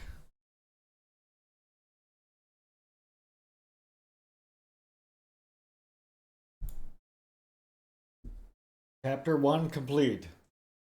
So Khrushchev was the one who was really looking for the dictatorial power, as they say in the end.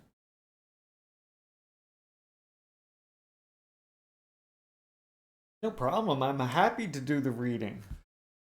I know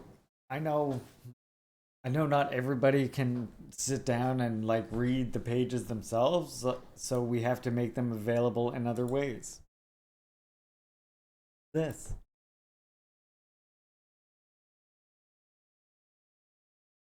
And yeah, I was saying earlier actually about this theory list I have.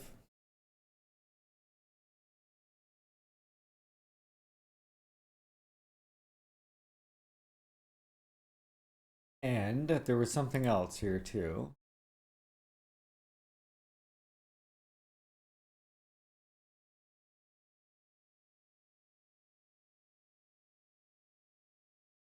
This is great because I actually can be working on another tab and get some knowledge from you.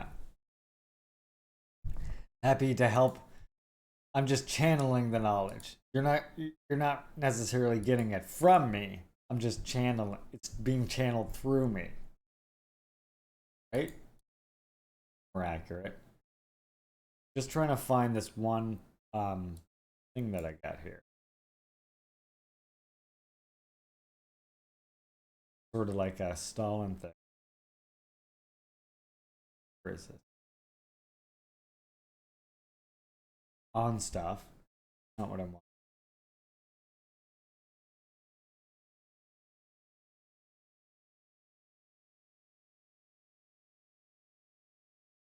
I thought I had a USSR playlist. Good cartoons. Nope. Essential Brandy. USSR. Here we go. Here we go. I think it might be here.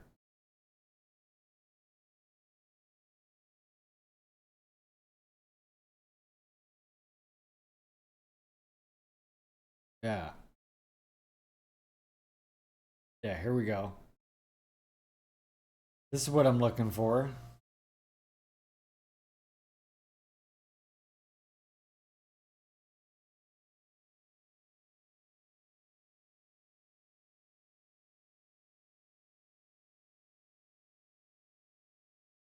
I'm both a vessel and a vassal of communism. It's true. I'm sorry to hear that you're not feeling well, Cinnamon. I'm glad I could read a work to you so you could relax, though. That makes me happy.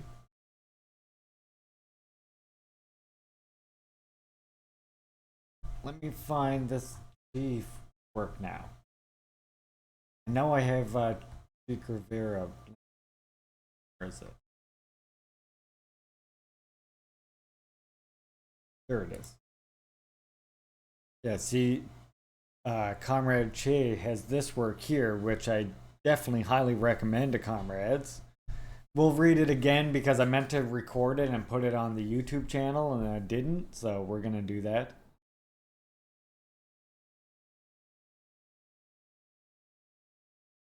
But there's this one part of this.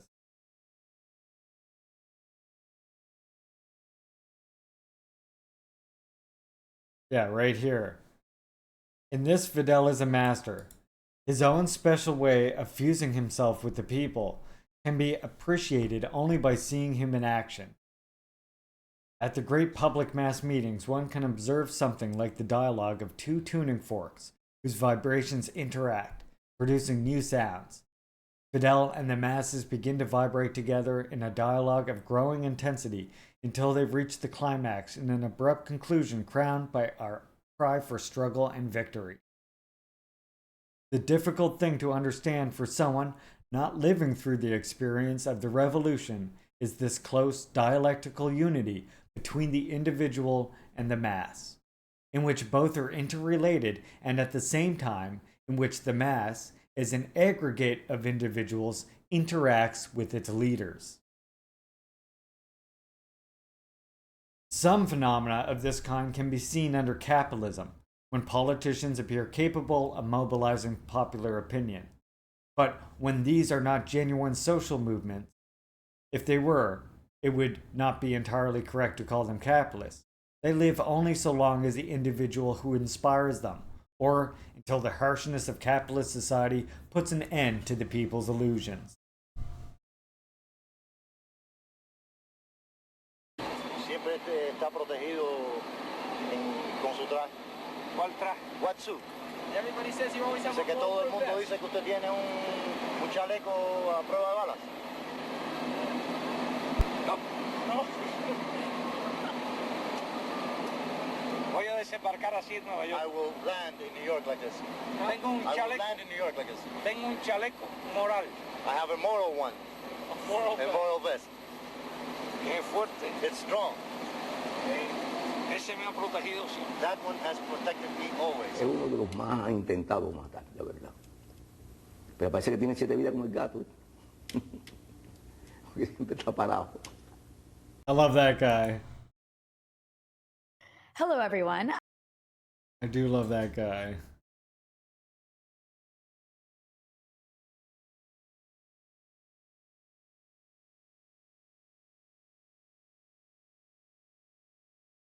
Wanted to see 19, what is it? I think.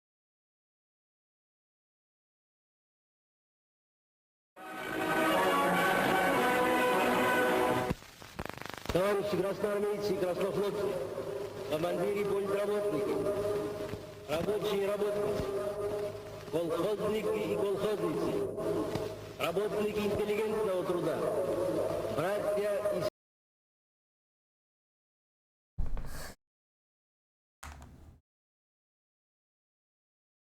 This is a Korg. This is a Korg break.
Nice, perfect timing then.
That's a chord break.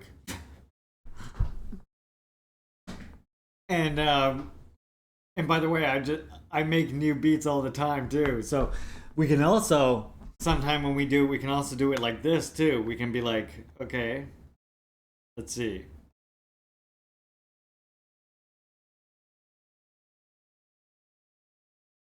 You can also be like this sometime too, right?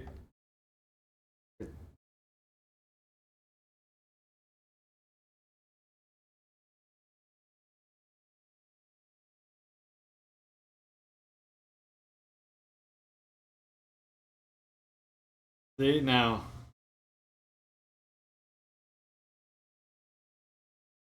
Here.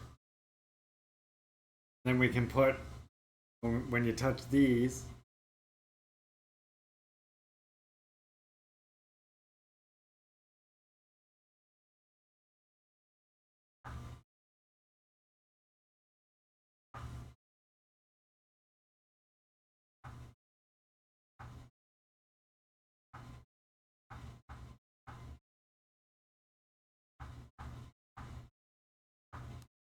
and that's how we can create our little beats.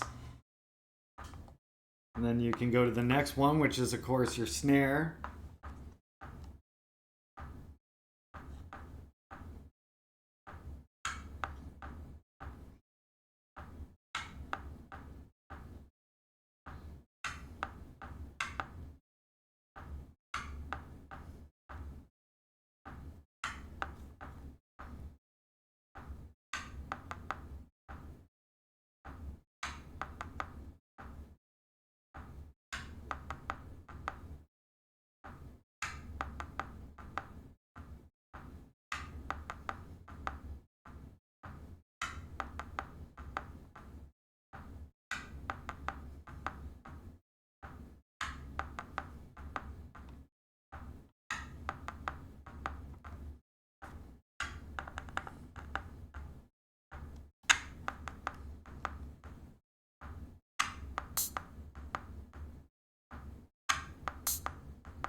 I never call out followers, but I noticed Rob Rizzo just followed.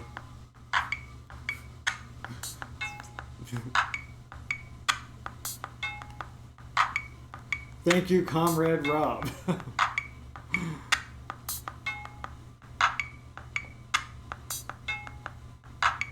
So yeah, that's how we can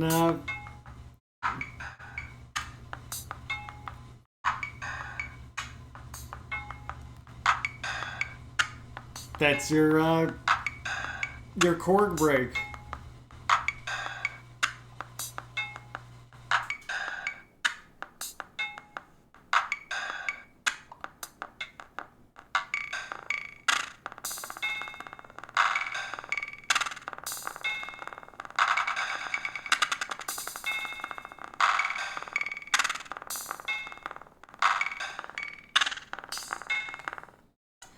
All right. There you go. That's what you get when you redeem the Korg break. I break out the Korg machine. Okay, so since now before we hit the redemption, as you know, we were reading our Stalin work here. Yeah. Okay, now back to Stalin. Oh no, thank you for the redemption comment. It's always nice to take a minute away, I think. So, yeah, we're right here. So, we just read about Khrushchev and his crap, but something that struck me that they read about, or that we read about there, was talking about them having that parade in 1941. So, no, not Kong, Korg. That's what this machine is. I only have the one Korg right now. Maybe one day we'll have more Korgs. The Korg. I've had this. I got this for the kid a while ago, actually, because he was interested in drums and stuff. I wonder how good the auto translate will do. Let me see. Наши славные партизаны и партизанки, разрушающие тылы наших врагов. It doesn't want to auto translate them. That's good enough. The best part is coming up in a second. You're expecting a giant gorilla to come out. Understandable. Why not? So this is the in the book we were reading when they talked about how it was actually, you know, a good thing that the Red Army didn't bring their main forces up to the front to meet Nazi Germany, which was what Nazi Germany was planning on.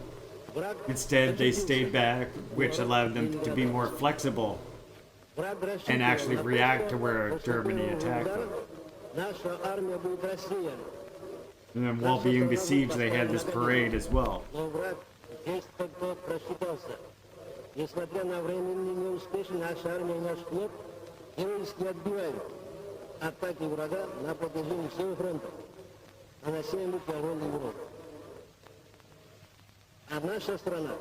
I would have been friends with Stalin. And don't forget, the challenge this month is almost complete. I think you comrades can take a break. You get 20 days, and there's 90% done.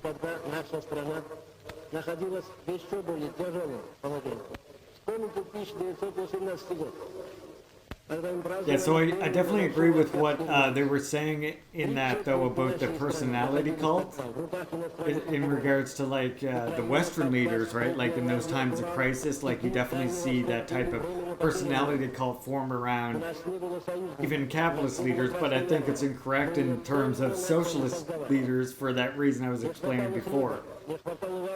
Like, just the interaction of the state between, like Diaz in Cuba, or like Kim Jong-un or Vietnam or in China. The interaction between the state and the party is completely different, and that's the leaders of those parties as well. Even though we're invited to believe like that the whole DPRK depends on this cult of personality, right? Rather than the party gaining their unity through a long period of struggling to fight for their interests and demands, and actually like fight against imperialism.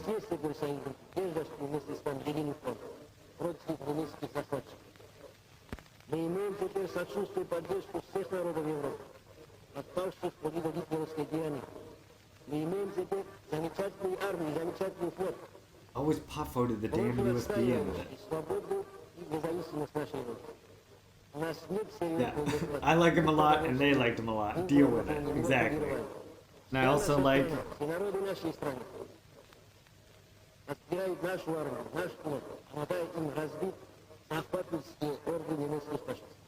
I like our comrade Kim Jong-un too. He's got some good fucking speeches if you actually listen to him. Like if you go to that site that I've linked here many times before, which is of course that I said about how the foreign languages publishing house in DPRK, they make free PDFs available all the time on this site.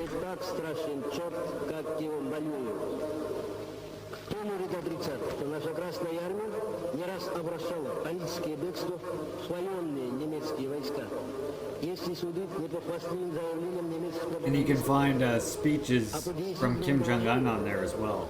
Германии нетрудно будет понять, что немецко-фашистские захватчики стоят перед катастрофой. В Германии теперь царит голод и обнищание. За 4 месяца войны Германия потеряла 4,5 миллиона солдат. Германия истекает кровью. Actually, here's for Kim Jong-un's work right here. Овладевает не только народом Европы, подкупавшими под иго немецких захватчиков, но и самим германским народом, который не видит конца войны. Немецкие захватчики запрягают последние силы. Нет сомнений, что Германия... Like, remember, he's giving this talk here. They're about to do this parade while the fucking Nazis are literally in their territory, right? Товарищ красноармейцы, краснофлотцы, командиры политработных, партизаны и партизанки, на вас смотрит весь мир, как на силу способную уничтожить разбойничьи орды немецких захватчиков. На вас смотрят все народы Европы, временно подпавшие под иго немецкой тирании. It's a fantastic show of defiance. I wish they had auto-translated subtitles, but they don't see it. Wait, oh wait.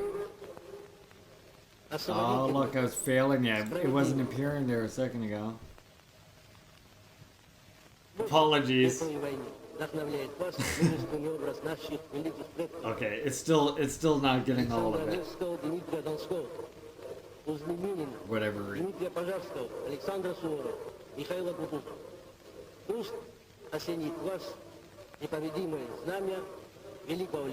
Yeah.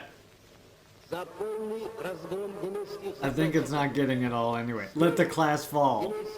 And as we see. Like, наша славная Родина, ее свобода, ее независимость. Под знаменем Ленина вперед, победа! Here we go. Some of its images, I guess, because проходили участники парада мимо Ленинского мавзолея. Again, Nazis in their territory, marching to battle against them. And they held this parade.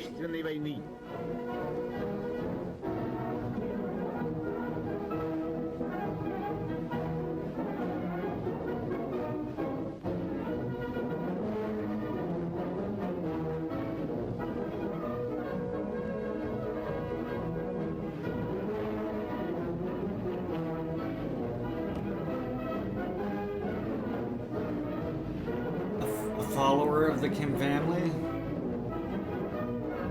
don't know what you mean by that.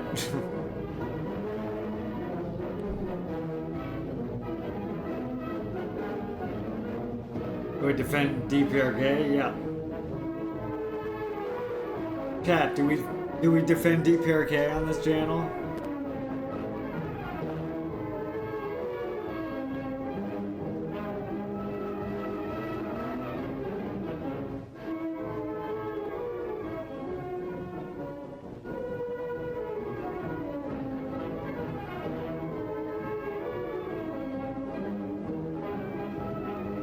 Thank you, Nightbot. Славные отряды вооруженных рабочих, готовых сражаться до последней капли крови за свой родной город. that's the greatest command that was ever put on the channel. Yeah. Hey, are you workers? Кавалерия. Еще не раз Have you ever worked an honest job? Даст почувствовать врагу силу своего сабельного удара.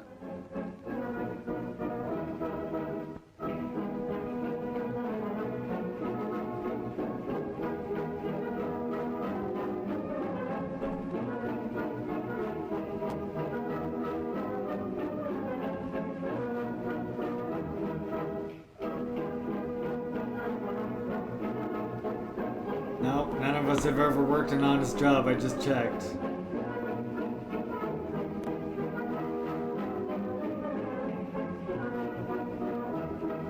Well, I'm a dropout. So, yeah, I'm not one of those communists.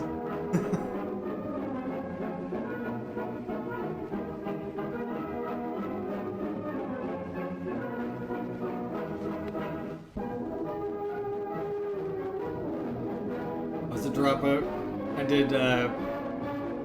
did airport ground control, airport ground crew, and I did spray foam insulation and fiberglass insulation most of my life.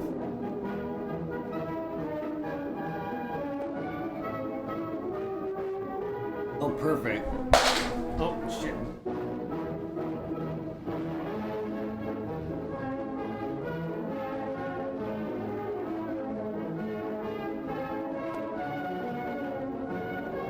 I mean, my opinion on the conflict is that, of course, like, war isn't good, the conflict isn't a good thing, but I recognize that the cause of the conflict is pretty much entirely on NATO's hands, on Western imperialist hands.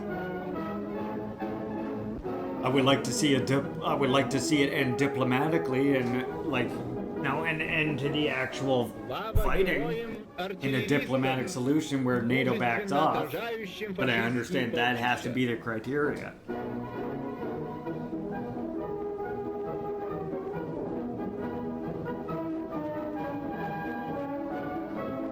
And like I would, as I always say on this channel, I would one day like to be able to see Russia be socialist again, but for now, for international politics at least, it does play a role that helps, that does help a lot of socialist countries and other countries that are struggling against imperialism.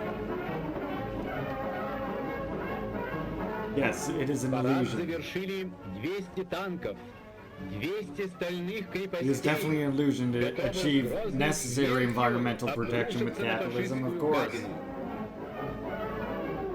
They'll never not want to maintain a military that is ready and available to fight against any kind of popular revolt, right?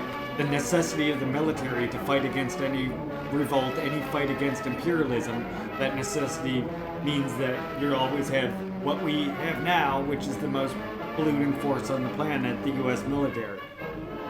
Снежный буран не дал возможности принять участие в параде 300 самолетам в полной готовности, ждавшим приказа о вылете. And DPRK, I would say too, is doing,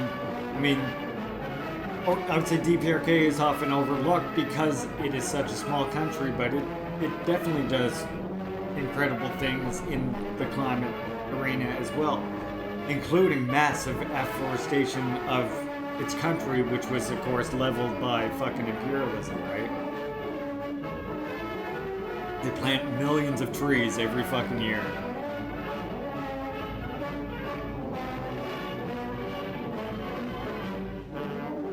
Yep. Осененные победоносным знаменем Ленина, ведомые Сталиным, And also part of their policy now, as I mentioned before, is doing away with private ownership of vehicles. Where if you want to go to a countryside and stay like in a ski place or like at a cabin type, whatever the fuck vacation house, you would like hire a car service to do it. Or rent a vehicle or something like this. Like the goal is to get rid of private ownership of vehicles completely. They've stated this as an actual express goal.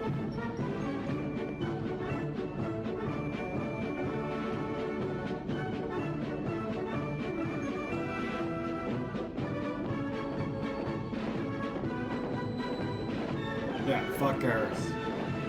Exactly.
Дело правое. I mean, Победа будет за нами. I would say it would be impossible to concretely realize liberation for LGBTQ plus people, but I think that doesn't mean that we don't fight for those things even when we're living in a capitalist or imperialist society. So you still have to fight for those things regardless of whether we're in a capitalist society or not, but with the understanding that the only way that we'll truly be able to liberate just is fighting also towards. But I mean, it's just like with decolonialism, right? Like it's not as simple as first you get a socialist society and then that just enables everybody's rights. Like it's part and parcel of that fight, and some stages precedes the fight. Like in many stages, the fighting for LGBTQ plus rights, fighting for the liberation of First Nations can blossom into the communist revolution, the socialist revolution, which has often happened in, many countries. They change from being a national liberation struggle against imperialism or struggle against colonialism to a struggle for socialism out of necessity in the case of Cuba, for example.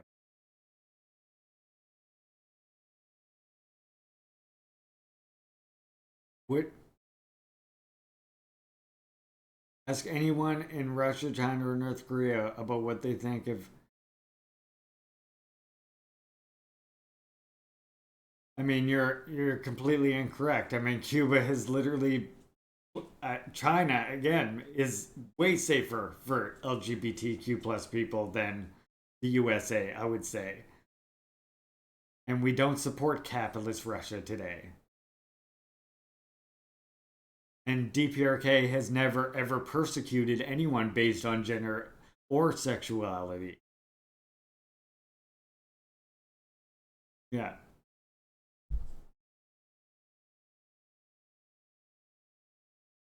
By what metric is it safer? By fucking, they're not passing laws right now that exist to perpetuate genocide against LGBTQ plus people.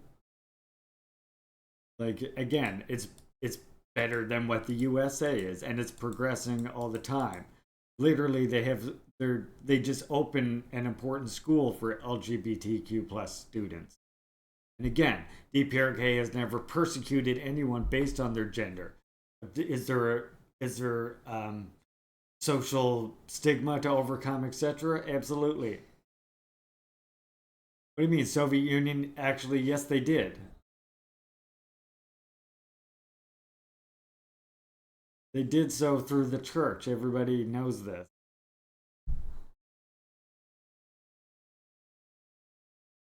Anyway, you clicked on a thing that said, I'm not here to debate you. I'm pretty sure I made my position clear enough, so...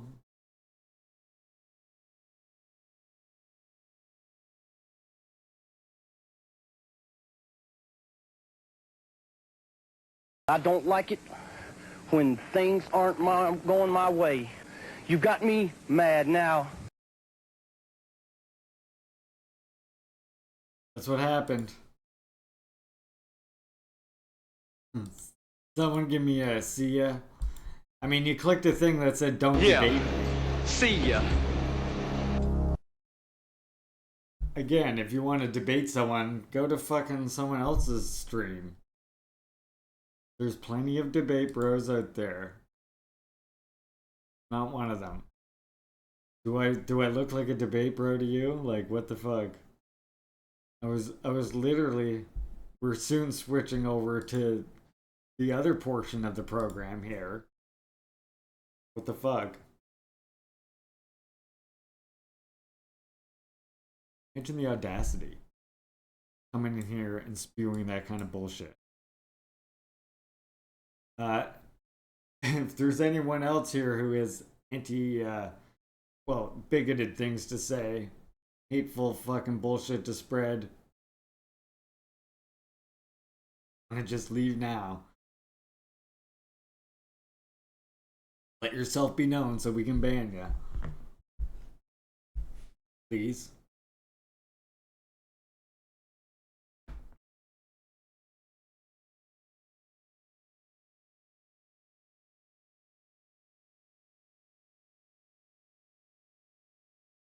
Oh, the Stalin speech? Actually, I have it pinned. I have it right here.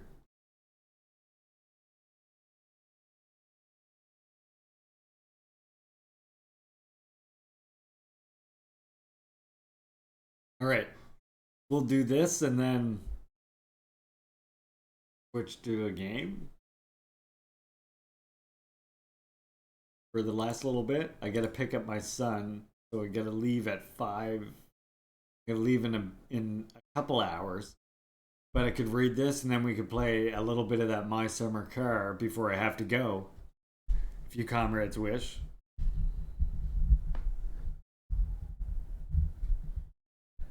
See a yay or a nay. First, I'll read this to you. Speech at the Red Army Parade on the Red Square, Moscow. November 7th, 1941. I'm going to read it over here. I feel like it's better when I look this way. Comrades, men of the Red Army and Red Navy, commanders and political instructors, working men and working women, collective farmers, men and women, workers in the intellectual profession, brothers and sisters in the rear of our enemy who have temporarily fallen under the yoke of German brigands, and our valiant men and women guerrillas who are destroying the rear of the German invaders. On behalf of the Soviet government and our Bolshevik party, I am greeting you and congratulating you on the 24th anniversary of the Great October Socialist Revolution. Comrades, it is strenuous circumstance that we are today celebrating the 24th anniversary of the October Revolution.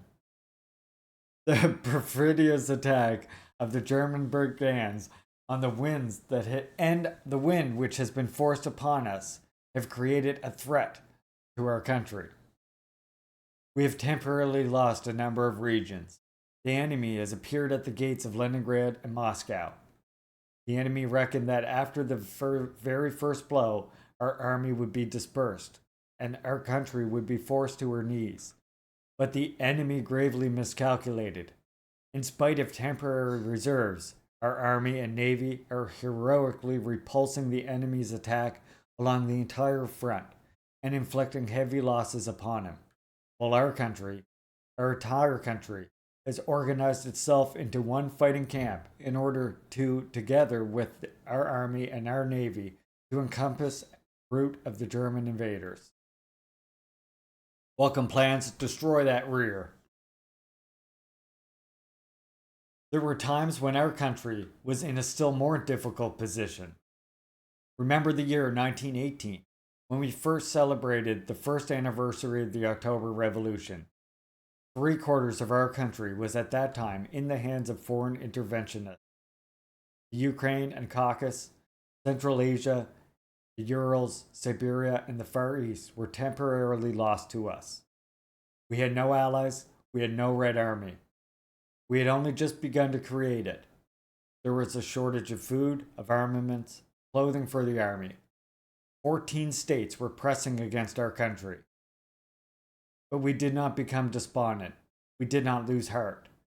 In the fire of war, we forged the Red Army and converted our country into a military camp. The spirit of the great Lenin animated us at that time for the war against the interventionists. And what happened? We routed the interventionists, recovered all our lost territory, and achieved victory. Today, the position of our country is far better than 23 years ago. Our country is now many times richer than it was 23 years ago as regards to industry, food, and raw materials. We now have allies who together with us are maintaining a united front against the German invaders.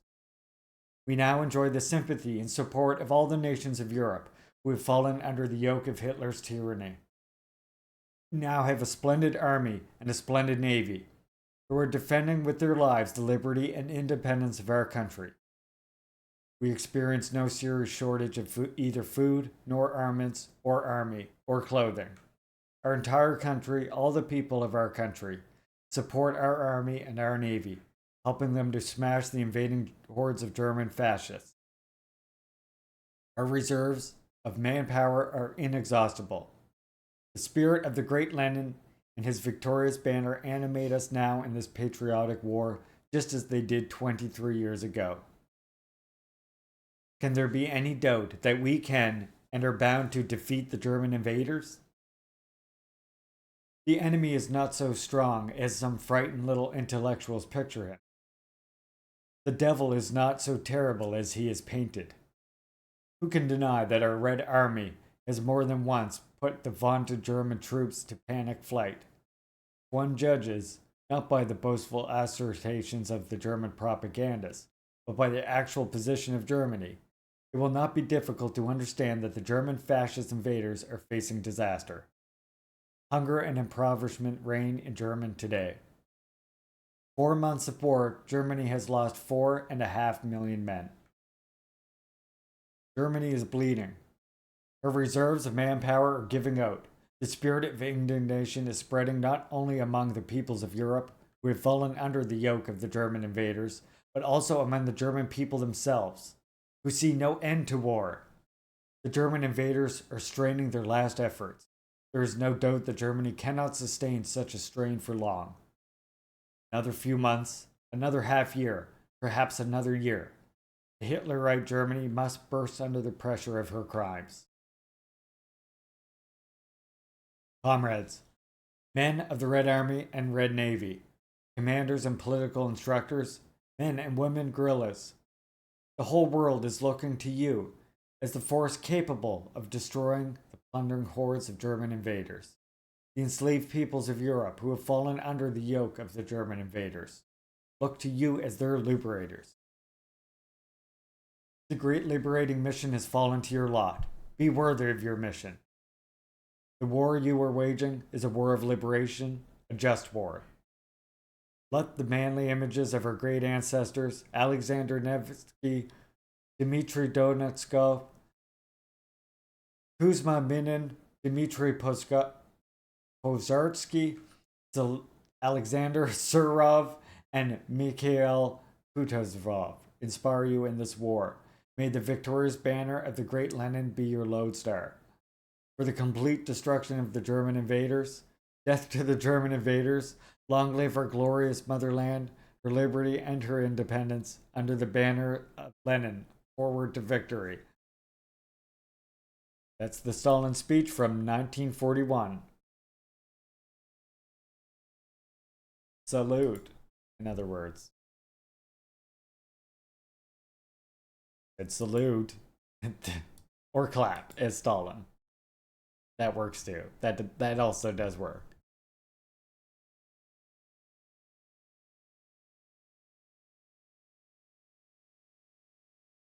That was pretty. Air horns going off, all that kind of stuff, right?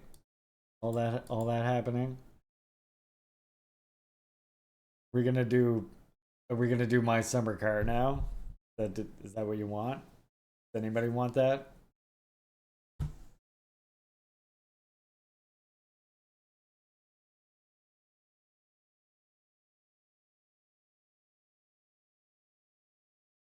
I don't know how many of you were here yesterday while I was playing my summer car, but we died. Well, we didn't die.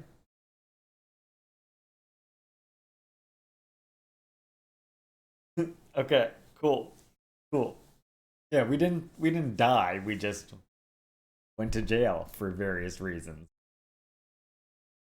and decided it was better to just restart. Right, I do have a little bit to play that, so we'll do a little bit of that while I'm setting up, of course. Okay, sorry, right. I died. My mistake. You're right, chat. I should not have placed that at your feet. What was I thinking? Terrible of me. Okay, let's do this one while I set up real quick.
Are we all ready for this nonsense that is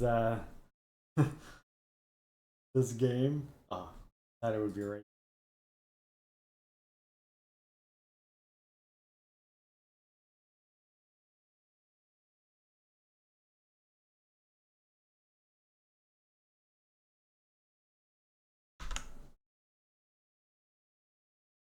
Yes, we understand. It's janky. We get it. Wait, let me turn down the volume. Sucks that it refuses to come out of the speakers I want.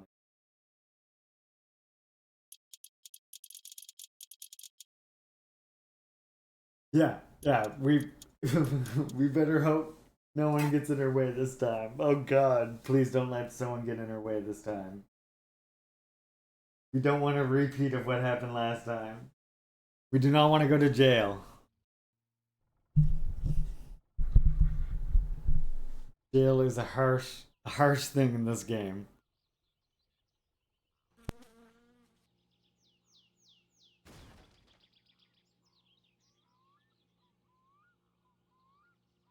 Alright everyone, welcome to Finland, 1995.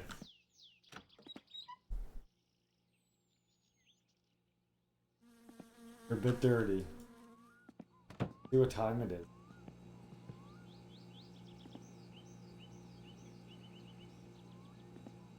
Yeah, we got time to go to the store now, actually. Get showered up and then we're going to the store.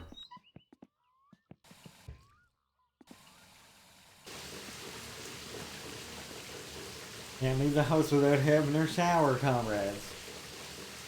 Clean your butt. No? Yeah. That's the advice. My summer car advice of the day. That with you. You can take that home with you is what you can do. Tell him Larry sent you. Uncle's not home, so gotta go get these tires.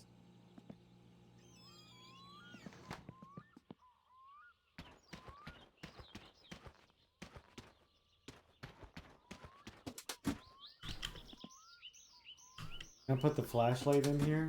Oh yeah, there it is. Okay, we need beer too. Gotta have beer. Actually, we can buy beer at the store. What am I thinking? Alright, here we go. We're going to the store.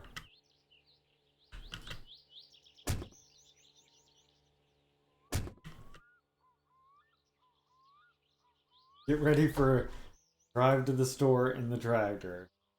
We have no other vehicle that's worthy of this endeavor.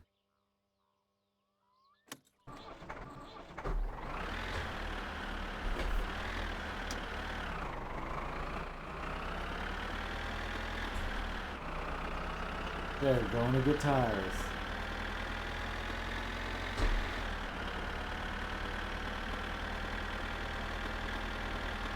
Get these fucking tires, yo.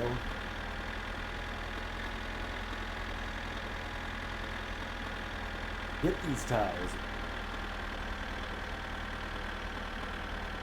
What day is it today? Tuesday. Okay, we don't have to worry about people watching races today. Maybe we should avoid going out with the tractor on race day, I'm thinking.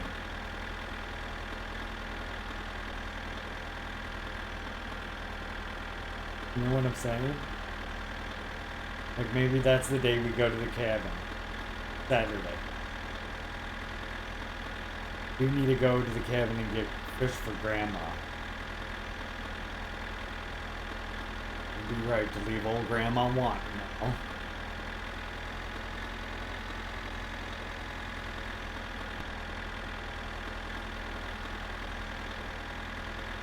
Grandma gets what she wants, you know? Gotta keep Grandma happy, and she might give us some money. Oh.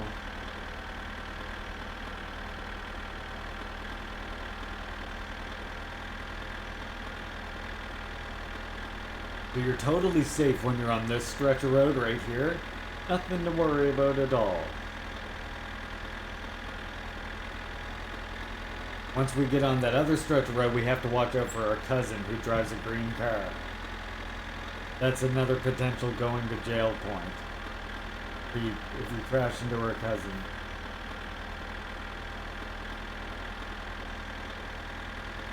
Yep. If we bring your fish, she might give us some money. You just have to bring your fish and sit and listen to her talk for a few minutes. You know, grandmas. They tell you the stories. You know the stories. They're the stories. Right, we're coming up to the road. Wait, we're coming up to the train. Anyone hear the train?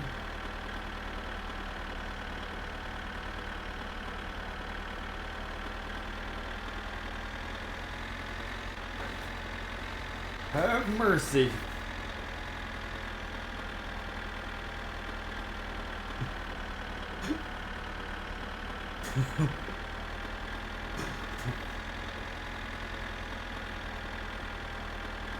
The way this thing is bouncing actually feels kind of interesting. Okay.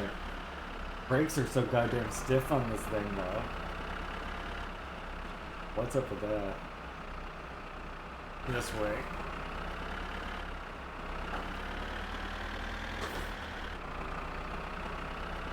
We gotta watch out for her cousin now. This is where her cousin, he could come at any moment. If we crash into him, it's jail time for us. Or possibly death. But probably not death when we're driving this. Probably more like jail.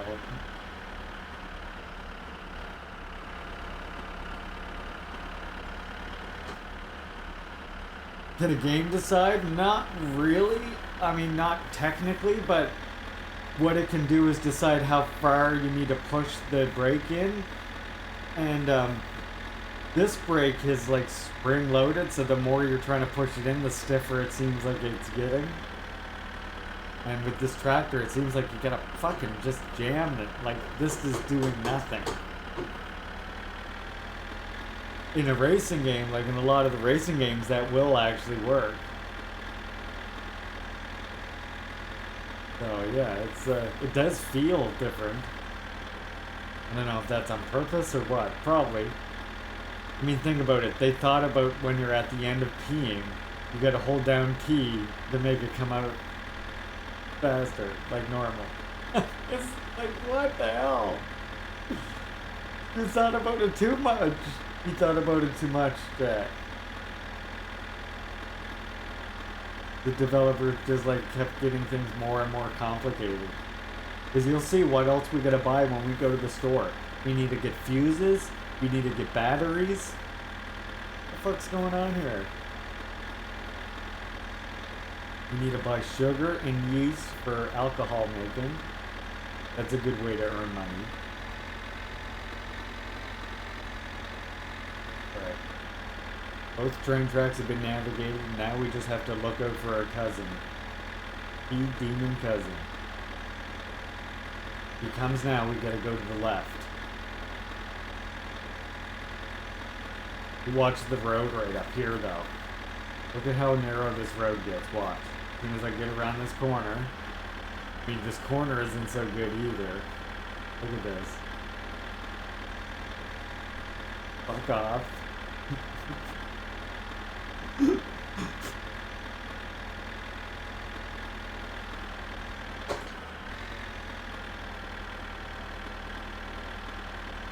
Look at how narrow the road is right here. And that's still just one side. About to do both sides here in a second. Worst part of the road. You don't want to run into your cousin when you get to this part. I think it's right around this corner, maybe.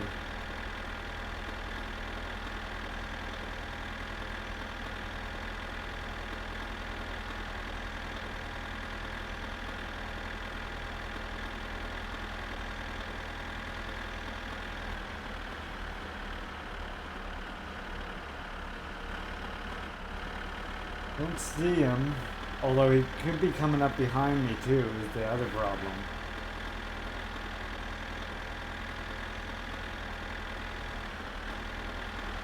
It's so bouncy, I can't see in the distance that well.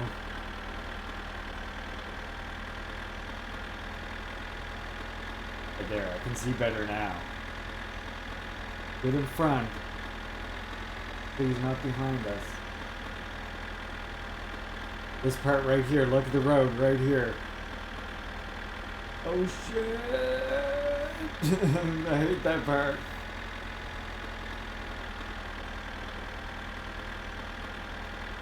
Okay, we're home free now.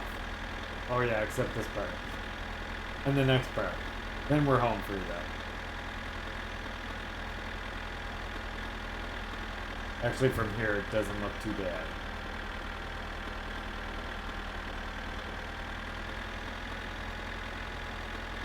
Alright, chat, we're almost to town. Feels like driving to town from my place.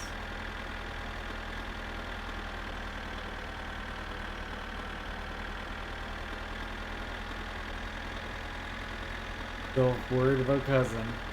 I'm checking my rear view mirror too. Obviously he can outrun me terribly in his car. We have 3 gears and none of them are fast.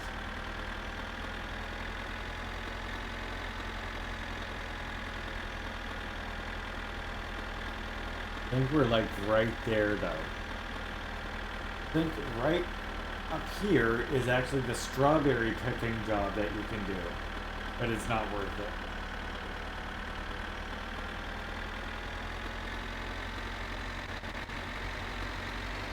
Yeah, it might be right here, is it? Yeah, that's it. That's the strawberry picking job you can do. Not worth doing, though.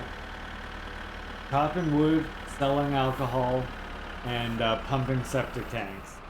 Way to go. Oh, dang. We got more contributions to the CDI challenge.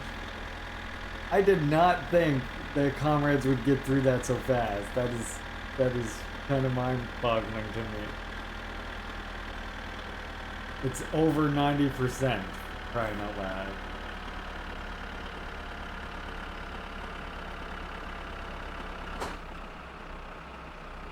Okay, I thought I heard something behind me. But we're good. We're just... Oh dang. Tanakami. Yeah, I'm definitely playing that game. I was saying, by the way, in another stream that perhaps the next challenge I should make is I will up the ante a little bit, make it a bit more expensive, and we'll say Juche Gang goes to DPRK, and then I'll fly you around Flight Simulator. Around the DPRK. The Pyongyang, at least.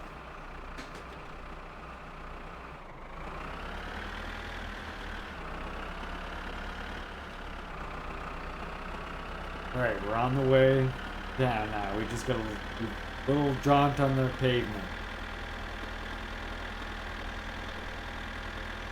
You can't see everything, but some stuff is there what it should be. A lot of it is auto-generated, so it's like a bit weird, but it mostly looks right. And they have like the Mayday Stadium, which is correct. Like they have an actual 3D like designed Mayday Stadium. Oh, I mean, we could see some stuff. Oh shit. That scared the fuck out of me. I saw that in the mirror. Whew.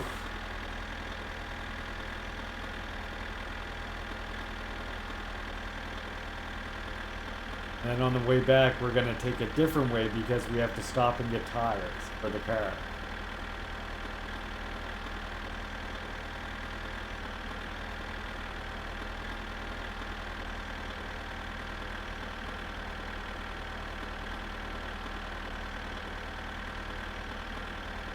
Okay, I think it's just up this next hill.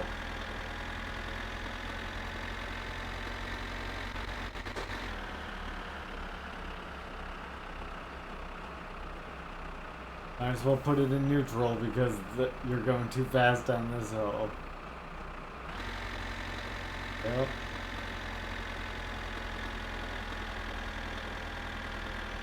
It's like faster than the gear will let you go. I think as soon as we get to the top of this hill. Now apparently the developer of this game is working on another game called My Winter Car.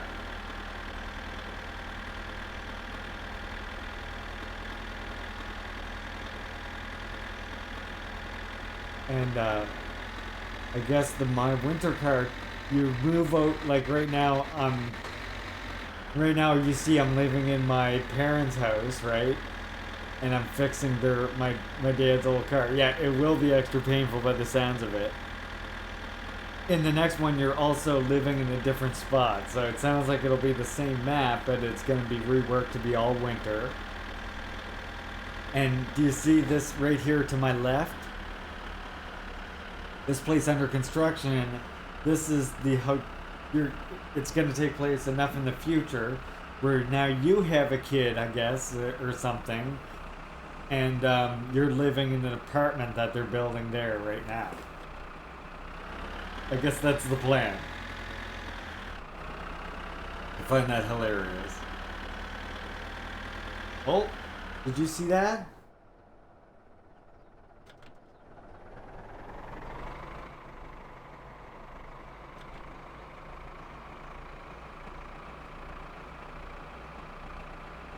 Okay. See, people are dangerous. People are fucking dangerous. Gotta look out. Kind of freaked out now. Huh? A bit freaked out? Else a bit freaked out? Birdie, are you a bit freaked out? I'm a bit freaked out. Anyone else? Kanakami, are you a bit freaked out? I'm freaked out. Okay, we're gonna park right here.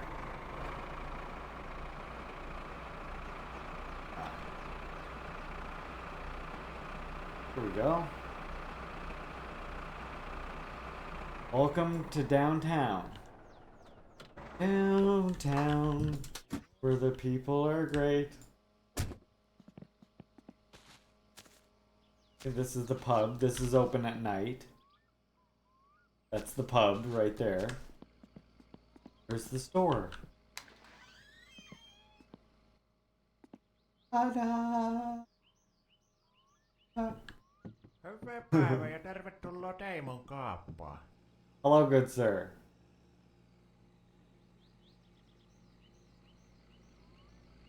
We can be nice to people somehow. How is that?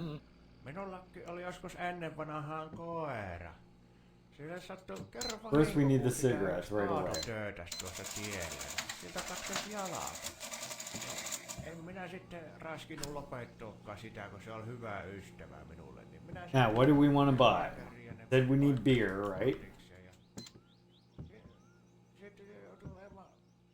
Really need. Oh, I said we need batteries, fuses.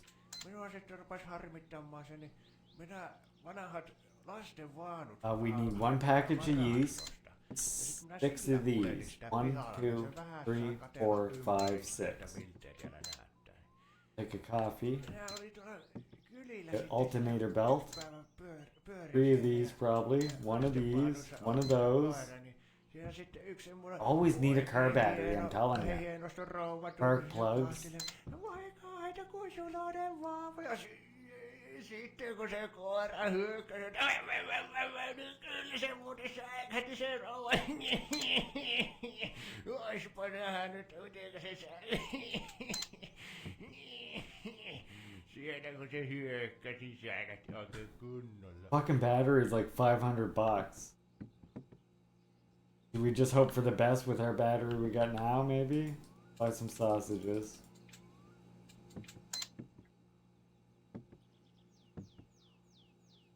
Oh wait, more thing I need. Where's the juice container? Need these for brewing booze. Right. Jesus Christ. Sure.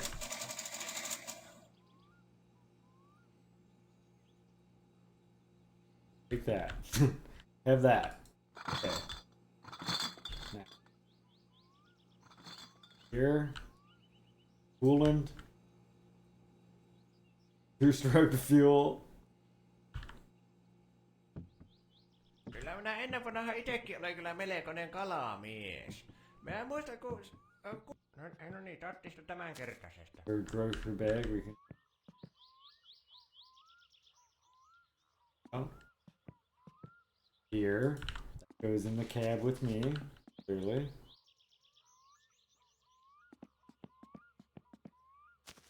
Oil. Oh, cab with me. Don't want to fucking lose this shit. Oil in there.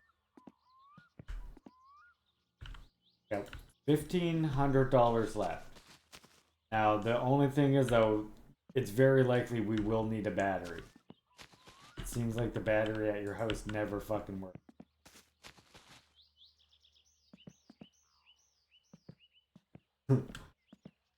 What's in the box that says homo?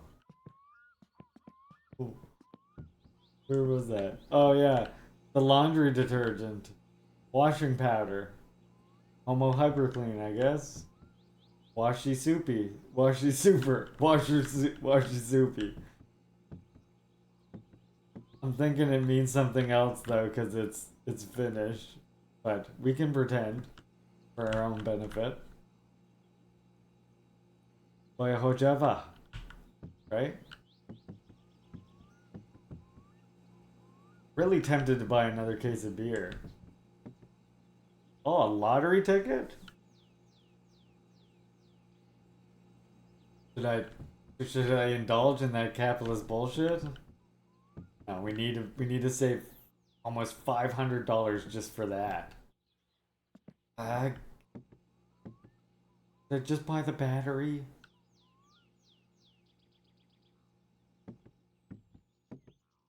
You can win the lottery. You gotta watch it on TV somehow, though.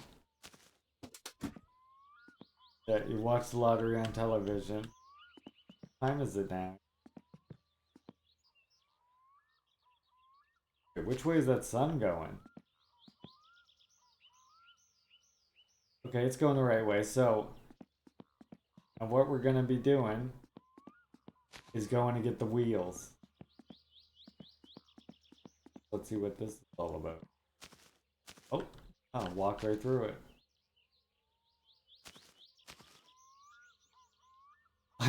My own footsteps scared me. Oh, nice. Oh, what? Look, at the dance hall, this guy. Sweet. Oh, I think that's talking about me. Last time. Not really, but we're gonna pretend.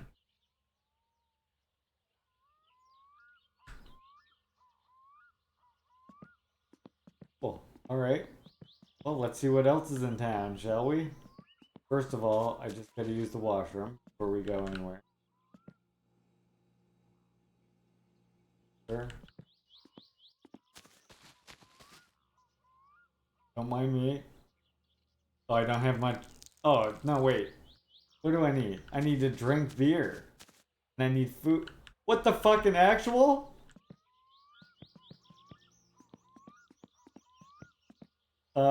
Hi.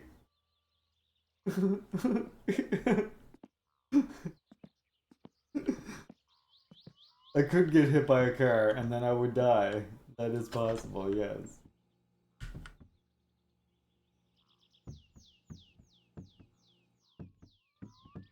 Did you see that trick? Bet your comrades didn't know I knew how to do that. I didn't know I knew how to do that. Do that. Do that. Did that. Did I do that?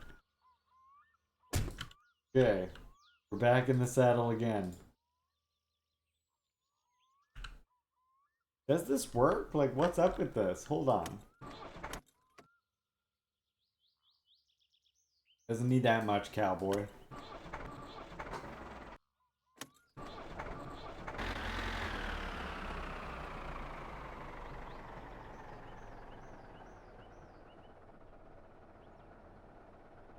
Okay. Does this work?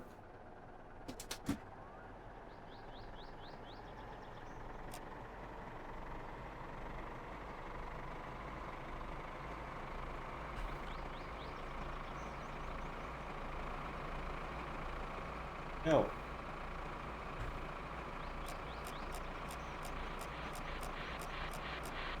Oh.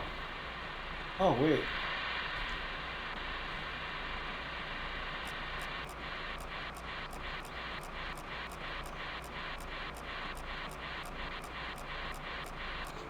Soitamme suosikkikappaleitasi ympäri vuorokauden, joka päivä, koko viikon, vuosikaudet.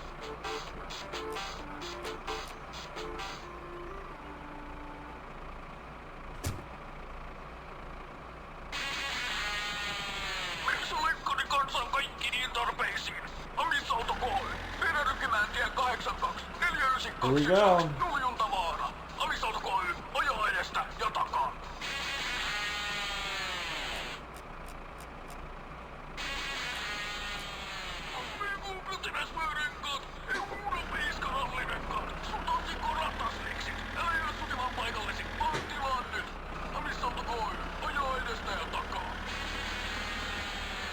I don't know what they're saying, but I'm assuming it's funny.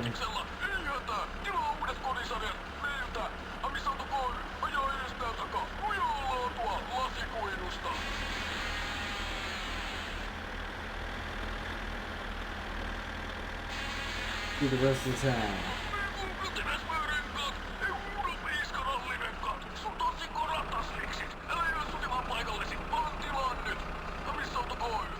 What the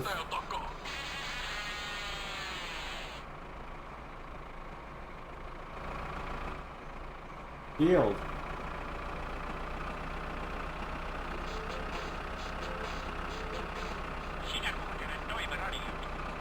Soitamme suosikkikappaleitasi ympäri vuorokauden, joka päivä, koko viikon, vuosikauden.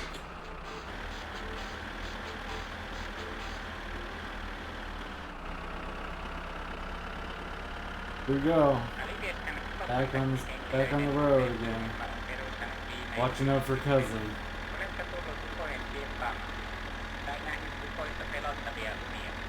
Olipa kokemuksesi millainen tahansa, voit Alivieskan ukokontaktit ryn kautta jakaa kokemuksia kaltaisesi kanssa. Ota yhteyttä meihin soittamalla numeroon 245 Gonna have a drink here in a second.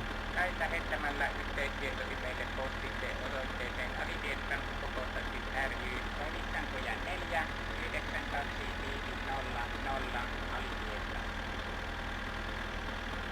Yeah, the map is substantial. That's for sure.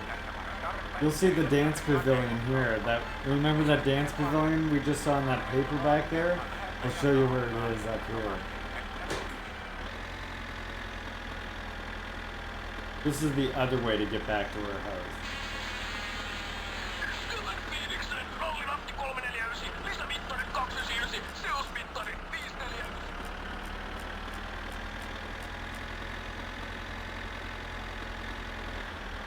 This is another job you'd never want to take. You're supposed to deliver these bales back to the farm, but they're like all over the map.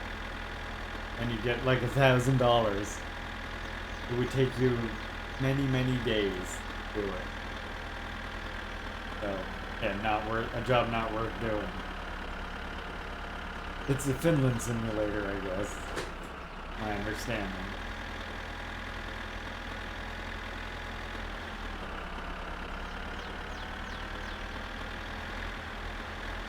Now, in these shacks, though, we can sometimes find car wrecks, which we can bring back for money and sell to the car guy. Show you the car guy. We'll stop in and see the car guy.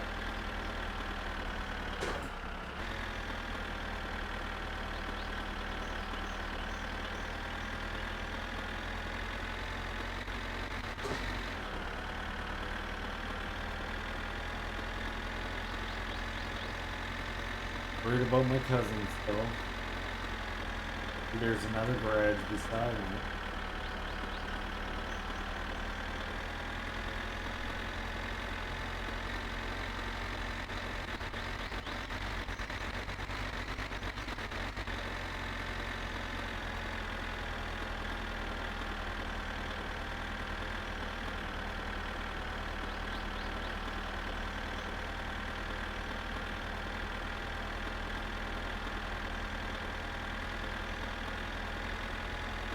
Okay, I think just up this hill is that dance pavilion that I meant.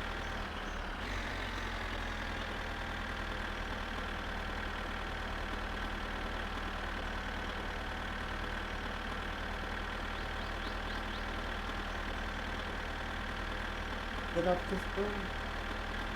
Maybe it's the next. Oh, there it is. See that red building?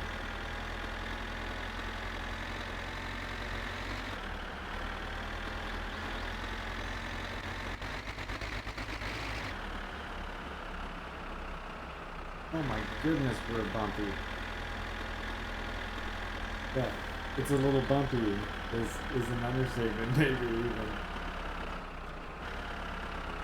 Yeah, that's the dance pavilion. It's a dance pavilion. That's where that guy was playing. So check that out Saturday night.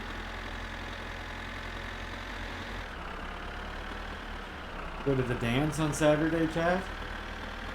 Going to the dance? Tuesday now, so we still got a while.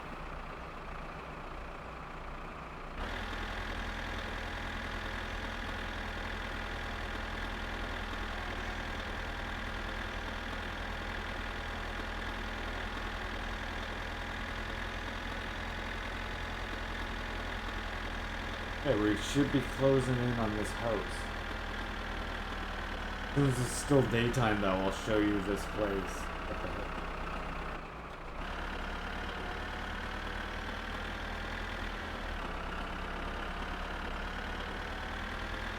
So surprised I have not seen Cousin yet. What the hell?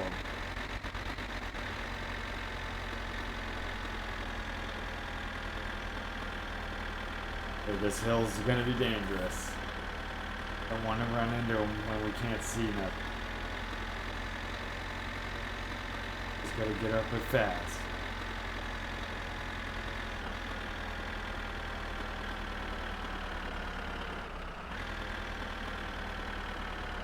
But fast.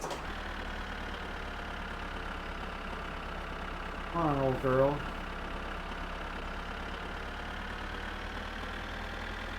Holy crap.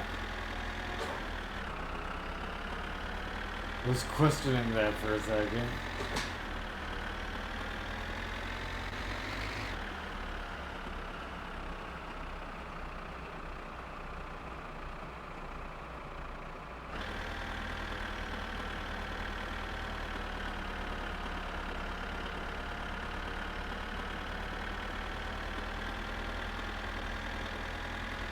Okay, I think we're almost to the mansion.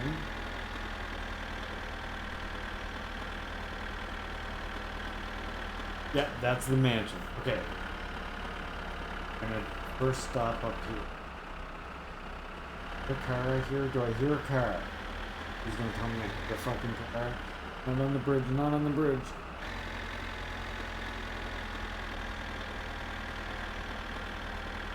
Okay.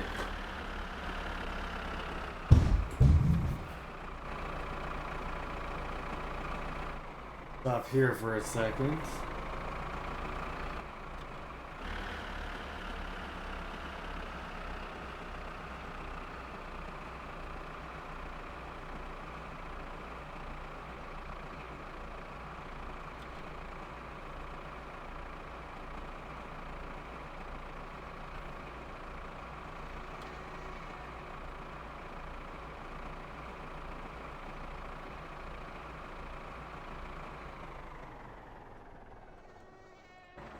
Here's their mechanic.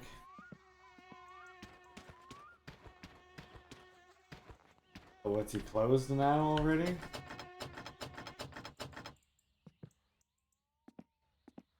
Close 4, really? He closes at 4. What is this? Hey. What? A GT steering wheel? Yeah, I'll be taking this. Oh my god, I'm thirsty as fuck. Yeah, I'm dying of thirst. We got another problem. There's our cousin. Yeah, you better look out. We got another problem though. We forgot to buy the batteries separately so that it would be easier to put them in the flashlight.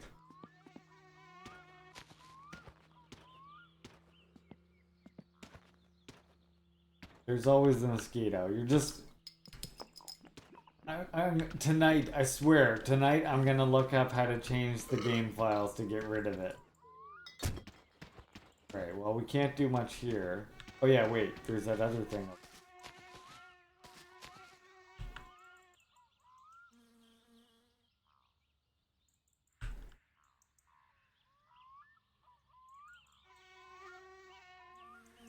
GT rocker cover.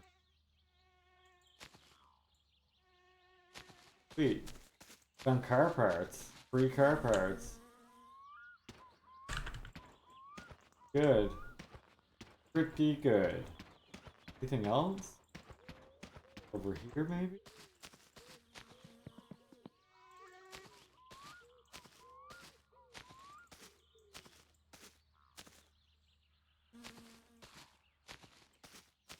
Oh, okay. Alright, back to the mansion we go.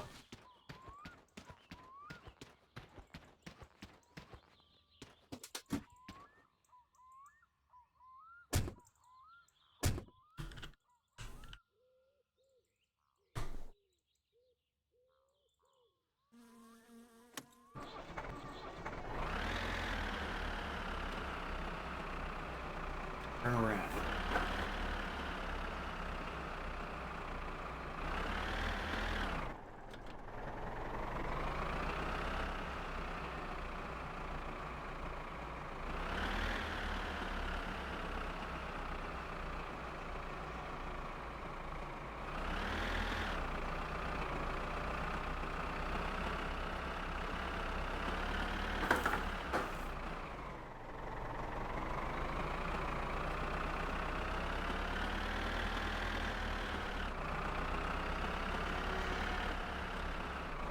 Our cousin should come from in front of us, though.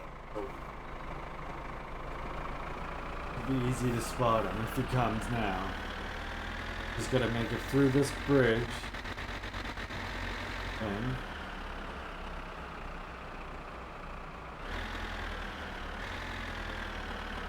oh my god.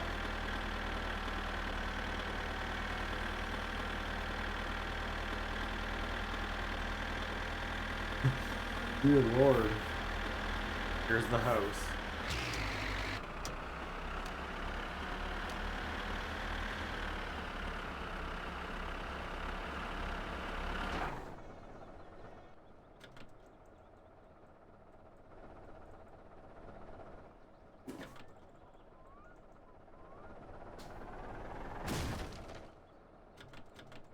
Am I hitting this tree in front of me? Is that the deal?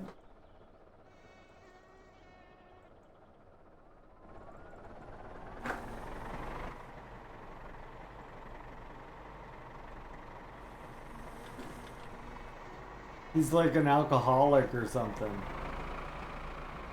Like, flies down the roads. Now, you can use cousin to your advantage, though. If you somehow get stranded without a vehicle or if it crashes, you can put out your thumb and cousin will give you a drive home.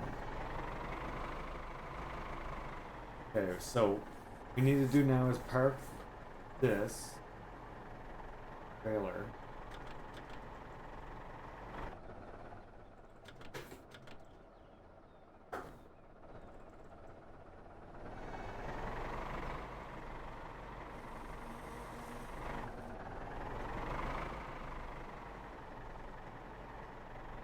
Get here. Out the way.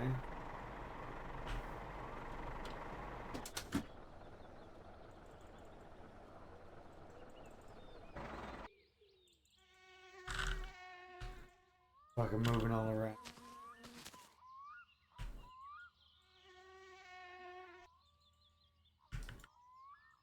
Catch, damn it. Okay. There we go. We have to be careful, because like I said, we're deathly allergic to bees. We cannot get stung.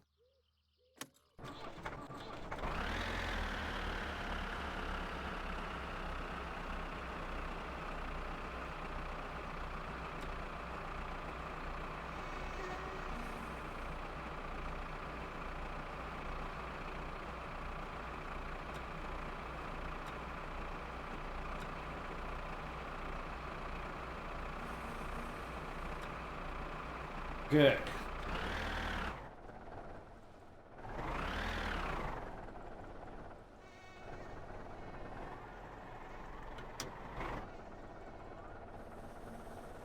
Okay.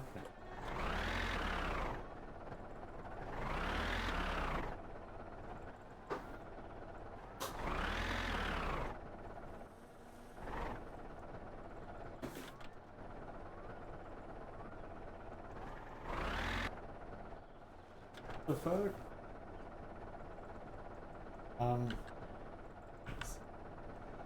Back here. Oh, wait. Wait. Wait.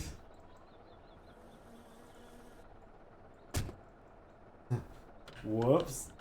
Oh, shit. In the driving mode now. I'm like, why aren't I going anywhere? Right. Get the fucking parking brake on. That's a good one. That's a good one to do. Perfect.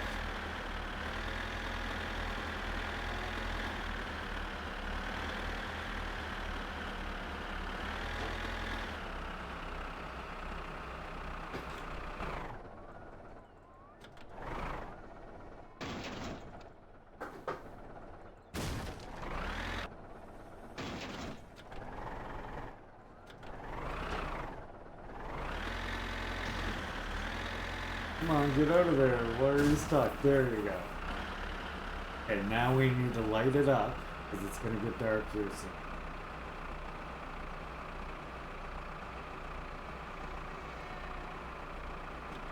Stay like that.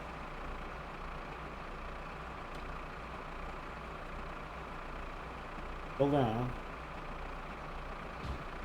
Settle down.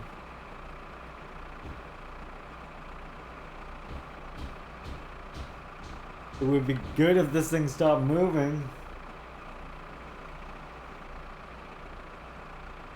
Okay, maybe I need to park it on the road then. Hey, what's up with this driveway? Okay, I'm gonna park it over here.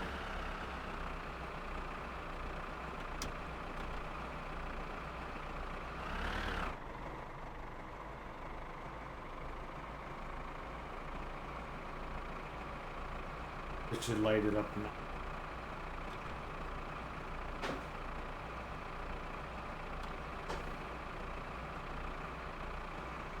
Still moving a bit, but I'm gonna hope for the best. I don't think it's okay now. Alright, so here's the scary part. Yes, tractor simulator. We're allergic to bees, and there's bees up there, but there's also tires up there that we desperately need. So we're gonna wait a minute or two for the rest of the sun to go down. Let's turn on when... Keikkaa et voi jättää väliin. Nivalan Tuiskulassa 15. hei...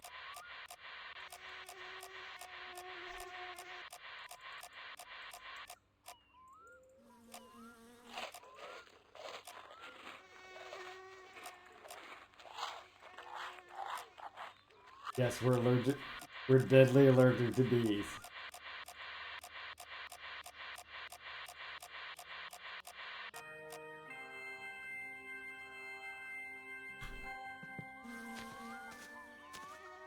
Okay, we have high thirst. What do we got? Thirst and hunger is getting high. Those are fatigue, but that's okay.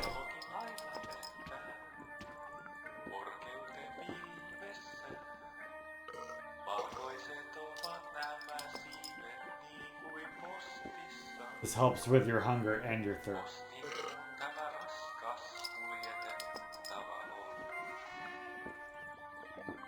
We can get her stress down while we're waiting.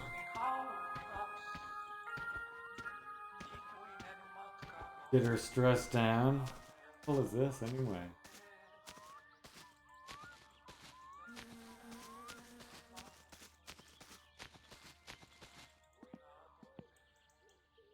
You both said that. That's hilarious.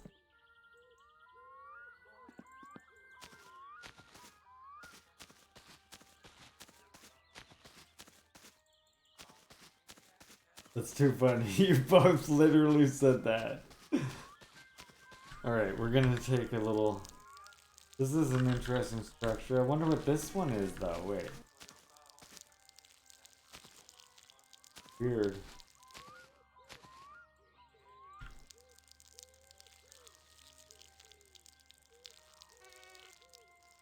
You gotta hold down the button when it gets that low. That much. And we'll have a cigarette.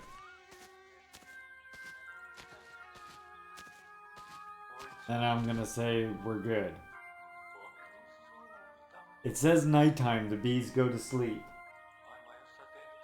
So as long as we go at nighttime, the bees shouldn't bother us.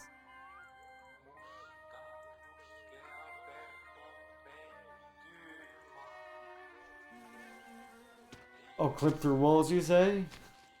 I mean, like this?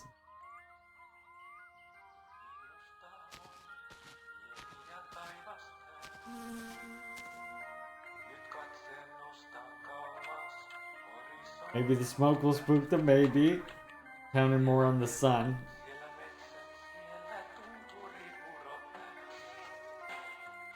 But if the smoke helps, I'd be good with that too.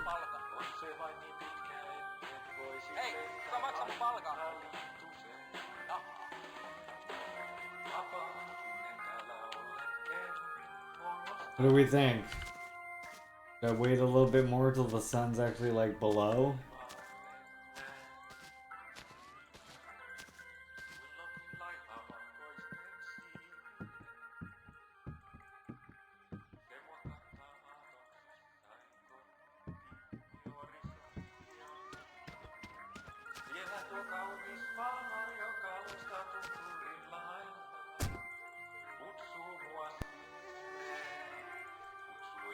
Scared chat. Hey, before it gets too dark, I am gonna turn this on. This doesn't have a battery to worry about.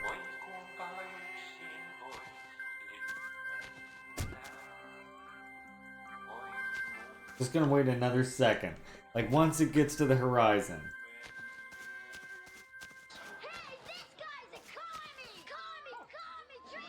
Oh my god!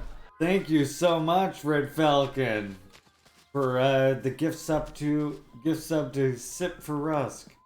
You know what that means, comrades? You're supposed to spam the Juche Gang emote. Thank you. Fuck. This has been a day. I appreciate all you comrades today for your support.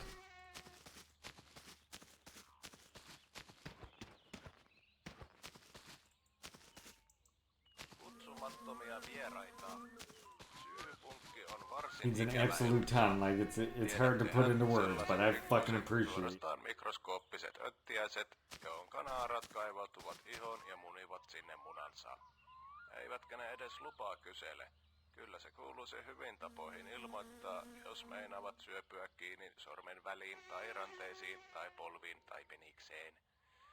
Almost there, almost there. Että ne saattaa majalla siellä sormen välissä tai ranteessa tai polvessa tai peniksessä monta viikkoa ennen kuin ne ilmoittaa varsin ikävällä kutinalla, että hei, minä munin sinun parikymmentä munaa pari viikkoa sitten. Just scared. Melkoiset bileet täällä, että harmittaako. Ei suinkaan. Minusta on oikein mukava tutustua uusiin persooniin. Ja ne There, come on, a little further down. Niin salaa sitten synnyttelevät. Eikä niitä edes huolittaisi mihinkään, kun käyttäytyvät kuin mannet ja synnyttävät minne sattuu. Onneksi lääketiede on nyt sen verran kehittynyt, että apteekista on saatavilla voide syyhypunkkia vastaan. Close, it's close. Nyt loppuu kutina. We're just sitting here staring at the sun. Finland simulator. Kutina saattaa jatkua vielä 2-3 viikkoa hoidon jälkeen. Sivuvaikutukset, punoitus, ihottuma, ekseema. Masentavaa tekstiä. Tuohan kuulostaa pahemmalta kuin mitä itse syyhypunkki.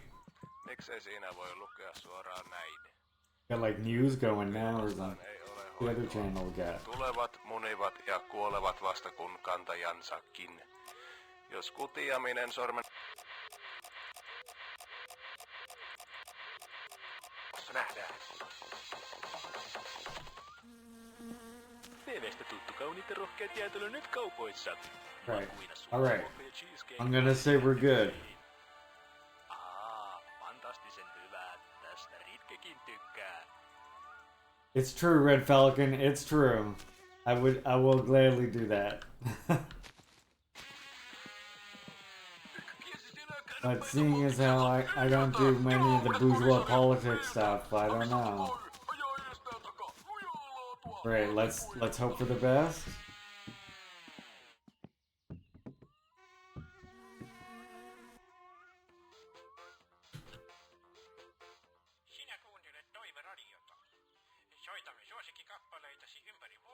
They look like they're asleep, don't they?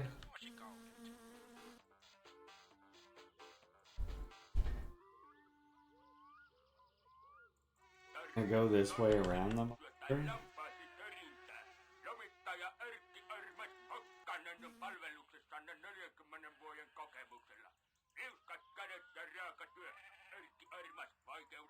Okay, so far so good.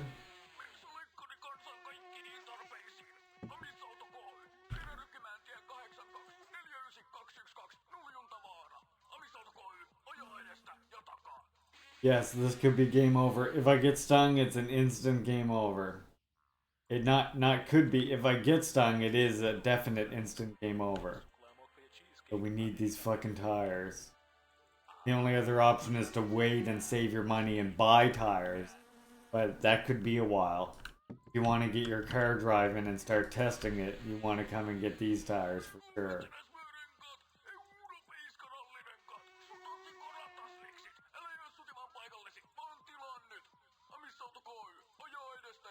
Like, go over there. Nice. Okay. 2 more left. We almost made it through this. Nightmare's almost over.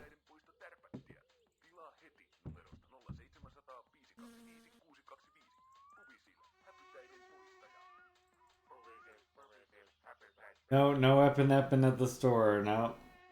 We're just fucked, I guess. Welcome to Finland, 1995, apparently. Maybe now, I don't know. I don't live in Finland. What's the point of this game? Well, you see, we're building a car.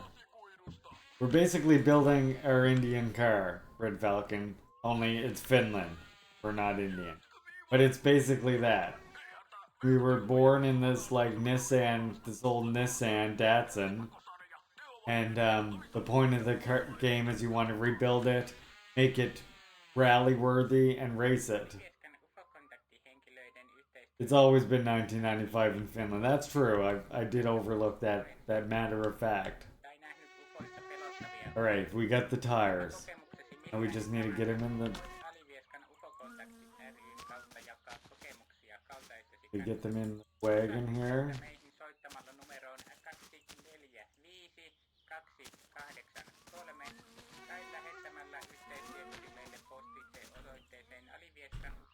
We'll get the fuck out of here.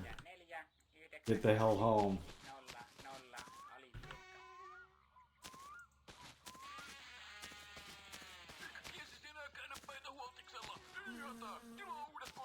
Want them stacked. Feel like that more risks them falling out. Okay. Get the fuck out of Dodge. We got the wheels.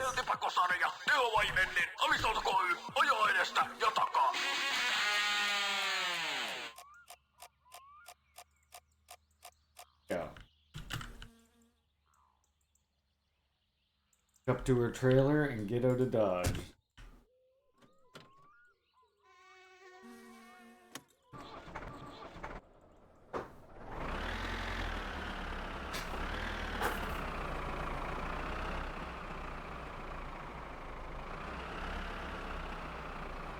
I had to park right in front of this big tree though, didn't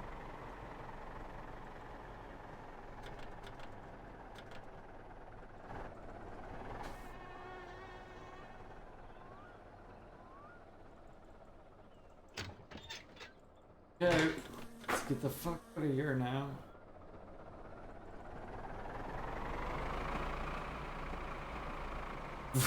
Finland doesn't reel though. It's true. But wait till you see the car we're building, Falcon. You'll see what appeals to me about it. Probably. Like I said, it's even though it's Finland, the core of it is like it's like the Indian car builder simulator. Okay, here we go. Third gear. Coming down this fucking thing. We just gotta look out for Cousin too on the way back home. Alright, comrades, we're going home.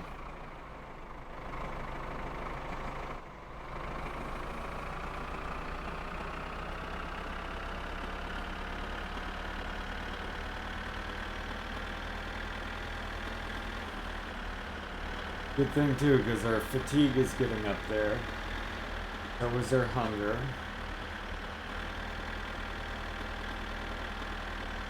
These roads are ridiculous. Now we're also going to have to go to that island cabin and get our bucket so that we can make alcohol. We need to make Kiryu and sell it, because that's a good source of income and it's constant. The guy who buys the alcohol from you is always willing to buy the alcohol. So it's one of the most steady sources of income. The problem with the firewood thing is you have to wait for Buddy to call you. You never know when that'll be.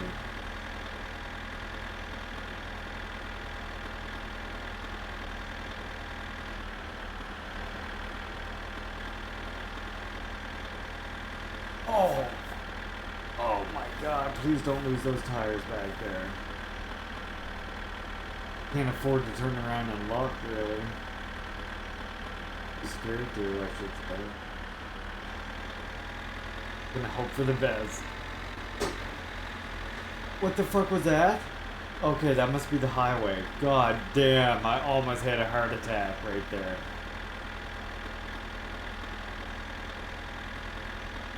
I saw those lights, I thought we were fucking done for some reason.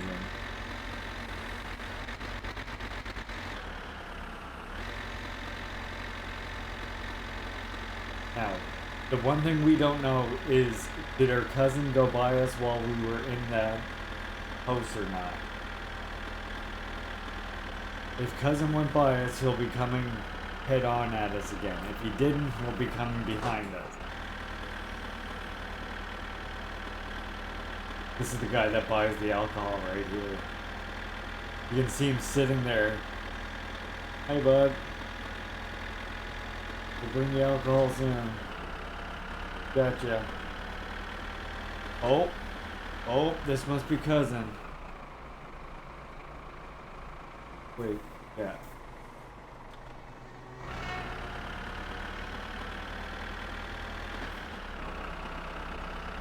This is gonna call you, hey Nico, let's go bowling. Yeah. Here's the guy where you deliver firewood. Actually, your cousin's much more funny in this Red Falcon. If you hitchhike with him, you can control how fast he goes. You can make your cousin drive, like, ridiculously, dangerously fast if you sit in the passenger seat and keep flipping him the finger like this. If you keep doing this to your cousin, he keeps going faster and faster each time you press it. And then there's a way to slow him down too. There's like one button that makes you... Oh, that's the other one. There's one that's like friendlier. I don't know which one it is.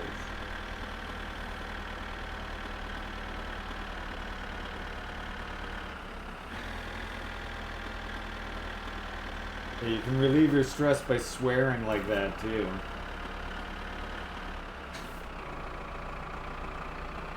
Great, we're almost home. One more stretch of road.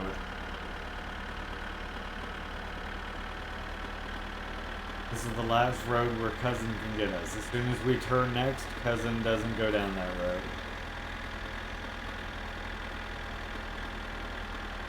And we have successfully got tires for the car. We built the engine last episode, Falcon. Rather, last stream. I built the engine in one stream. Pretty well. Well, I did build the engine in one stream. Other than the belt that's missing from it. And I gotta put the spark plugs in it still.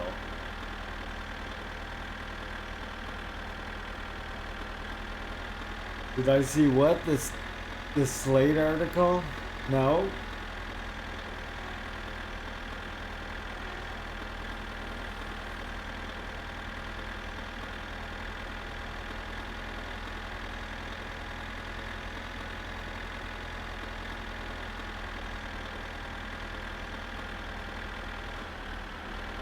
Suggesting homeless women perform sex work to avoid homelessness. What the fuck?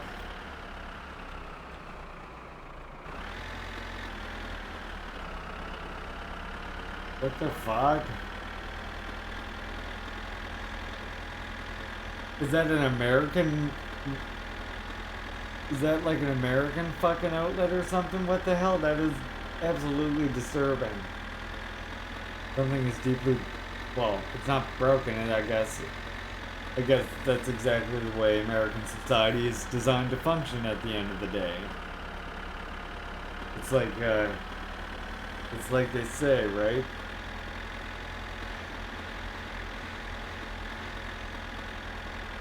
You quote, read the writers of literature write themselves a love letter in the caliber of their fancy and deliver it directly under the chin, straight through the brain.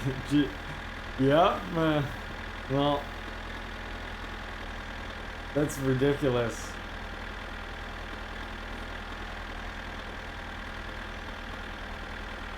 Easy had any doubt if media was a mouthpiece of fucking, or rather I'd say the superstructure of capitalism, part of the capitalist state, integral to it. As we know, that's what mass media and any pro-capitalist media is at the end of the day.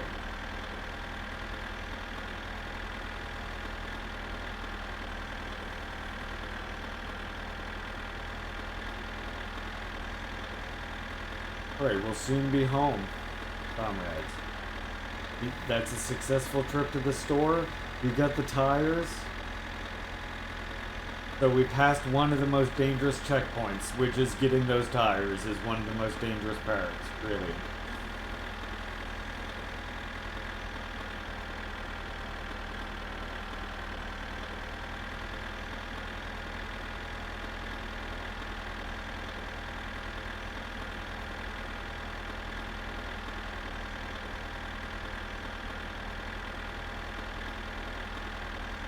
Oh yeah, no, I definitely haven't drinking anything, Frank.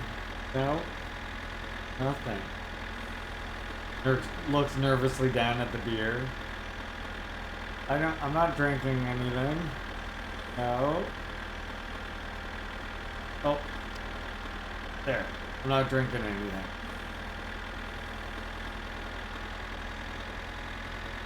Welcome home. We made it. Successfully.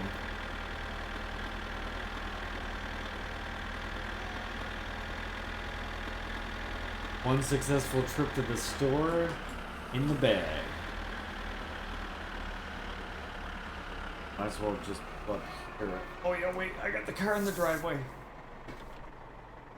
I do want to light up the driveway though a bit. There.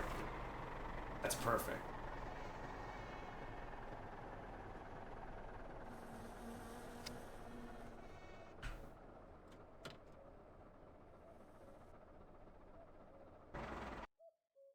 It's true, Falcon. It's true. Right. We're home. Grab our shopping bag. Throw that into the light so we don't miss it. Eat our beer. I think the rest can wait till the morning.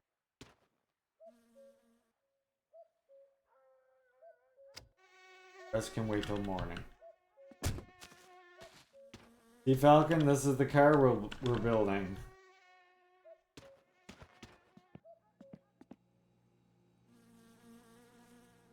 Isn't it beautiful? Shopping bag. And actually, we'll just leave the beer out here. And I'm gonna turn on some lights so I can see where I'm going. Yeah, I mean, it's technically not a Datsun, but clearly it is a Datsun. Oh, I already had this on. The outside. Now I can turn off the headlight.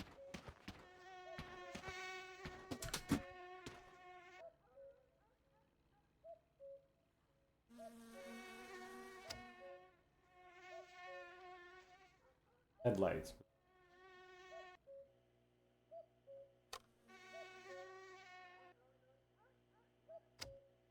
Look how dark it gets at night.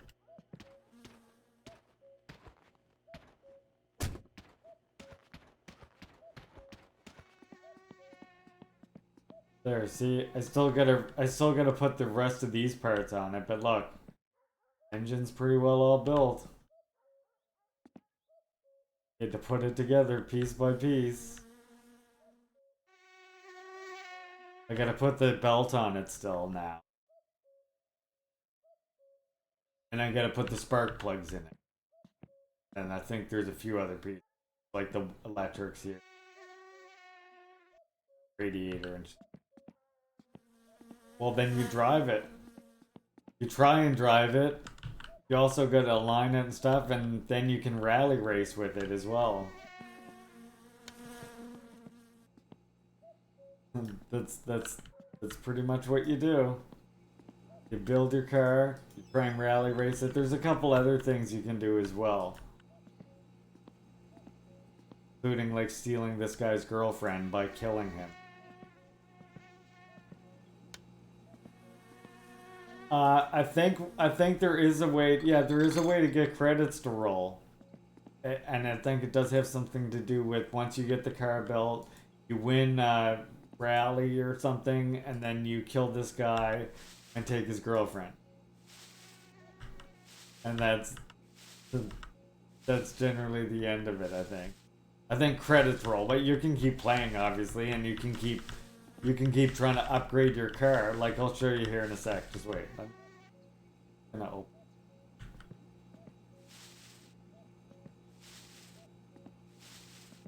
Oh yeah, the juice. Okay, fuck it. We're just opening it.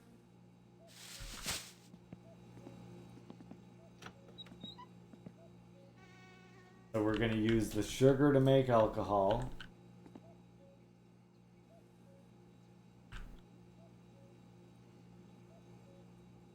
Sugar's for making alcohol. The juice is also for the alcohol.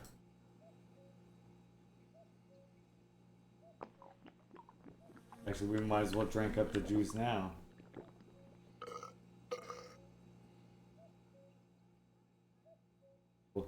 Because yeah, we want the only reason why we want this juice is so that we have empty containers. Right? Need the empty containers. Fill these with booze.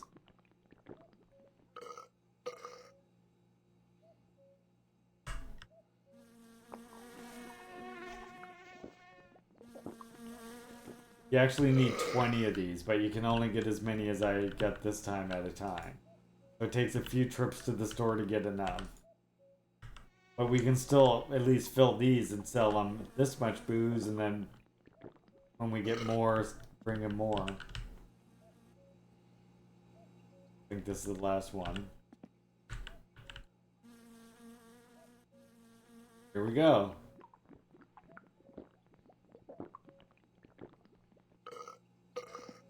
Drink all that. There's the yeast. That's also for booze. Just sugar for booze. For booze. And we have to put the sausages in the fridge or they go bad quickly. Yep, that's a real thing.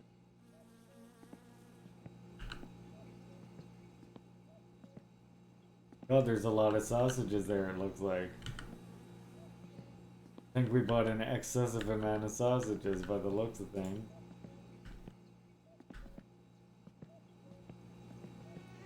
Sausages. They're like a fucking catalog of sausages. Look at this. Sausage.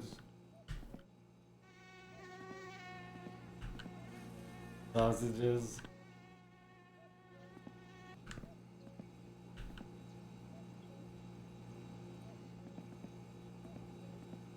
More sausages. Get more sausages. Our whole fridge is just sausages. Welcome to Finland.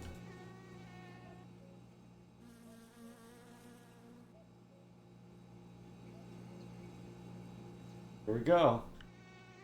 Our fridge is all sausaged up. Oh, there is still one more bag of sugar there.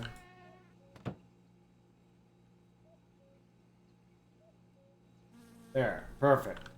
Look at that. We've organized our house. Got all the sausages. What's this? Fuse package, so this can go in the doorway. Yep, your fuses can blow. Headlights, we'll need this. The revolution that feeds the children gets my support. Exactly. The sausages. Whether if that's sausages, then so be it. But hopefully healthier food too.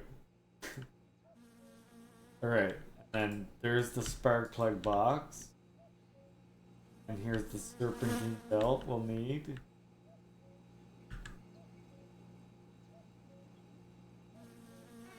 The battery box, that can stay there. And brake fluid. That goes out to the car also. We bought 3 things of brake fluid because you also have to fill up your clutch cylinder with it as well.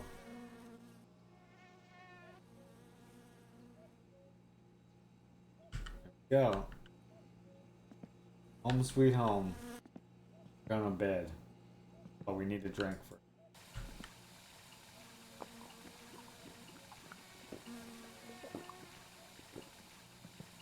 Okay, drink. Now we'll go shower right quick.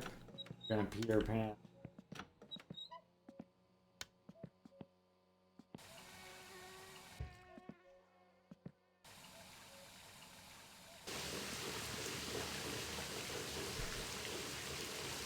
Alright. We'll get 2 things done at once.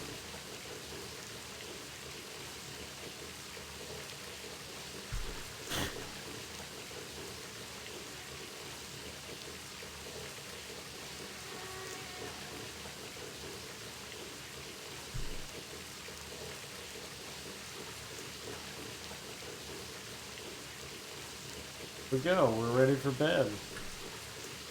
Say night night, everybody.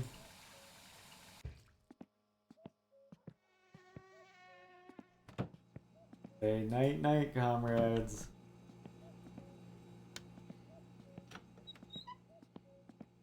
Unplug the phone so nobody calls me in the middle of the night.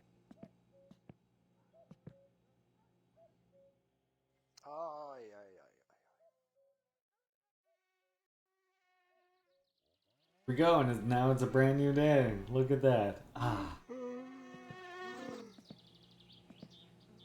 Plug the phone back in.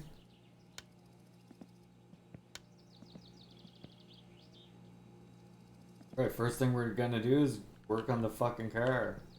Did I only buy 1 light bulb? Really? I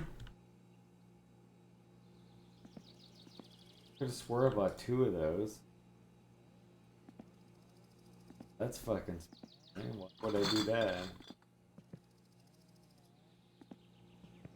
I've only bought 1 light bulb. Nice, good job. Oh, I need to go and get gasoline anyway. Gas.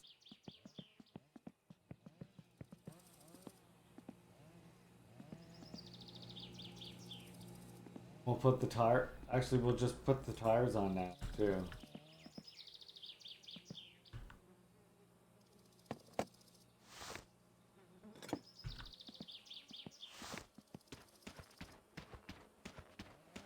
Please be there, please be there. Sweet. Oh, shit. Careful, careful.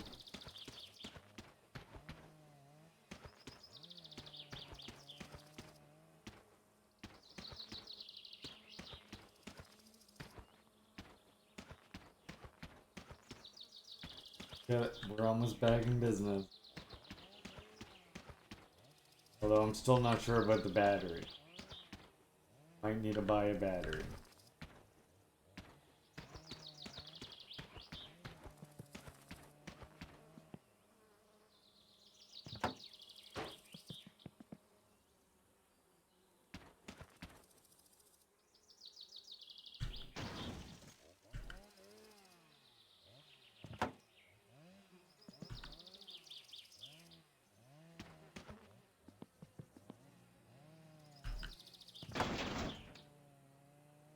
Here we go. That is looking beautiful again.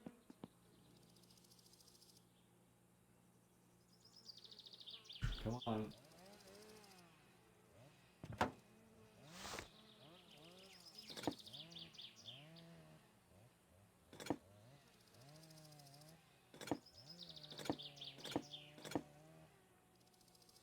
Really? What size are these? Okay, I was gonna say.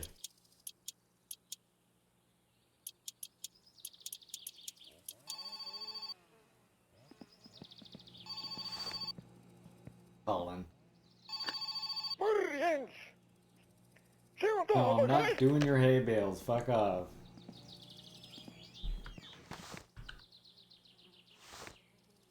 Get out of here with that fucking job.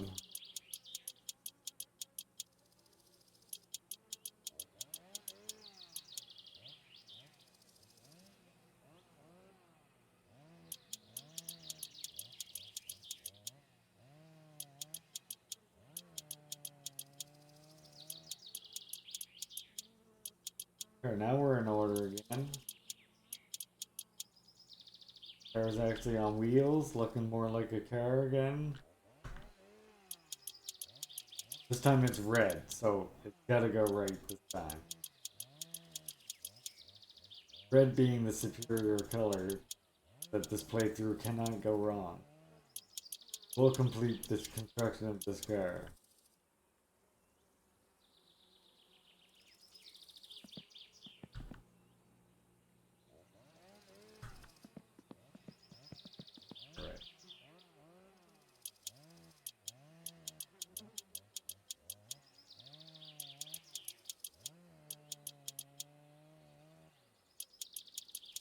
Oh, we're sticking the fucking wheels on.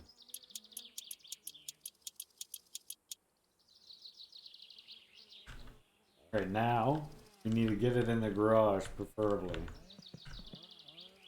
Put this away, we're gonna take out our hands like this. We're gonna push the car this way.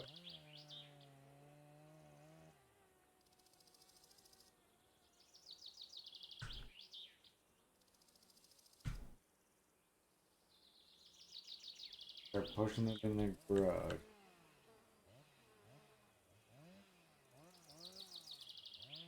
Looks like over this. Maybe your back end too.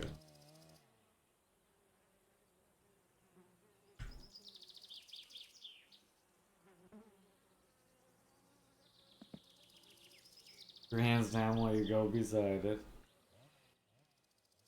Car has wheels, yeah, clearly it's finished, exactly. Can I tell that it's finished? Okay, whoa. Whoa, stop pushing that.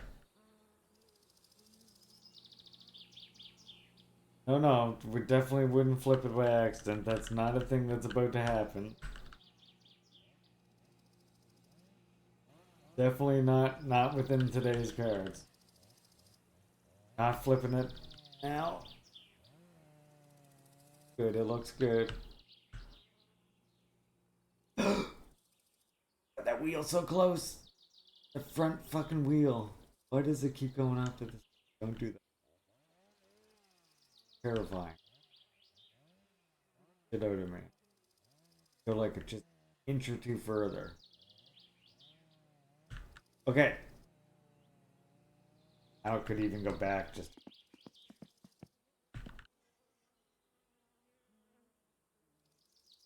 That's pretty good. Get down below, it's still good. Yep, okay, perfect. I have this.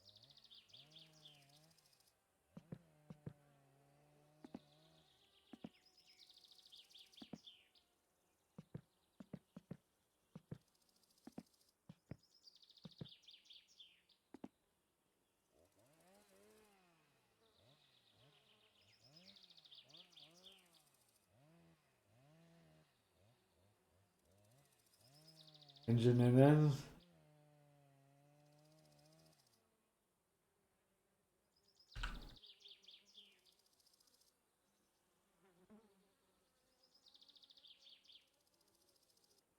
Okay. We gotta figure out what size those bolts are right there.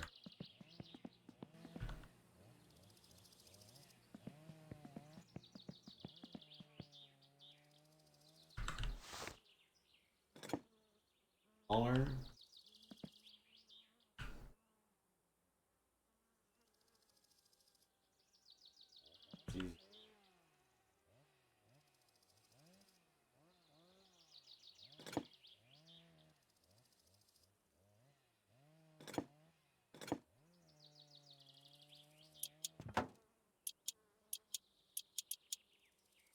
Go.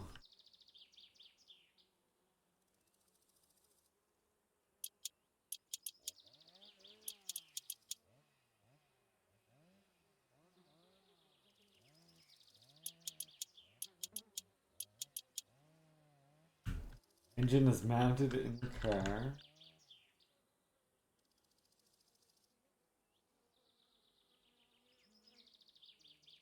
That was cool. Gotta be.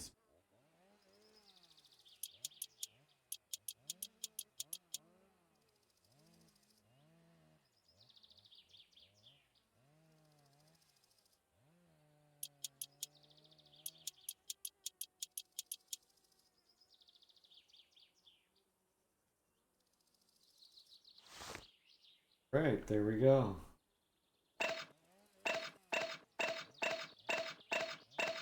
The engine is in. A pretty important step right there.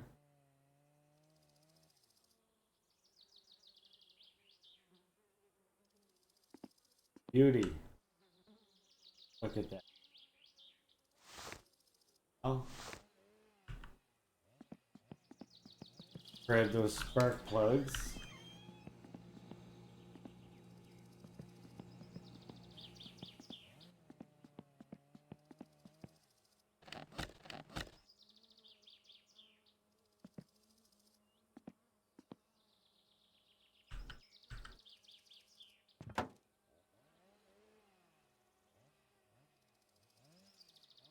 Spark plugs.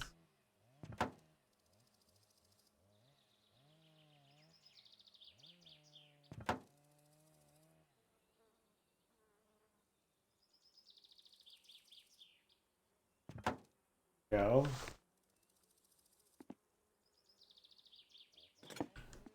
Wrench right here.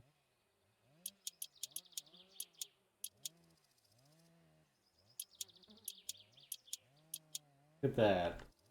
Get it, chat. Put in the spark plugs.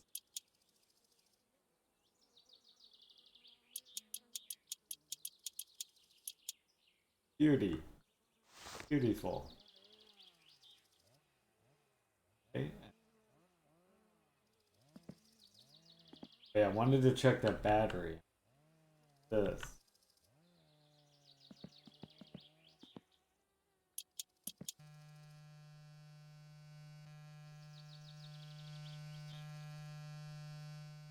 Good. I think we'll have to buy. I think we will have to buy a battery. Fucker. What else is it missing? Fuel strainer. Linkage, yep. This is the shifter. Oh yeah. Radiator. For the spark plug.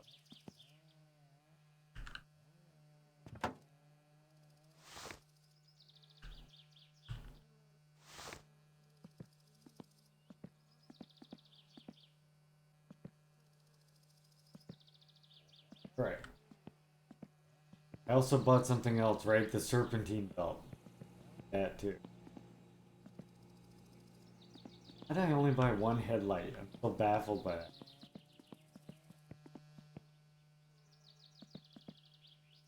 This goes on.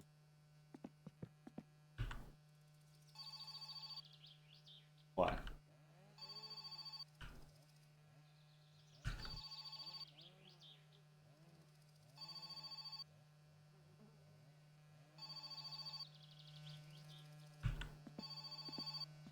What do you want?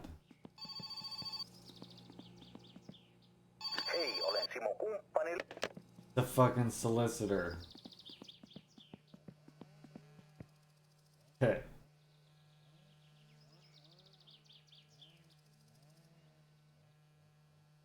Don't have it plugged in, so why the fuck aren't... Do you need to be backed off a bit? Turn this place up.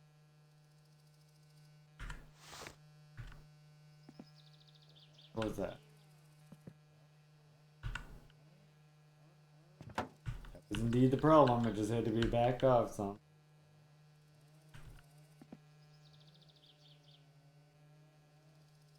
Set it back in place so that it's straight against the belt. I want that squealing sound. Oh, that squealing sound. That fucking annoying one scares me. Okay. Stop. Here we go. Now, all that's left is basically to wire it up and stuff. And the other stuff. Seats and whatnot.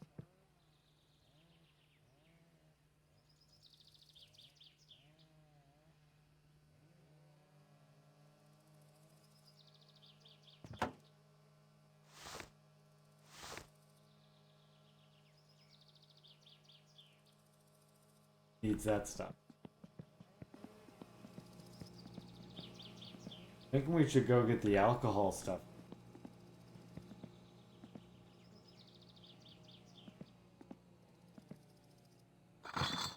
Stuff to make her profitable.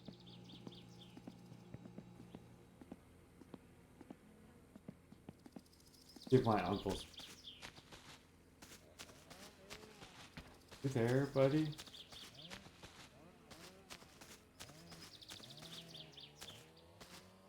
Okay, yeah. I think we're gonna go to the island.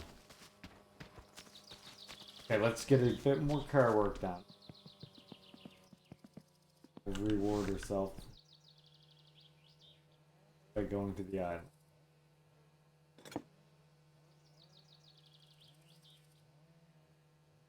Yes, Blindness Island.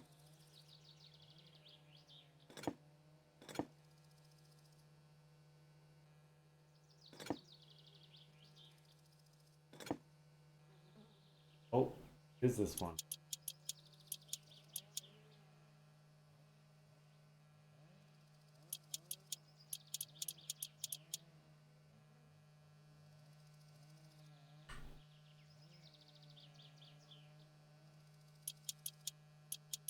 Go.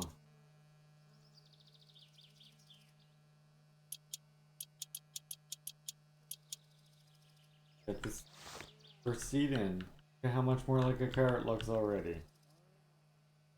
Beautiful. Beautiful, I tell ya. Beautiful. Now.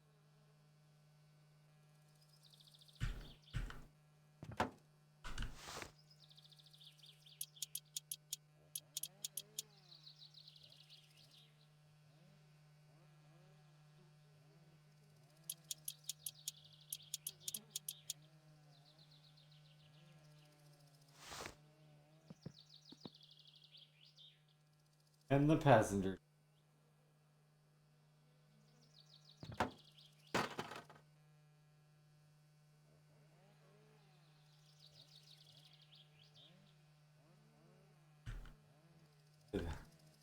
Pissed you off, did I? There it goes.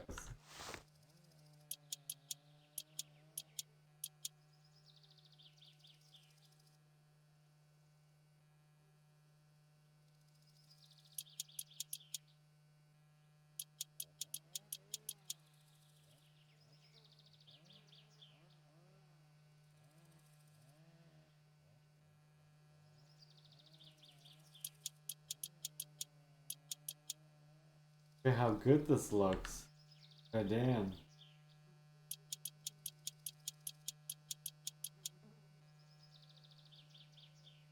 There. Seats, that's important. Put a couple more things in before we go to the island.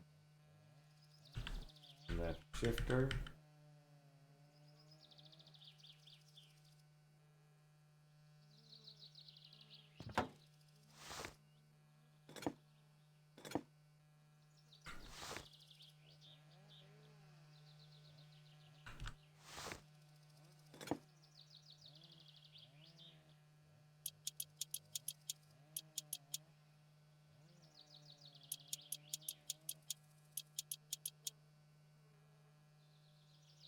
Shifter is in, and now we just need the handbrake.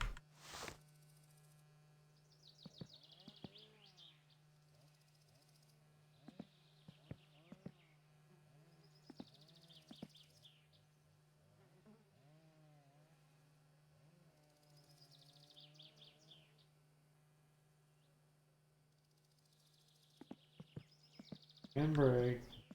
I saw you. Oh, there it is.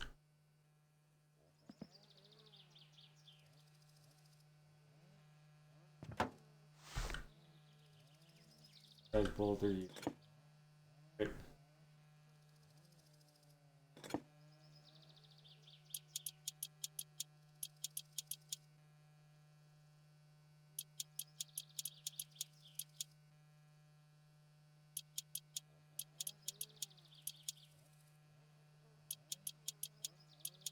Go, handbrake is on.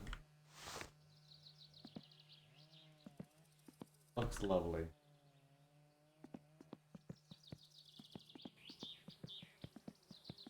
We want to grab one more thing. Take the trailer with us.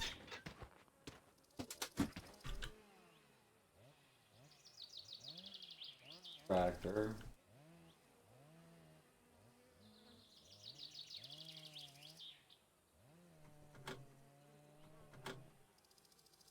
The diff lock can please stay where it's at. This can all come out of the tractor. Alright, we better head to the island now. Starting to get a little bit later in the day. We don't want it to get too dark. So. Throw this stuff in the garage. Just help myself.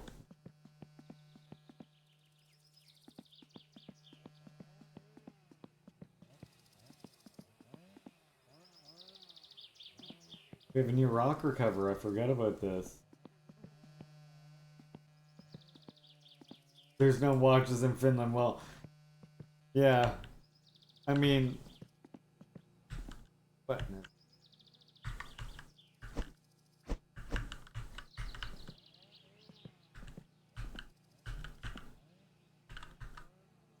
There is there. Yeah, as you can see, no watches. Yes. Punching is actually related to how we can get ourselves a watch. Punching very much relates to how we can get ourselves a watch.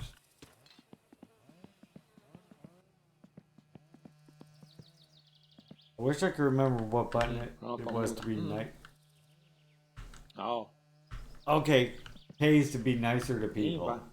Semmosta. Niin. Nähdään. Now, before we leave for the island, we need to do this.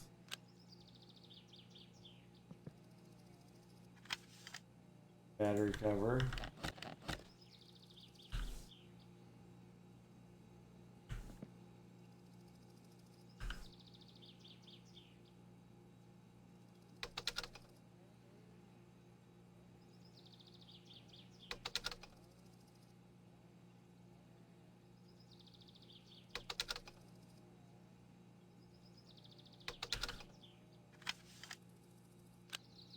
Here we go.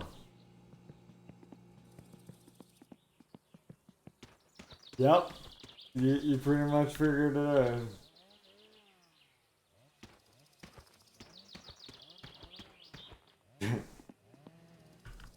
This game crowd control would be too funny. Instantly activate, like, as I'm driving in the rally, comrades, like, just the possibilities are endless. While I'm driving in the middle of the rally, comrades could, like, instantly turn me as drunk as you can get in the game. That would be something. Better eat. Yeah, increased drunkenness. And then like one big redeem that's like maximum drunkenness, you know? You also need to get a new headlight, but we'll worry about that later. For now we're going to the island. Wednesday afternoon.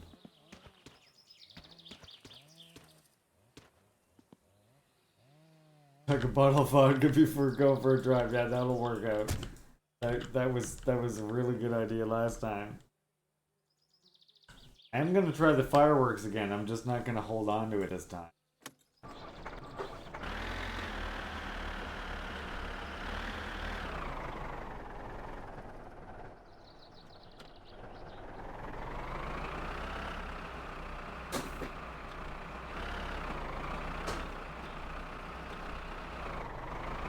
Yeah. Okay, here we go. Back to the island.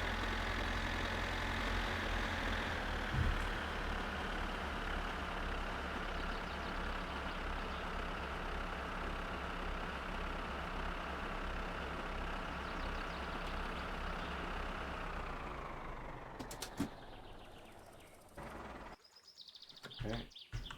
This.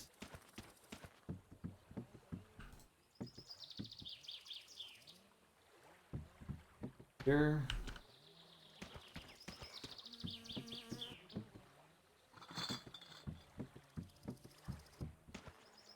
Let's do that. Okay. Two-stroke fuel, bring this with us too. Or no, when you'll run out of fuel, out on the high seas. Rough. Yeah.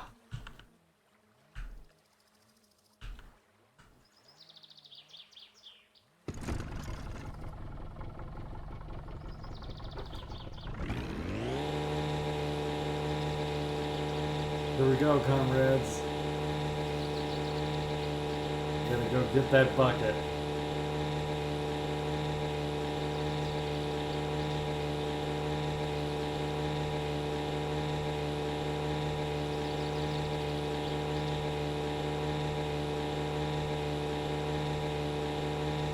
Might as well have a drink while I can't reach them? That's fucking shitty. I can't reach my beers from here.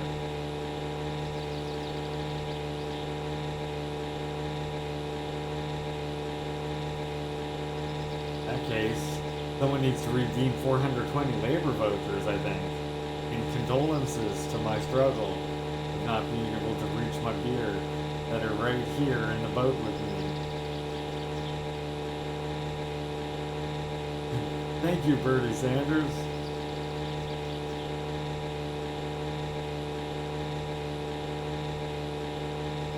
Can your comrades see your cabin up ahead yet? I can.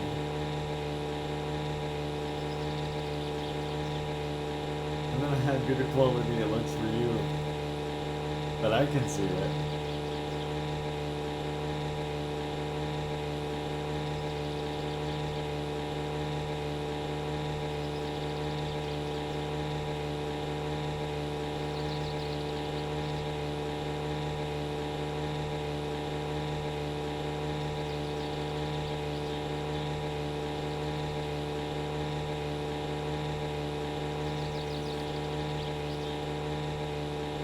You know, that's a good question. That might be something we'll have to find out one day. But preferably after we get the car built, just in case, you know, any unforeseen accidents that might occur. There's ski hills over there, too.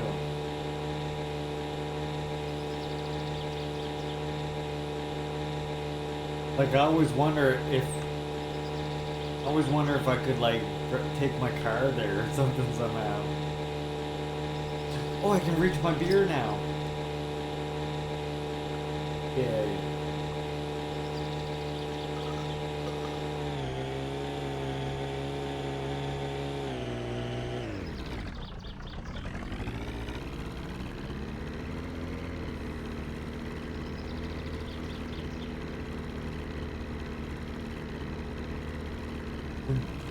They like it. They like it, Birdie. Don't worry. Fish love the beer. Trust me.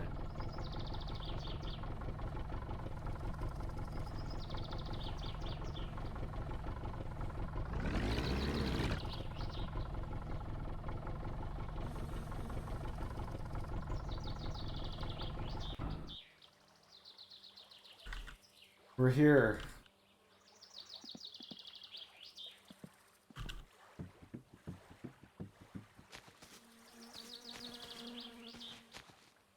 Kevin, now.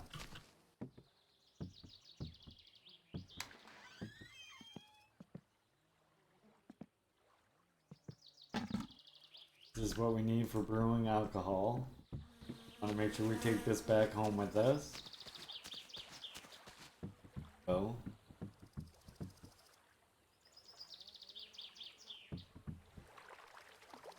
Oh yeah, and then Grandma said she wanted fish.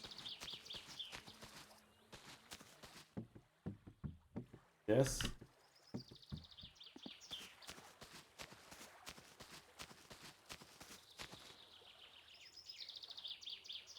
Yeah.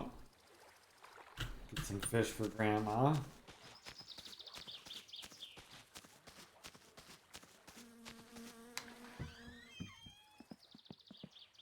Bring this back home too.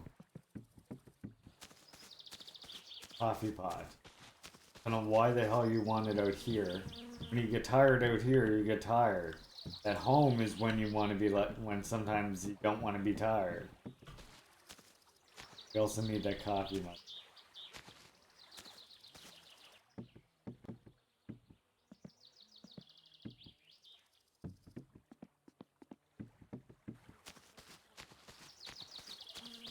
Right, technically that's mostly what we came for, other than the fish though. We could catch a fish before we leave, that's cool. Gonna chill for a bit. Start ourselves a fire.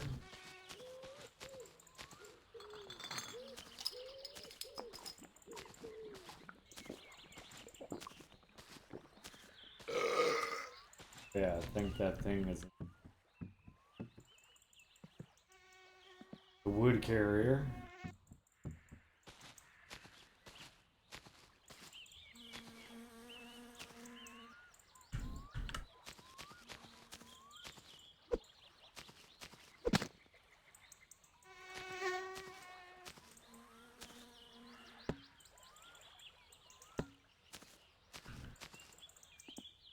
Okay, now stand further back, mate.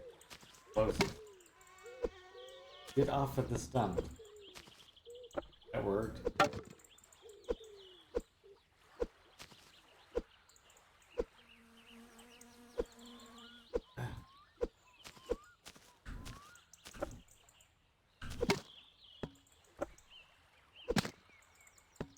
Nice.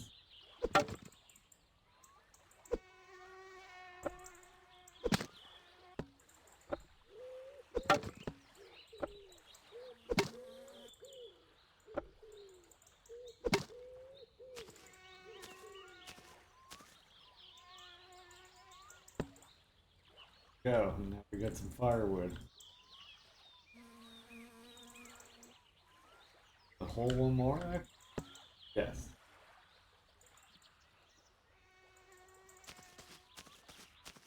Okay, here's our wood for this fire. I think we need like 3.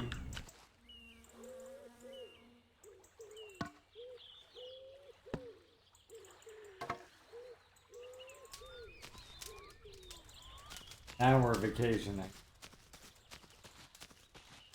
The rest of this wood we're gonna stick in. Oh, no, NBD, just put it through the wall.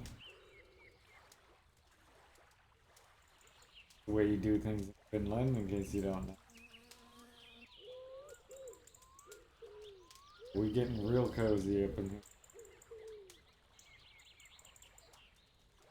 Oh.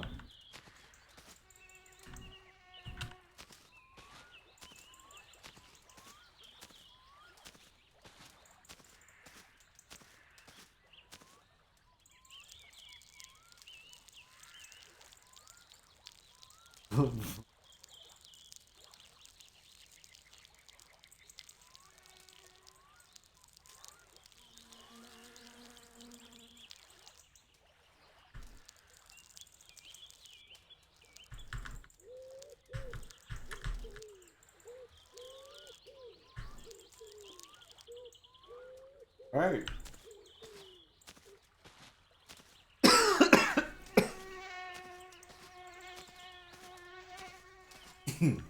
Right? No matter how much you drink, though, you guys constantly dehydrated. Wonder if that has anything to do with the alcohol I'm constantly.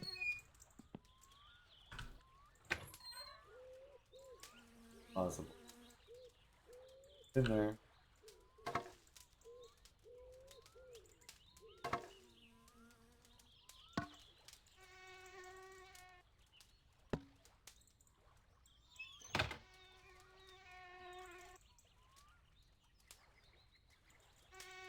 There.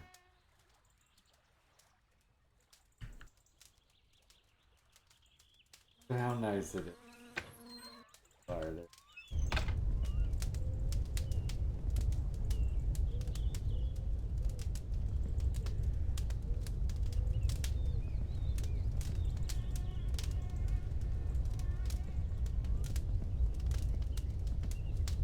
Remember him, chat?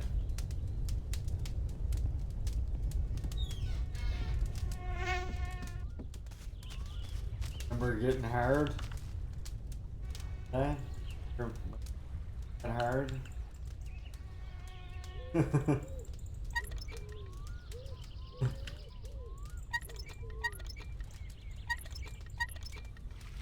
I couldn't forget. A little bit more.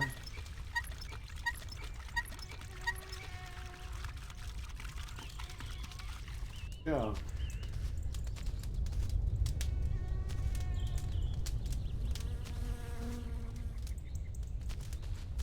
Look at how nice of a stay we're making ourselves here. Get this fire going. We got fish in the lake being caught. We got beers. We got flies, but they're always there. Go for a swim in the lake. No fish yet. Go for a swim.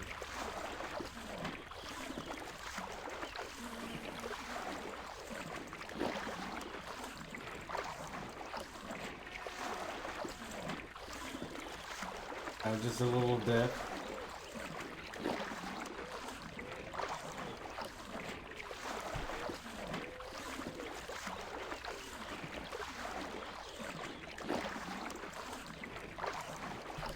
Look at us.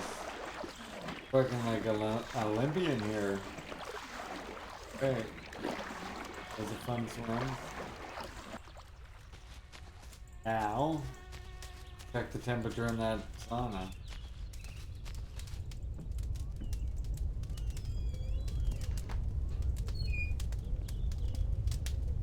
It'll be a bit.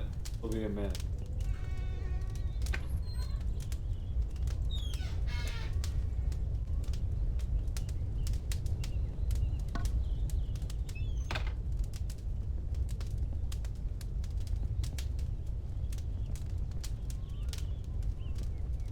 Getting there. Gotta warm them up. They get cold. Sometimes you gotta warm them up, you know? Well, in the meantime, what do you say we say hello to our little friend here again?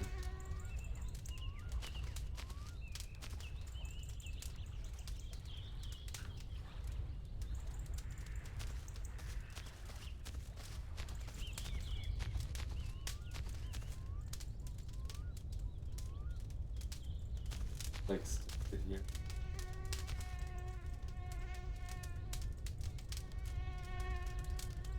Hello, darkness, my old friend.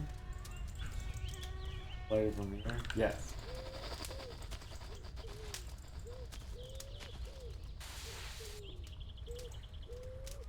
Okay. I think that one went in the water. Just wait. Try another one.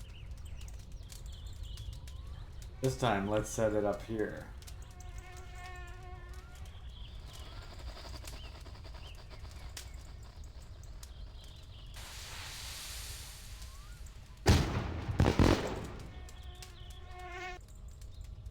We did it!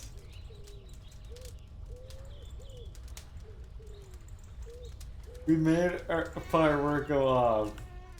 Let's try it again. I feel like that worked pretty good.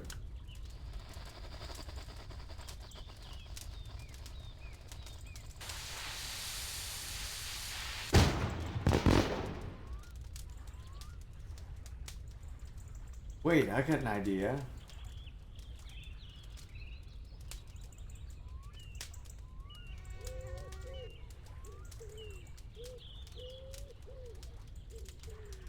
That one might have almost blinded me, I'm not sure.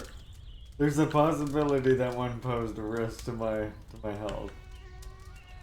There. Try this. Okay.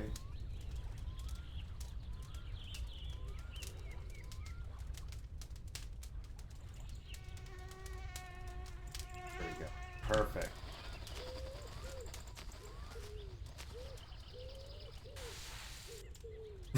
Straight into the water again. Okay, wait.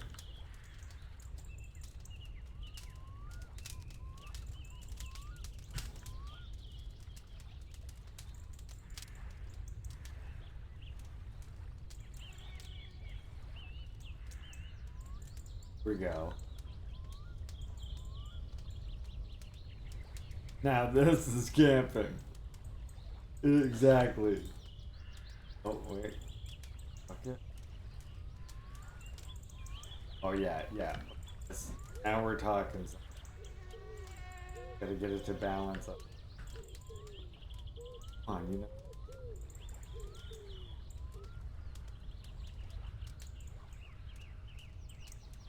Here we go.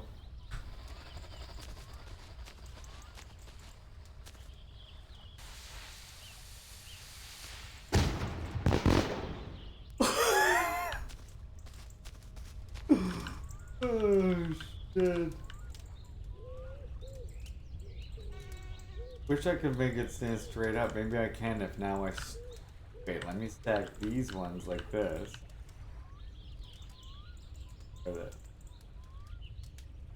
Ones like this.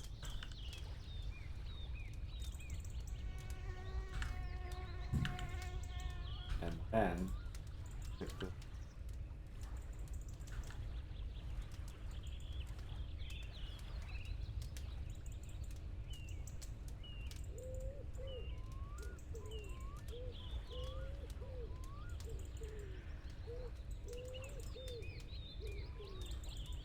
All over it. Okay, wait. Just like this. This.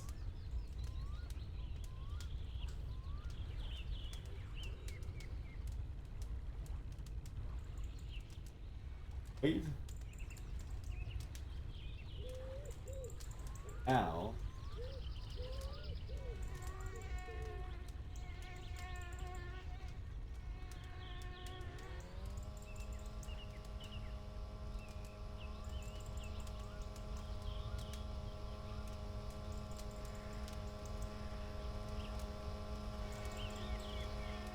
Yeah, I can like...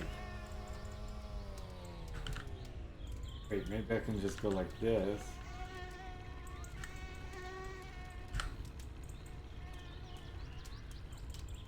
Hit that old guy with it? That's probably how most people blind themselves. Trying to hit that guy with them, right? I'd be willing to bet. There, let's try this. How about this? I think we're on to something here, aren't we?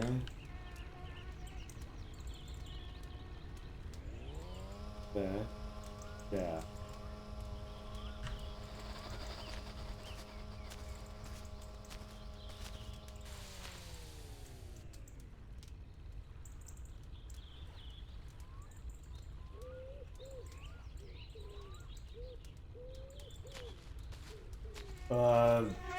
Okay, that's not concerning at all. Try that again. Seriously, it just like disappeared. Try that again.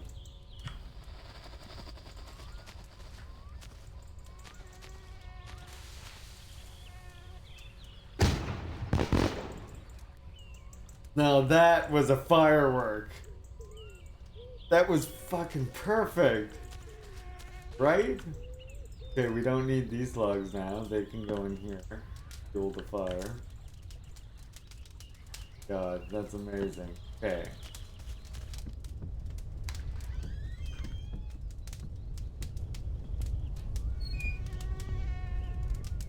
Oh, look at him, he's doing good.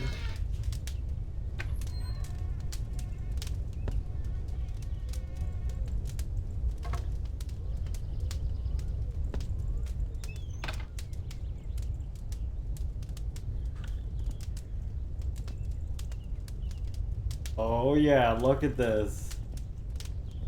Yeah, we're gonna try another firework when it gets dark, I think. The idea now.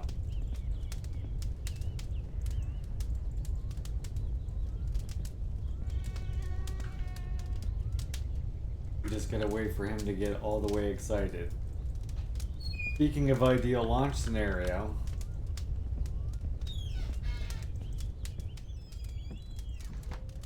Also probably want this. They're getting dark pretty.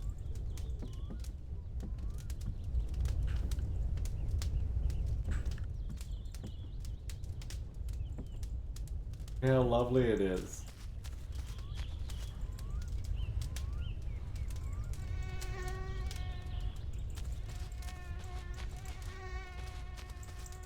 $80 to $100 is perfect? Yeah, that's what I figured.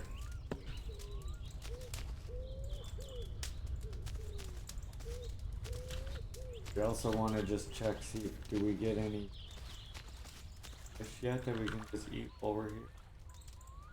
Ooh, look, I already got a fish for Grandma. How many she wants?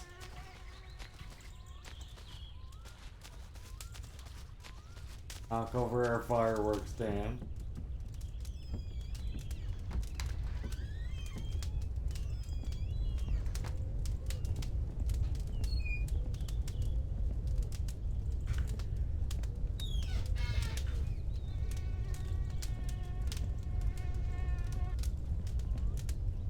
Okay, here we go.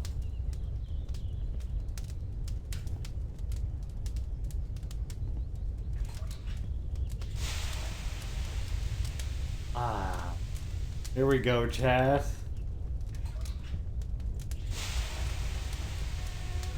Melting that stress away.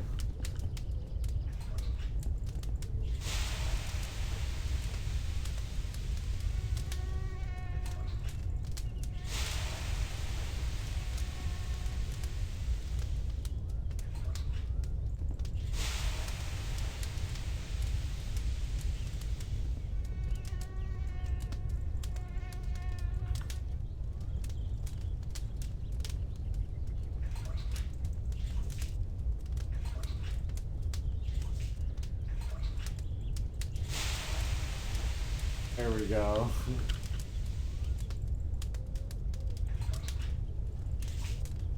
Hey.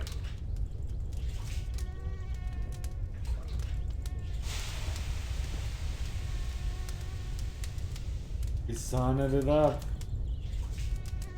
One more. Then we'll leave the rest of the water for next. Hey. I said, feed me. Feed me, damn it. Ah, there we go. Better. No, that's gonna be Fahrenheit. Celsius, you'd be fucking roasted. Yeah.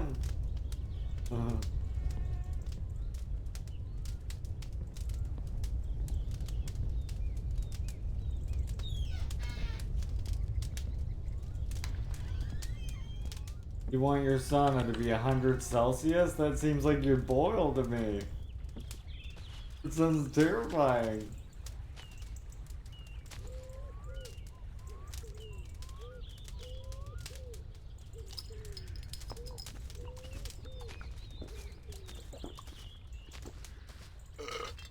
Answer scares the shit out of me.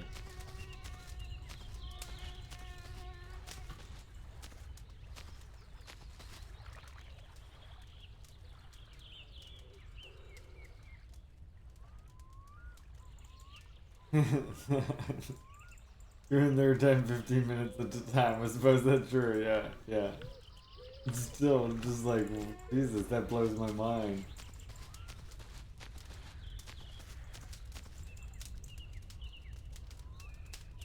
Ah.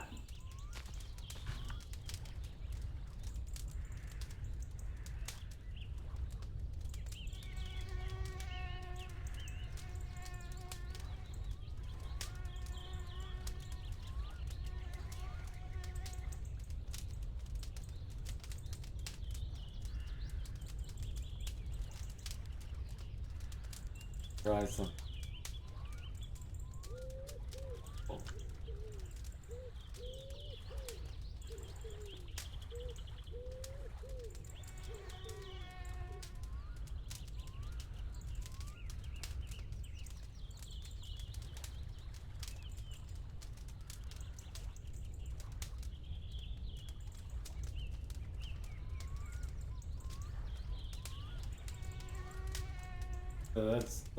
That's not true. So yeah, 100 Celsius. What the hell?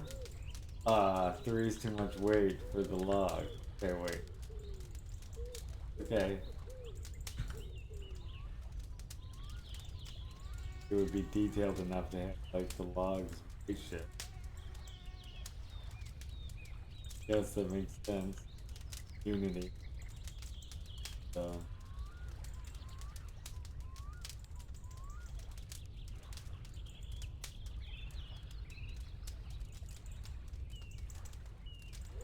Maybe if I lean this way.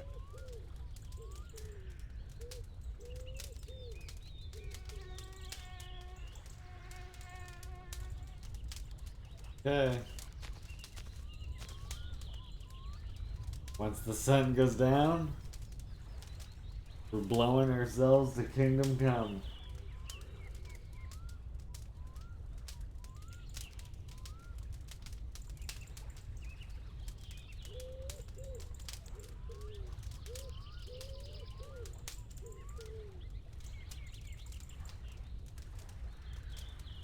And then when it's winter, you run straight into an ice hole nearby. Yeah. Then you're like, you feel like you're almost in shock from the transit. You're like, oh God!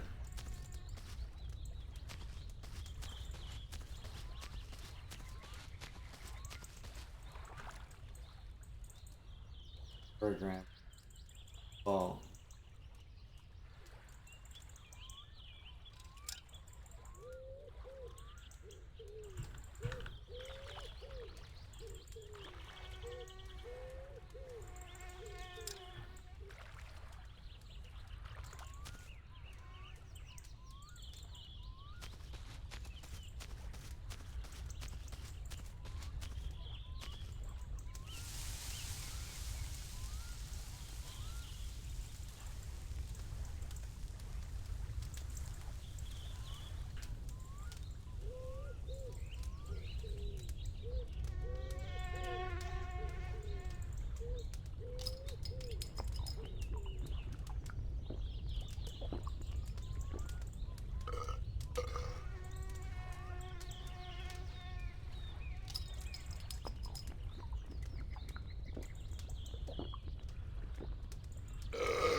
Drinking.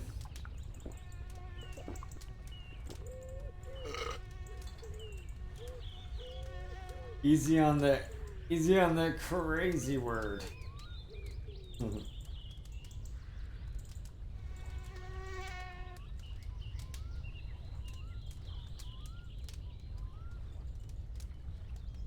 Sure, you could look up what the typical temperature of a sauna would be.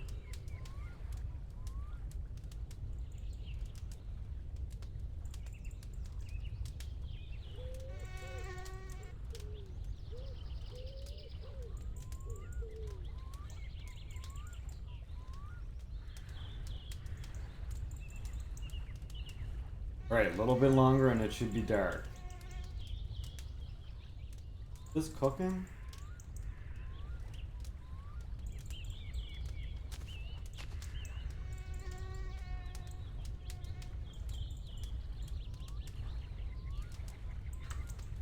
Birdie did look it up? Yeah, I thought so. That looked like it was from Wikipedia or something like that. Yep. The people like it hot. Hot, hot. Too hot for me. But each their own, I guess.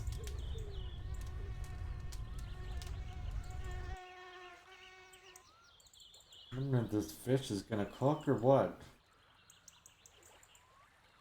Should change texture when it's done. feel like it's been on there.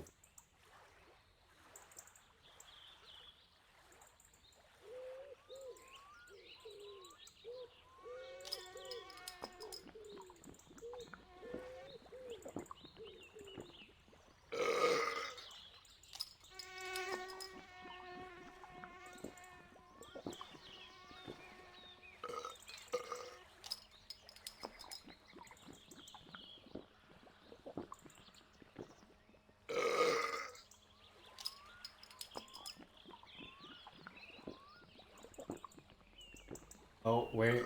Gotta pee again.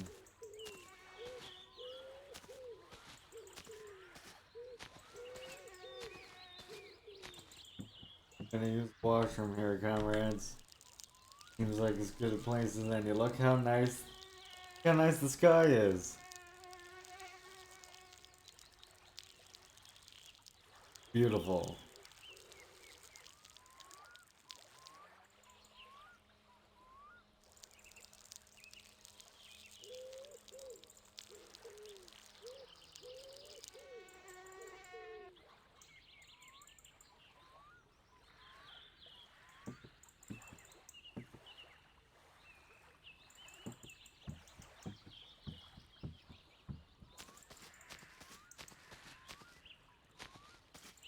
It did. It cooked the fish. Hey, look, we have a grilled pike.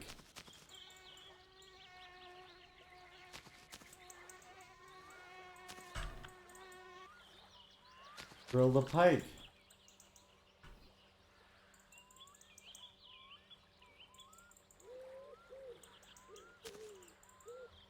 Go.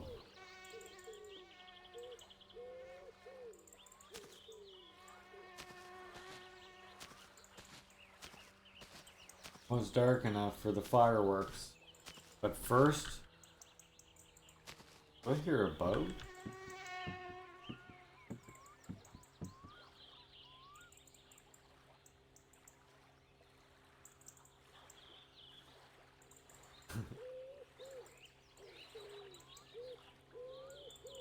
Oh yeah, look. Ei saatana. Haista paska. Vitun dorka.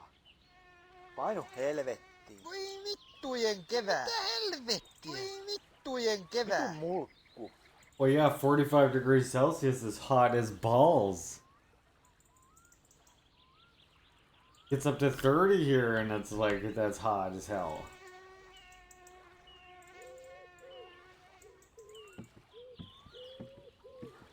Took a long walk, almost took a long walk off a short pier just now.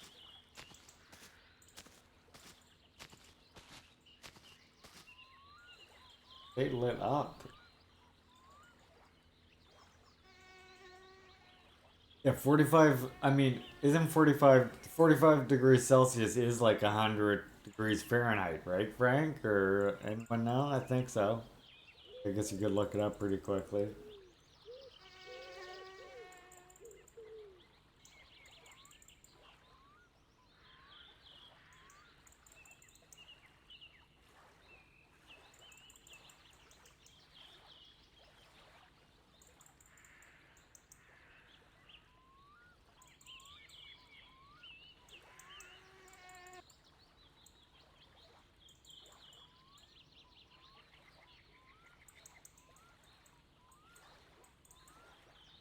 Over 110? 45 is over 110? Yeah, so that's hot as that's hot as hell. That's I guess I haven't been in a lot of saunas.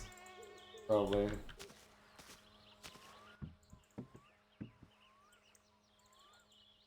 I guess so, like Finland. Does Finland use the metric system? They do, right?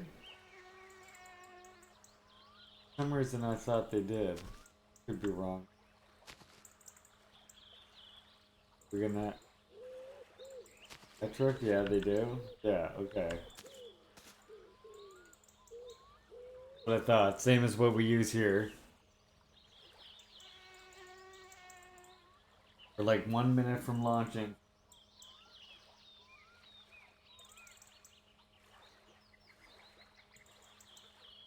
say it's dark enough. I'll say it's dark enough by then. Still need to be able to see to light the things.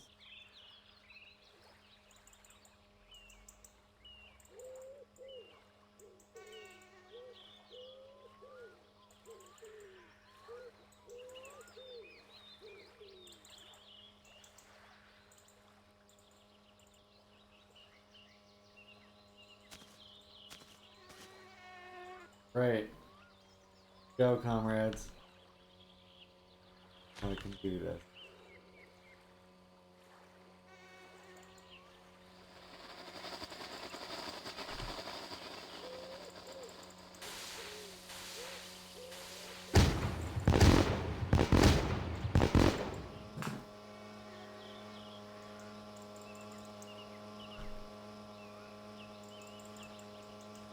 Now that was a fireworks. That was the fireworks. Yeah, the humidity does make a difference, that's true. Good point. I always forget about that. Shit, now it's dark as fuck, is that?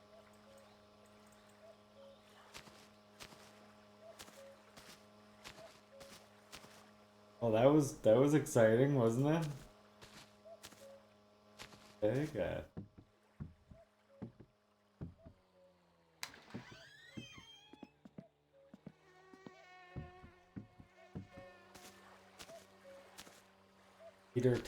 We're gonna eat our pike or leave it there. I think it'll be good in the back.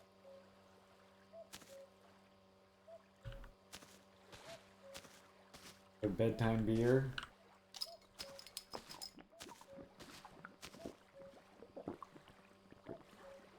There we go, bedtime beer. Wait,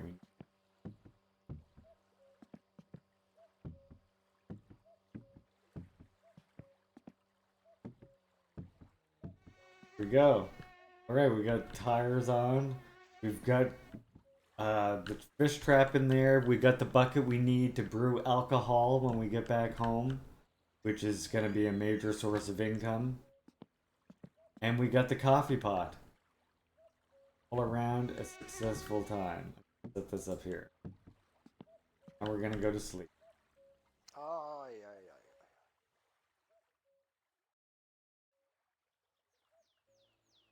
We're waking up shaking thanks to all the alcohol. But no big deal. Here we go. Eat our pike for breakfast.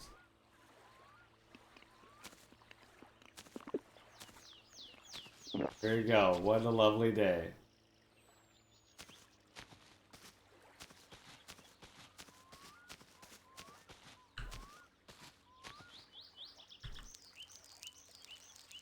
Sure, and then next time when we come back, we'll go back home, we'll brew our thing, and need to finish building the car.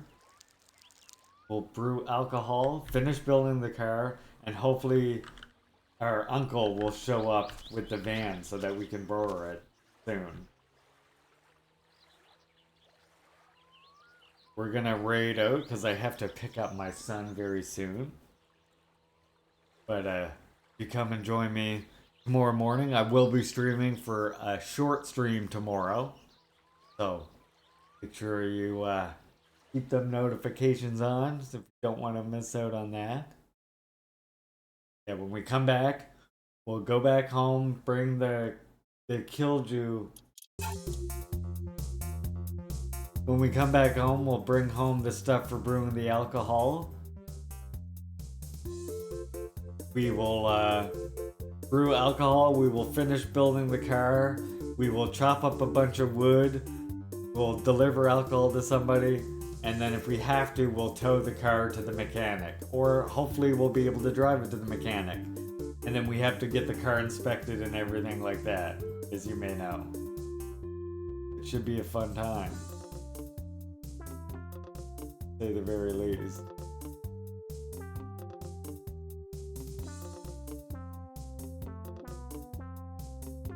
Alright.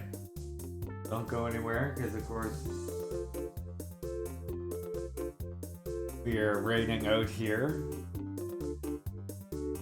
Come back tomorrow. I'll be doing a short stream tomorrow.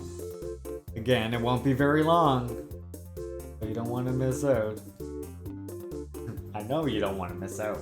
Probably no gaming tomorrow, but the weekend I'll be back with some more gaming.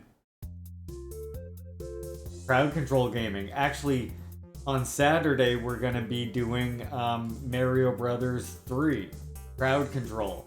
So any labor vouchers you have, or if you feel like donating generous bits, you'll be able to affect my gameplay.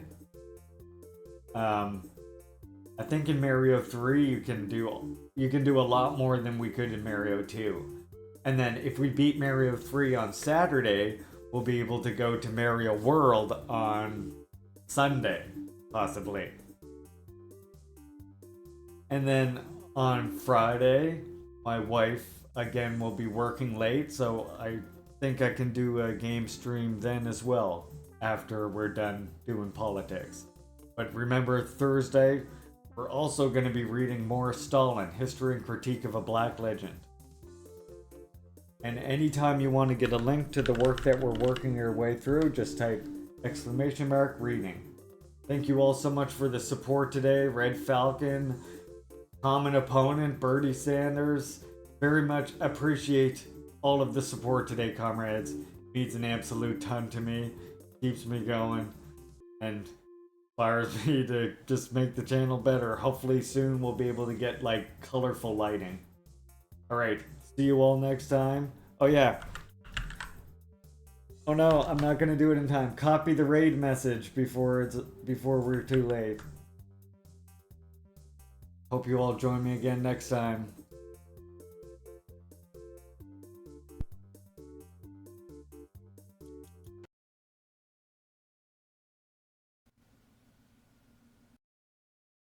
Oh my goodness, Sleepy Larry, welcome in.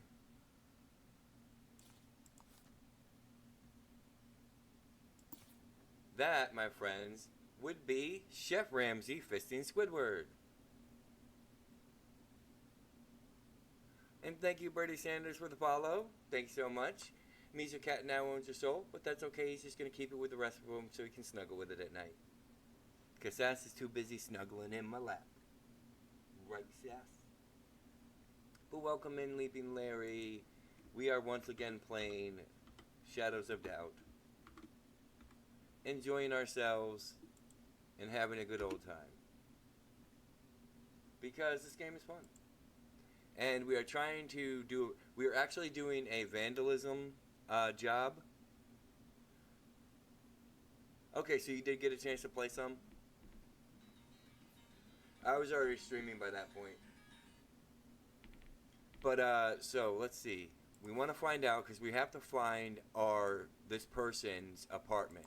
We have to find this person's apartment who we don't know anything about except for 9% about them. And then we have to figure out who they are, and then we have to cause 250 crows of vandalism, and then take a photo of the damage. Oh no, ants, they left you behind. How could you all do that? Okay, so let's see. Brown eyes. Brown eyes, okay. The only thing else is that.